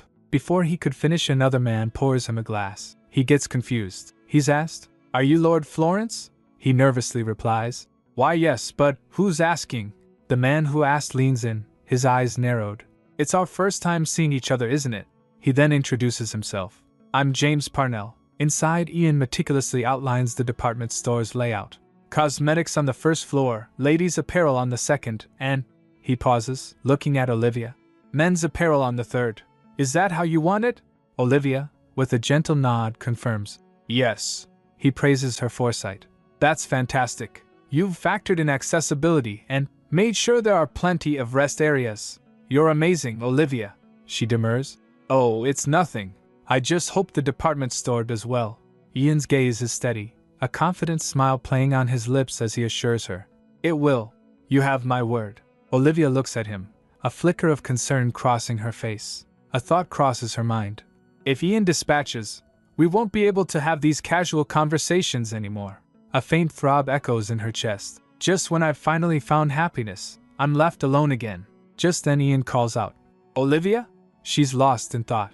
He steps closer, his voice a gentle plea. Olivia! He stoops slightly and then, he kisses her. Startled, she pulls away, her eyes wide. What was that for? He replies. You wouldn't answer me so. Olivia, flustered, quickly recovers. I was just thinking about the department store. She lets out a soft, almost giddy laugh. Ha ha! Ian smiles, a genuine warmth in his expression. Don't worry too much. It's not even complete, but it's already so perfect, he teases. If we make it even more perfect, people might start fainting. She asks. You think so? He gently says, his gaze earnest. Yes. You have a tendency to shoulder everything yourself. Let me know right away if you have any concerns or troubles. Olivia, her eyes meeting his, simply whispers, Ian. Then he drags her. I need to keep you from getting distracted. Come on, let's go. Olivia is caught off guard. Huh, where? The scene changes to a sun-drenched garden where tea is being poured. Olivia says, I had no idea you prepared something like this behind the department store. Ian replies, We never get to enjoy a cup of tea like this. He gestures to some dried leaves in a small dish. These will be sold in the tea leaf shop on the first floor. What do you think? Do you like them? Olivia takes a sip, her eyes sparkling. Yes, they're great. Smells great as well. Then he chuckles. That's a relief. The tea expert approves. She playfully retorts, Are you making fun of me? He laughs. I wouldn't dare. Then she puts down her cup and asks, By the way, Ian, when are you heading to the north? I'm asking to find out what I should prepare and by when. He freezes upon hearing that. She then tries to reassure him. Don't worry about me and Tyrone. With all the help from trustworthy aides, I can handle it. Her gaze drifts upwards, a thoughtful expression on her face. If Ian has no choice but to go, I need to be strong for the both of us. She recalls her past. In my past life, I led the Parnell family without any help. Who knew such a dreadful experience could offer reassurance? Ian lets out a soft sigh, his eyes closed. He stands up saying, I don't know if I should call you reliable or indifferent. He then asks, Aren't you worried about me getting hurt? Olivia's gaze meets his, and she replies softly, Of course I am. A gentle smile spreads across her face. He says, Who knows how many years we might be apart? She replies that will be tough, but there's nothing we can do. Ian reaches out to her. She adds, I'm sure you're grappling with your own worries about this situation, but if I start whining, who will take care of you? Ian crosses his arms, a hint of annoyance in his voice. I'm not a child. He then asks, lowering himself, Also, let me get this straight. We're family, aren't we? He places his hand on her arm. As I said before, don't try to shoulder everything by yourself. Olivia whispers. Ian, he continues, to be honest, seeing you so brave makes me proud of you, but, at the same time, it also makes me feel a bit sad. How immature of me, she says. I'm sorry, Ian. Honestly, I'm devastated, but if I let my emotions get to me, I don't think I can get through it. Would it be alright if I lean on you for a moment? Olivia's eyes twinkle as she looks up at him. As long as you want. He gently lifts her into his arms, holding her close. She thinks in her mind, if I didn't act like everything's fine, I felt like things wouldn't actually be okay, so I kept my emotions hidden. But I think I can loosen up a little, at least in front of you. Later Ian glances at the watch. My, we might be late for the opera. Olivia, sitting elegantly, replies, We don't have to go. Ian looks surprised. Pardon? Olivia smiles, her eyes mischievous. I know you don't like the opera. Ian's eyes widen in disbelief. How do you know that? Olivia's thoughts drift back to her past life. In my past life as Duchess Parnell, I attended an opera event. The image of you sitting behind the curtain, back to the stage, looking bored, it left such a strong impact. I haven't been able to forget. She smiles. I have my ways. He gestures to Olivia. Then she thinks, he made reservations to something he hates just to cheer me up. Continued acts of consideration that may seem trivial. We genuinely care for each other. So we're going to be fine. They walk hand in hand through a beautiful garden. Olivia looks up at Ian, her voice filled with affection. Today, I want to do something you like. They were walking together. Just then the Marquis Mayen saw them. Marquis murmurs, Those people. Olivia smiles, a genuine, happy smile. Seeing Olivia, Marquis' eyes widen. Looking at her, he says, Melissa, once upon a time, a royal prince and a breathtakingly beautiful woman fell in love. Their passionate love brought forth a new life, a child. But, as a prince, the man faced pressure from the royal family because of the woman's humble status. Ultimately, he forfeited his right to the throne to be with her. But while the man was away on work, the royal family deported the woman back to her home country. The man and woman longed for each other, and 20 years passed by without their paths ever crossing again. Now to present days, Marquis Mayen is accompanied by the servant. He's talking about how the Empire has a robust market economy, so you don't have to worry too much about doing business here. Marquis replies, Is that so? That's a relief. He muses. I never imagined I'd end up doing business in the Empire. Then, his thoughts drift to a more personal matter, wondering, will I be able to find my wife and child here? She might already be living happily with another man. But still, and his hand reaches out, with the hope. If I could just meet my child. While walking, a building in construction caught his attention. He asks, What's that? The attendant struggles to recall. The name's kind of confusing, so it's hard to remember. What was it? Aha! A department store. The Marquis repeats, A department store? The attendant explains. Apparently, the idea is to gather various types of shops in one location. I don't know. It's too confusing for me, and frankly, I wonder if there'll be a demand for it. Marquis then has a moment of deep thought. Someone already started the business I had in mind for the Empire? Is there a mole in the guild? He asks the attendant. Who came up with such an idea? The attendant cut in. Speak of the devil. He points towards Olivia and Ian, who were walking together hand in hand. This brought us the moment now. The attendant points them out. They are the Grand Duchess, Lord and Lady Tyrone. They are currently the center of attention in the Empire. Marquis' eyes widen, and his gaze fixes on the woman. He whispers, Grand Duchess Tyrone. And then he sees her face, and his eyes snap open, a twitch happening as he exclaims, Melissa?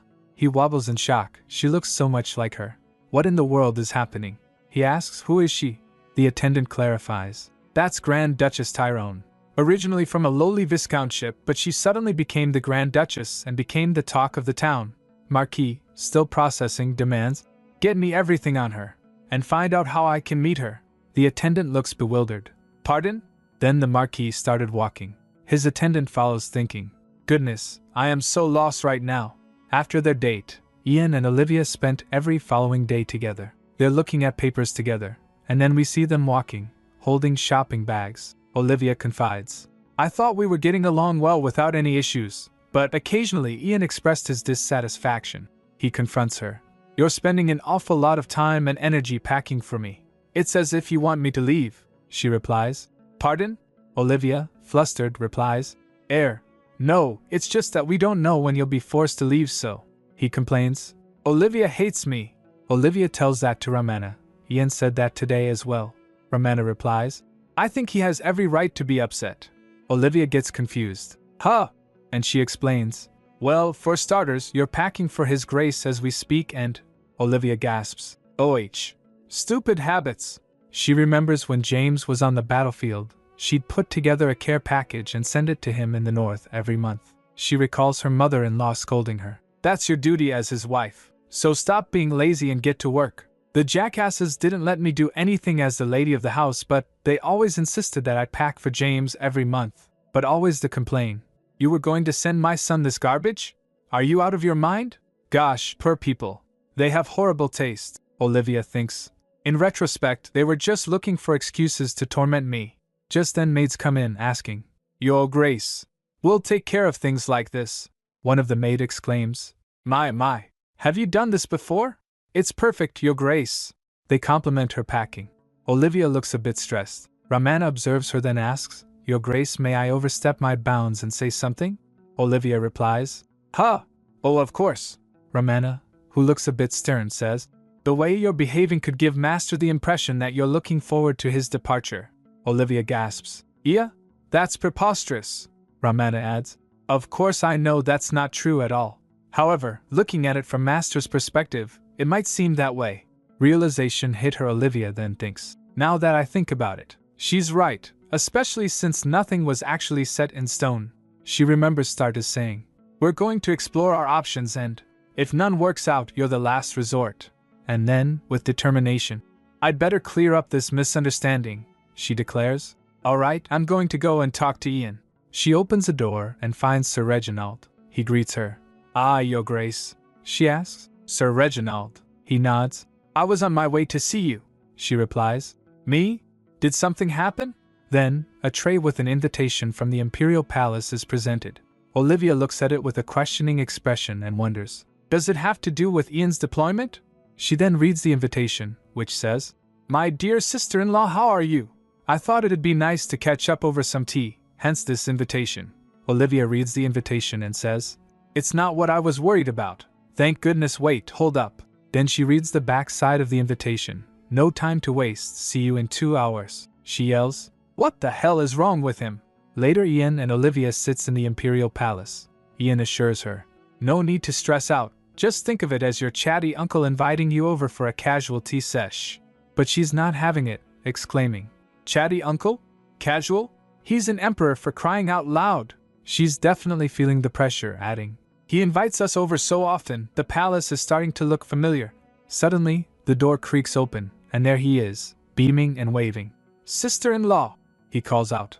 Oh, she's already getting used to that, muttering, "Damn it, I feel like I'm also getting used to him calling me sister-in-law." Her expression is a mix of annoyance and resignation. "Greetings, Your Majesty," she says, still maintaining a formal tone. But he dismisses it with a chuckle. Hey, no need for such formalities between us anymore." She just laughs, "Ha ha ha ha." He reaches out, a gesture towards her, and says, "By the way, I hear you're freaking out about Ian leaving. I can only imagine how upsetting it must have been for you." She looks at him, her eyes wide, and asks, "Pardon?" But then thinks, "It was indeed upsetting, but I thought I was dealing with the situation somewhat well." The Emperor says, "The Crown Princess was just talking nonsense, so don't take any of it seriously, sister-in-law. Ian and I have resolved the matter regarding his deployment, so..." Upon hearing that, the atmosphere suddenly shifts to dark. Ivy flinches as Olivia turns away, her silhouette casting a dark shadow. An attendant interrupts, "Your Majesty, before you start tea time, could you take a look?" The Emperor waves him off. "Ah," and then turns to them. "Make yourselves at home." After he left, she turns to Ian. "Ian, a word with me?" A dark aura surrounds her. He avoids her gaze, his expression a little strained. "They went to the balcony to talk," she asks. "Got anything to tell me?" Ian replies, "I'm sorry." His smile is strained, and she looks at him with a pout. "Don't just say you're sorry," she demands. "Tell me exactly what you did wrong." With a flicker of guilt in his eyes, he says, "Asking my brother. I won't be going to the north and involving him in this." "Precisely," she replies. "Why do you keep trying to resolve our personal issues through His Majesty?" Recalling him, she continues, "I know he's your brother, but you can't take his generosity for granted. If something happens and you get on his bad side," he interjects, "that, I know better than anyone else. If you know that, how..." She starts, but Ian interrupts her, his hand reaching out to her. Then, he says, "The situation isn't as serious as the Crown Princess is making it out to be. I have absolutely no intention of leaving you." He leans in for a kiss. "And there's no need for me to," he murmurs. She gently stops him, saying, "Hold on a moment, Ian." She then thinks, her expression thoughtful. "He actually makes a good point, and that's exactly why I was going to apologize to Ian earlier." She looks directly at Ian, her expression softening. "You're right," she admits.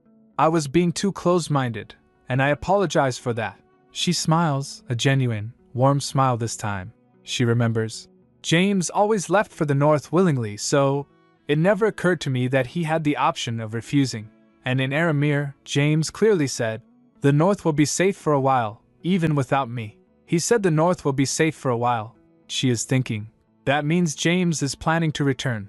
Another thought follows. In that case, my current concern, it shouldn't be about how to see my husband off, but rather, the Emperor calls out, "Sister-in-law."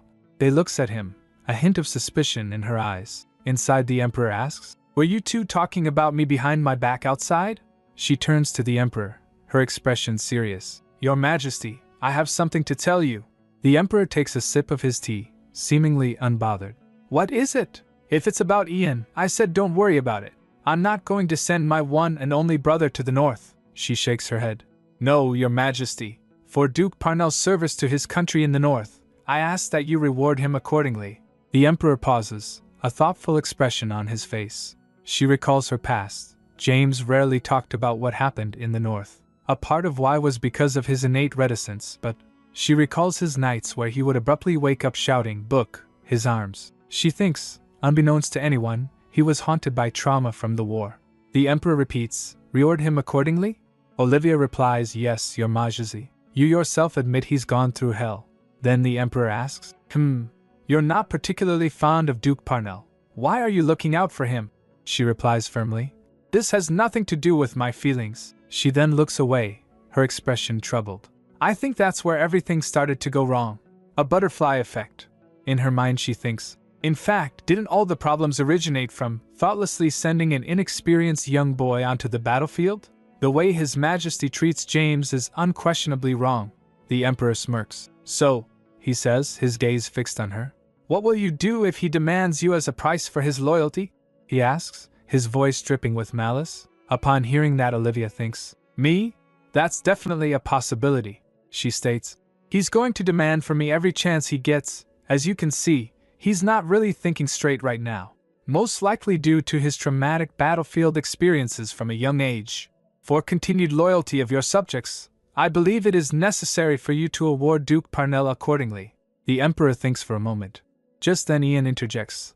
Also, who cares if he does? Duchess Tyrone and I have no intention of conceding to that demand anyway. She felt touched. Then the Emperor asks, and what's your idea of accordingly? Her proposal is laid out. Goods worth 10,000 dirks every time he completes a mission. And how about a sword from the Imperial Treasury? The Emperor then poses a worrying question. And what if he takes it the wrong way and your plan backfires? She dismisses his concern, stating, if he refuses to appreciate the blessings bestowed upon him, well, that's his problem. She then adds, doing so will also prevent any chatter among the nobility. She urges him, please give it some thought. The Emperor replies, it's actually a great idea. I'll consider it, then clasps his hands together. I love that you're so assertive, sister-in-law. I know it wasn't easy for you to bring this up. Olivia, with a knowing smile and a little laugh, replies, I'm flattered, Your Highness. Then the Emperor says, speaking of which, it's rather amusing. According to my little research, you and Lord Parnell have never met before, but you both act as if the two of you know each other quite well. Olivia's hand is gently held as she starts to say, that's, but he cuts her off with a pointed question. Did you know that he requested your hand in marriage in exchange for his deployment? Olivia's eyes widen in disbelief. Pardon? Just then Ian rises up from his place and questions, what do you mean by that? He repeats, you heard what I said. Then he elaborates. Honestly, he said it so indifferently. I didn't really give it much thought back then. Olivia stands, looking shocked. That can't be true, she recalls. We got married because we shared a birthday, didn't we? So what in the world is he talking about? Why does this life keep diverging from the past? Is it because I'm following a different course from my previous life? The Emperor asks. Where did the Duke see you and fall head over heels for you? Lately, that's all I can think about. Upon hearing that, Olivia's expression looked serene. Later she left the Imperial Palace in a carriage. But the question lingers in her mind. Did you know that he requested your hand in marriage in exchange for his deployment? She thinks in her mind. I had no idea. It's the first time I'm hearing about it. She remembers his question again. Where did the Duke see you and fall head over heels for you? Olivia quietly states. I've never met James before. Not even a passing glance, she recalls. We didn't get a chance to see each other at the wedding, and it took a whole decade for us to finally meet each other. But then she remembers. But the way he addressed me the first time we met, it was as if he had done it before. As if we've been married for years. She worries. No, it can't be. She remembers James saying, you don't even know what I'm really like. She was lost in thoughts. Just then Ian calls out, Olivia. A quick flash of surprise from Olivia. She then says, Ian, he says, I kept calling you, but you wouldn't respond. He looks at her with a gentle smile, asking, got a lot on your mind? Olivia, her hand reaching out, replies, yeah, it's about to explode. He then asks, putting his hand on hers, do you want to talk about it? She pulls her hand away, saying, I'm not sure yet, so I can't. I'm sorry. She thinks, I actually met you after traveling back in time. And it seems my ex-husband has also traveled back in time. How can I possibly tell him that? Ian, looking concerned, responds, even if you're not sure, talking about it may help. Olivia turns her head, her expression pained. She says, sorry, Ian. I'd like some time to think on my own. She then reflects, for the first time, I feel uncomfortable sitting next to him in the carriage. Another shot of them in the carriage, looking distant. James calls out, Olivia. He gently cups her face, his expression serious. He says, I really didn't want to say this, but I guess I have to today. He pulls her closer, confessing. The real reason why I don't want to go to the north, he then reveals. It's because when I leave, you and that ignorant jerk will be in the capital together, and I can't stand that. Olivia looks thoughtful, Ah, I see. I just assumed it was because he didn't want to be apart from me. He then adds, I don't know why, but I can't help but feel anxious ever since he showed up. Ian looks at her, his gaze soft. She concludes, Yeah, Olivia. Just because James remembers. Why should you be worried? She then gets close to him and says, Sorry for making you worry. No one can come between us. Olivia leans her head on his shoulder, a soft smile gracing her lips. Everything will be fine. He gently takes her hand. Then, a tender embrace. He pulls her in for a kiss, her lips parting as their mouths meet. The kiss deepens, a passionate moment shared between them. He holds her close, his eyes closed, lost in the intimacy of the moment. Few days later, Olivia reads the news. Tomorrow, a numbers asleep in the royal treasury finally found its owner. The owner is none other than Duke Parnell, the fierce tiger of the north. She notices, besides the headline, the rest of the article isn't that exciting, focusing more on the crown princess's engagement and who Romeo Alkesis is. She muses about how, even though she was Duchess Parnell, her knowledge of weapons and warfare was pretty limited. She recalls her past. Gosh, James, he never cleans up after himself. As she reaches out to touch it, James himself appears, grabbing her hand and warning her. Don't touch my sword without my permission. He clearly doesn't want her anywhere near his things. She thinks to herself, I don't know much about it, but it must be pretty famous. Otherwise, it wouldn't be on the front page. Ian and I'll have to attend bringing a congratulatory gift. Not that we want to. She taps on the newspaper, lost in thought. Just then Kenan asks, Is everything okay, Your Grace? She replies, Oh yes, of course it is. I was just thinking about Duke Parnell's ceremony. She adds, A number's sword must be pretty famous, huh? Kenan replies, Yes, it's rather extraordinary. She questions, What exactly is a numbers? Ian then brings up the tomorrow sword, asking if it's really that famous. She confirms it's rather extraordinary. Nin explains that their swords crafted with Oraharkan by the legendary swordsmith, Tula, and all his swords are collectively known as numbers. He mentions two famous ones, the Sword of the Soaring Sky, and Justice. She giggles, finding the names a bit too fancy, but agrees that the other names make sense. However, she questions the sword named Tomorrow, wondering if it means, You won't live to see tomorrow. She shivers, finding that idea a bit scary. Kenan hesitates, saying, Your Grace? I don't know if I should tell you this, but… She asks, What is it? He reveals that Duke Parnell hasn't been seen in the capital lately, and he hasn't gone back north either, so his whereabouts are unclear. He's worried he might be plotting something. Olivia replies, I doubt it. Kenan says, but… Olivia adds, believing he's an honorable knight, he wouldn't resort to underhanded tricks. Still, she crumples the newspaper, muttering, It's probably nothing, right? Instead of the Imperial Palace, James's awards ceremony was set to take place at the cathedral, meaning anyone could attend. Olivia thinks, His Majesty's such a politician, symbolizing that loyalty to the Empire will be acknowledged and rewarded. The ceremony hall is grand, with a red carpet leading to the altar. While he's at it, he's planning to make the most of the opportunity. He may act like a simpleton, but he's one sly fox. Looking from window, Ian says, Quite the crowd showed up today. Olivia replies, Indeed, Numbers has made quite a name for itself. He then gazes at her. She asks, Why are you staring at me like that? He replies, You look absolutely stunning today. What if everyone there fall for you when they see you? She rolls her eyes, thinking, Here we go again. He declares, I can't let that happen, especially Parnell, that barbaric jerk. She then ponders, Is the stone heart of his capable of feeling things?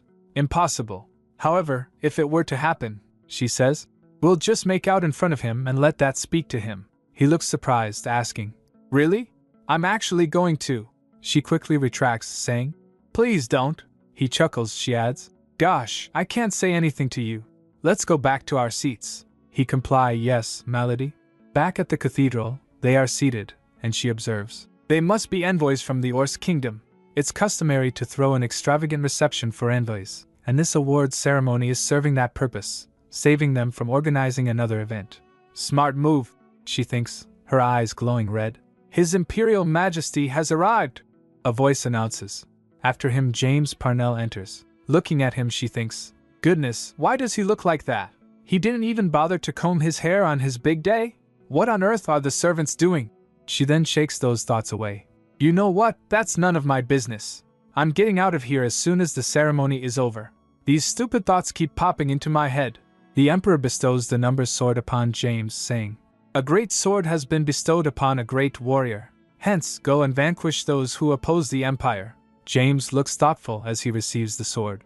Olivia thinks, he's telling James to go back to the north. He's impossible to read. Suddenly, a voice calls out, "Olivia!" She turns to him, looking surprised. Her father appears, he looks grim. She turns to him and says, "Father?" She asks, "What are you doing in the capital?" He smirks. "Why? Did you really think you could keep me out of the capital?" She thinks, "Keep him out of the capital? How in the world am I supposed to do that?" Olivia stands alone in a dramatic, dark setting, her expression somber. Then Ian places his hand on her shoulder and says, "Father-in-law." He bows and greets. "It's been a while. You're looking a lot better than last time." Olivia, looking at him, thinks, "Did Ian," her father questions, "look a lot better? Are you blind?" Ian replies, My. Stop being so harsh on yourself," her father yells. "I look like a train wreck because I haven't been able to sleep lately." How can a father sleep when people are calling his daughter promiscuous without a shred of decency? He clutches his chest in distress. People in the audience exclaims, "Good heavens! Such profanity in this sacred place." Murmurs ripple through the crowd as Olivia's father continues, "I've failed in raising my daughter." He looks utterly distraught. "You're already married to Duke Parnell. But how could you even think about remarrying with a remarkable husband like him?" Olivia, her eyes narrowing with a piercing red glare, asks herself, "Where is all of this coming from all of a sudden?" She wonders. Last time he showed up, he wouldn't stop complimenting Ian. Something's not right. It's as if someone gave him the idea. Ian then states, "This isn't the right place for such a conversation. Also, the emperor has already made his decision." Her father declines. "If not here, where else? The Tyrone estate? You're just going to kick me out like last time." Olivia's father declares, "I am Olivia's father. An important decision made relating to my daughter without my permission is unacceptable." He then adds with a smirk, "Therefore, as her father, I do not approve this marriage." The crowd begins to murmur. Olivia retorts, "As my father? You never once treated me like your daughter." She then defiantly says, "I don't need your approval." He smirks, "Oh yes, you do." He pulls out a document from his pocket saying, "When you signed the annulment, your birthday hadn't passed yet." With the scroll he explains, "In other words, you needed my consent as your parent." Olivia gasps. Olivia thinks in her mind, "The day I traveled back in time was my 40th birthday, so I naturally behaved like an adult when I returned." The audacity! He never once said happy birthday to me. Olivia's father exclaims, "This is what the Grand Duchess is really like. An ungrateful soul abandoning her father after all he's done for her." He continues, "All she cares about is herself." Olivia, her eyes flashing with anger, retorts, "You're calling me ungrateful? What about your debt I paid off? Instead of giving me a dowry and wishing me a happy marriage like everyone else, you sold me off along with your debt." Then Ian interjects, "Father-in-law." He steps up so her father flinches. Ian puts his hand on her father's shoulder and says, "Looks like I've portrayed myself as too much of a gentleman." He grips his shoulder tightly. Olivia's father gasps in fear. Just then someone interjects, "What's with all the intimidation when he's speaking the truth?" Ian looks towards the voice and says, "James Parnell? Are you behind this?" Olivia's heart sank. She questions James. "How could you do this to me?" James, with a stoic expression, replies, "I don't know what you mean." She thinks in her mind, "I trusted him, and I trusted his chivalry, though I had my own doubts. When Kenan was worried, I reassured him. But how could you betray my trust?" Olivia, her voice filled with anguish, "Completely ruining my reputation and publicly humiliating me. What's in it for you?" He replies, "Who cares about that?" Her father kneels in front of the emperor and pleads, "Yes, your majesty. As her father, I object to this marriage, so this marriage is void." The emperor, looking regal, is seen.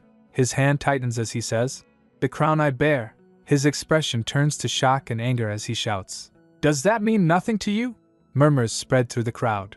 The emperor shouts, "Quarreling over a private matter in front of esteemed guests. Are you trying to test my patience?" Olivia's father stutters, "Why, your majesty." Just then James says, "That's exactly how I felt when I found out about this mess." The emperor tells James, "You've crossed the line." But he urges, "Your majesty, please assess the situation objectively, leaving emotions aside." The emperor, furious, exclaims, "How dare you?" Seeing them, Olivia thinks, "There are a lot of eyes here. including those of foreign envoys. If the emperor exerts his authority over him here, it's clear how people will react. The emperor took away the wife of the loyal Duke Parnell and gave her to his brother. Olivia, with a determined look, adjusts her necklace, saying, "I need to fix this," she tells the emperor. "Your Majesty, the assertions made by those two are based on a flawed premise." The emperor asks, "What do you mean by that?" Olivia, with wide, determined eyes, looks Yo and declares, "Lord Florence is not my real father," she declares. "That man is not my real father." The emperor asks, "What do you mean by that?" "A secret I've never spoken of in my past life. It's finally coming out to everyone," she continues. "It means exactly what it says." She then reveals, "My real mother is Viscountess Florence's sister, Melissa Orlando. She passed away shortly after giving birth to me, so my aunt, Viscountess Florence, raised me as her own." The emperor, looking quite stern, asks, "And do you have any evidence to support that?" Olivia, with a knowing smirk and a confident, almost challenging smile, replies, "Just looking at our faces would be evidence enough, and oh." Her gaze is intense, her red eyes piercing. Lord Florence erupts in anger. "And oh, Your Majesty, this child wants to be the Grand Duchess of Tyrone so much. She's now rejecting her own parents." A hand is raised. The emperor asks the woman directly, "Who is your real father?" She hesitates, then whispers, "My real father. My mother took father's identity to her grave, and my aunt was equally in the dark. With this shabby necklace, I might not be able to find my father. However, my life has changed. I'm not going to have regrets like a fool." Her expression hardens, her eyes sharp and determined. "I'm fine with people constantly speculating about my father's identity. I'm done with living in the shadows of Lord Florence and James." She looks out towards the sunlight and begins, "My father," escapes her lips, followed by a sudden, "Wait." Her eyes widen in surprise. Then, a new voice, speaking with an air of authority, states, "This isn't how I wanted things to go, but I am her father, Your Majesty." Olivia's internal thoughts echo with disbelief. "Is he really my father?" She recalls her past life. "Marquis Mayen of Oarasi. We met in our past life." She recalled the scene at a banquet. People murmurs, "Gosh, that girl is nothing but a white elephant. My. Must be exhausting having to teach her every single thing." Her mother-in-law replies, "I can't even kick her out because His Majesty arranged the marriage." After hearing their complaints, she went outside. She sniffles. "I ask this what marriage is. Do I have to put up with this for the rest of my life?" She rubs her eyes, and a man's voice gently interrupts. "Excuse me," he continues.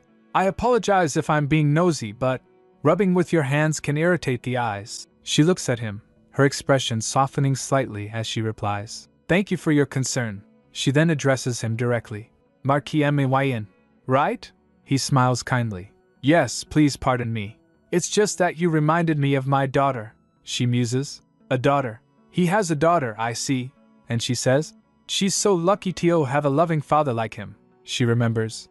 "In the days that followed, we talked a couple more times and he always treated me with respect and kindness." It was as if he was speaking to the daughter he had been searching for all over the world. "Back then, you simply walked away. Why? Why now?" Olivia, still wearing her necklace, "Don't give me false hope. Otherwise Marquis Mayen then declares, "I intend to respect my daughter's decisions, whatever they may be. Hence, I humbly request that you honor my daughter's wishes, Your Majesty." She thinks, "Your sweet words make me selfish, urging me to speak for myself." Tears well up in their eyes, and she confesses, "I'm in love with Ian and that will never change." Ian also feels her. "Olivia." Then the emperor adds with a sigh, "Do as you wish. This will be the final discussion on this topic. I'm so sick of it." He then turns to Duke Parnell and says, "And, Duke Parnell, you'd better brace yourself this time." He turns and announces, "We'll adjourn for now." Then Lord Florence, looking furious, shouts, "Showing up out of nowhere and calling yourself her father? What kind of nonsense is this? What proof do you have?" he screams. "You swindlers!" The king, observing from a distance, his attendant asks, "Your Majesty, what about Lord Florence?" He then calmly replies, "Let the Grand Duke take care of it." Chaos erupts as two guards grab the angry man. He shouts, "Who are you guys?" The guard replies, "It's the Grand Duke's order to eject those who have disrupted the sacred ceremony." Ian's voice is firm. "Get him out of here." As he is dragged away, he shouts, "Just wait and see." His Majesty will hold you accountable for your sins. You're all sinners as well. The sound of a door slamming echoes. The crowd murmurs, then Ian calls out, Olivia! She responds. Ian, he gently asks. Did he hurt you? She replies. I'm fine. Her biological father smiles, seeing her happy. Then James asks, Why didn't you tell me? Olivia replies, Why should I? You and I were nothing.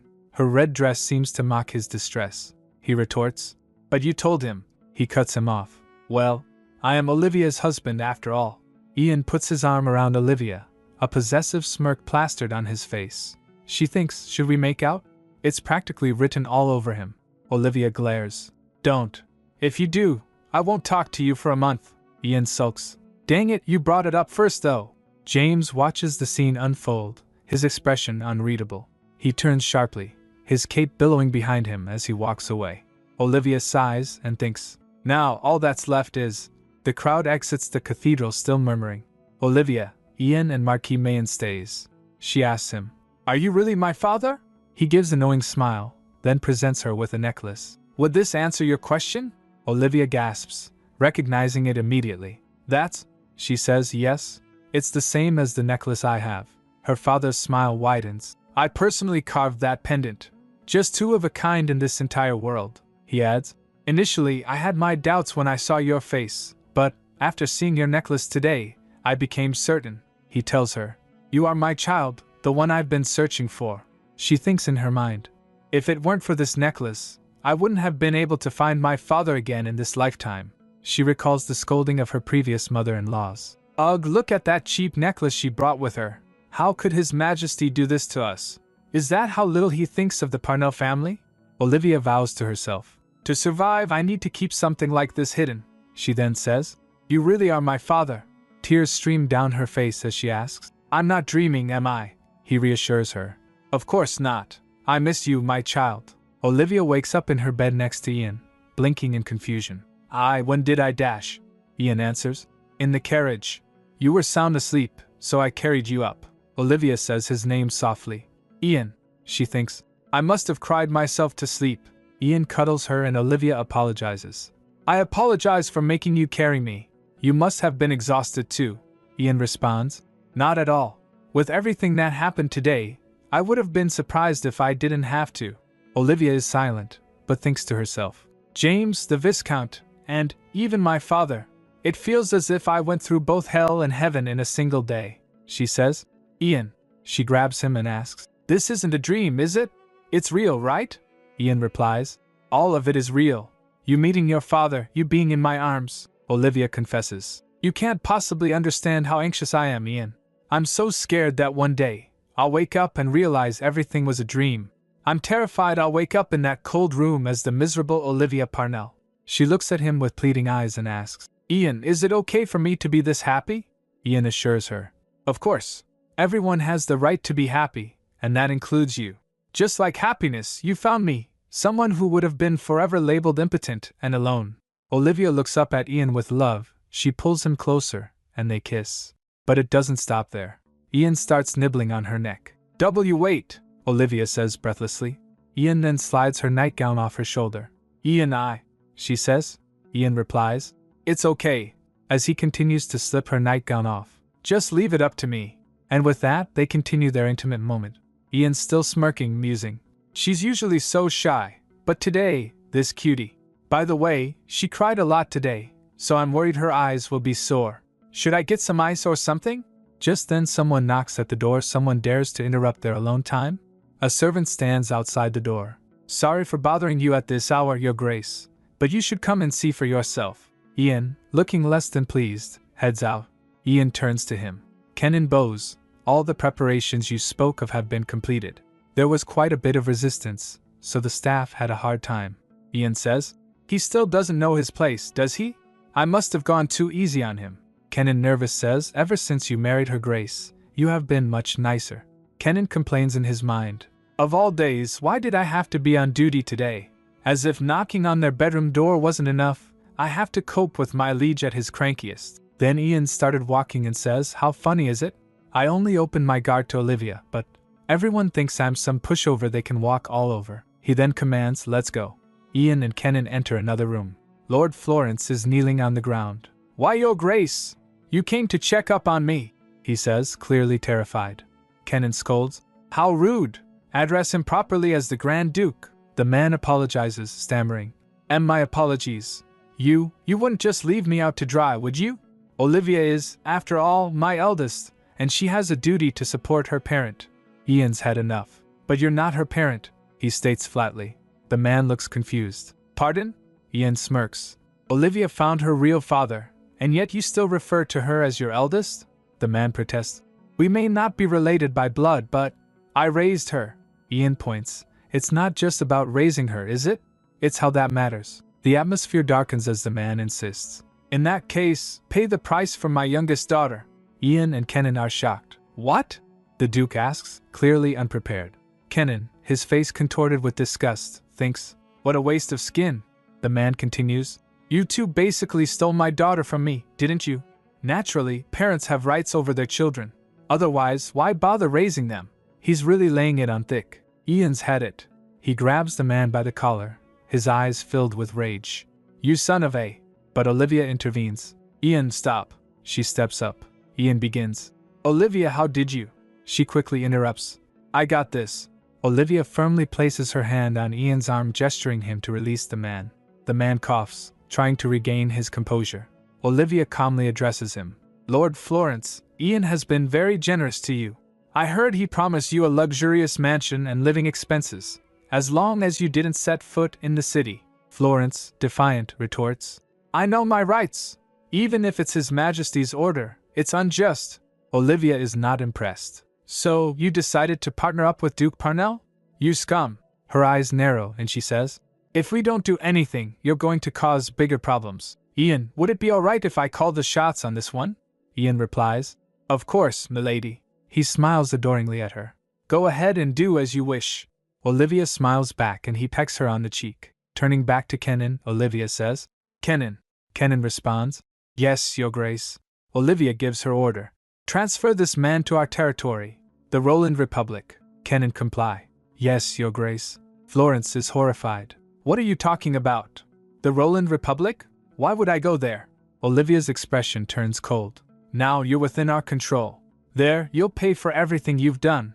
A chilling smile spreads across her face as Florence gets the chills. And no, he cries as he is dragged away, pleading, Your Grace, please have mercy. While walking back, Olivia stumbles, but Ian is right there to catch her. He steadies her, concern etched on his face.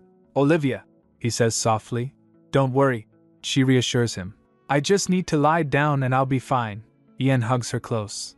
You did great. It's all over now. Olivia drifts off to sleep in their bed. The next morning, something's bulging under the covers. She twitches in her sleep. She gets confused, huh? Suddenly, a little puppy bursts out, panting and wagging its tail. Woof! A puppy? She wonders. She reaches out to the little guy, petting him gently. There. Where'd you come from? Are you hungry? You look kind of familiar though. She stares at the puppy, a dawning realization in her eyes. Are you? Just then she opens her eyes. She was lying on the bed. A flash of memories, and Olivia knows. A dream? She thinks. I must have fallen asleep right away. Then that feeling. Olivia sits up. She holds the cover up and saw Ian sleeping.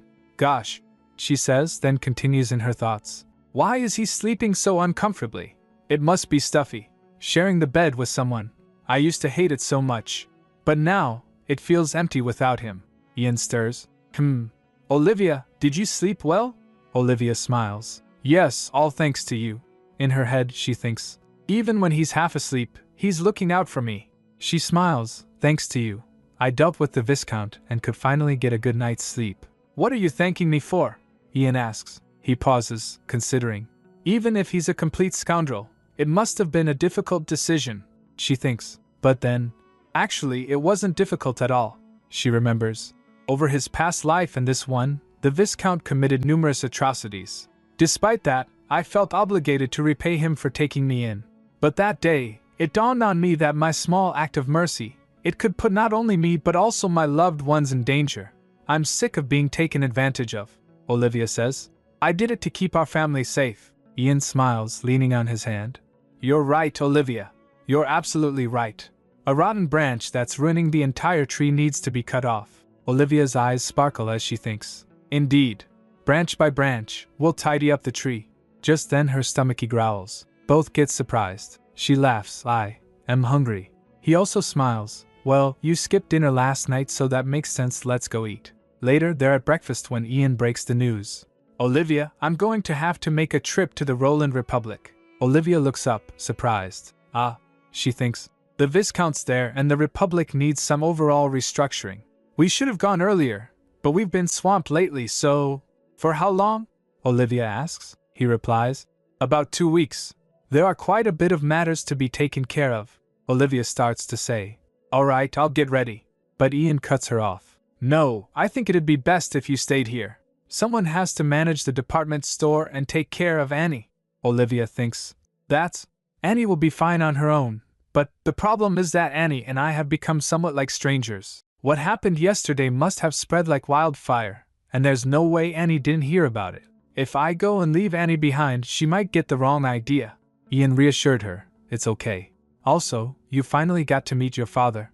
You two should spend some quality time with each other. Don't you think? Ian looks at her fondly. She replies. You're right. Olivia reflects. He's here as an envoy, so I don't know how much longer he'll be in the Empire. He exhales, but still, I don't want you to go by yourself. Do you really have to go now? Ian smiles. Sadly, I must. I'll do my best to hurry and come back soon. And once all the urgent matters are dealt with, we'll go on our honeymoon. To the ocean down there.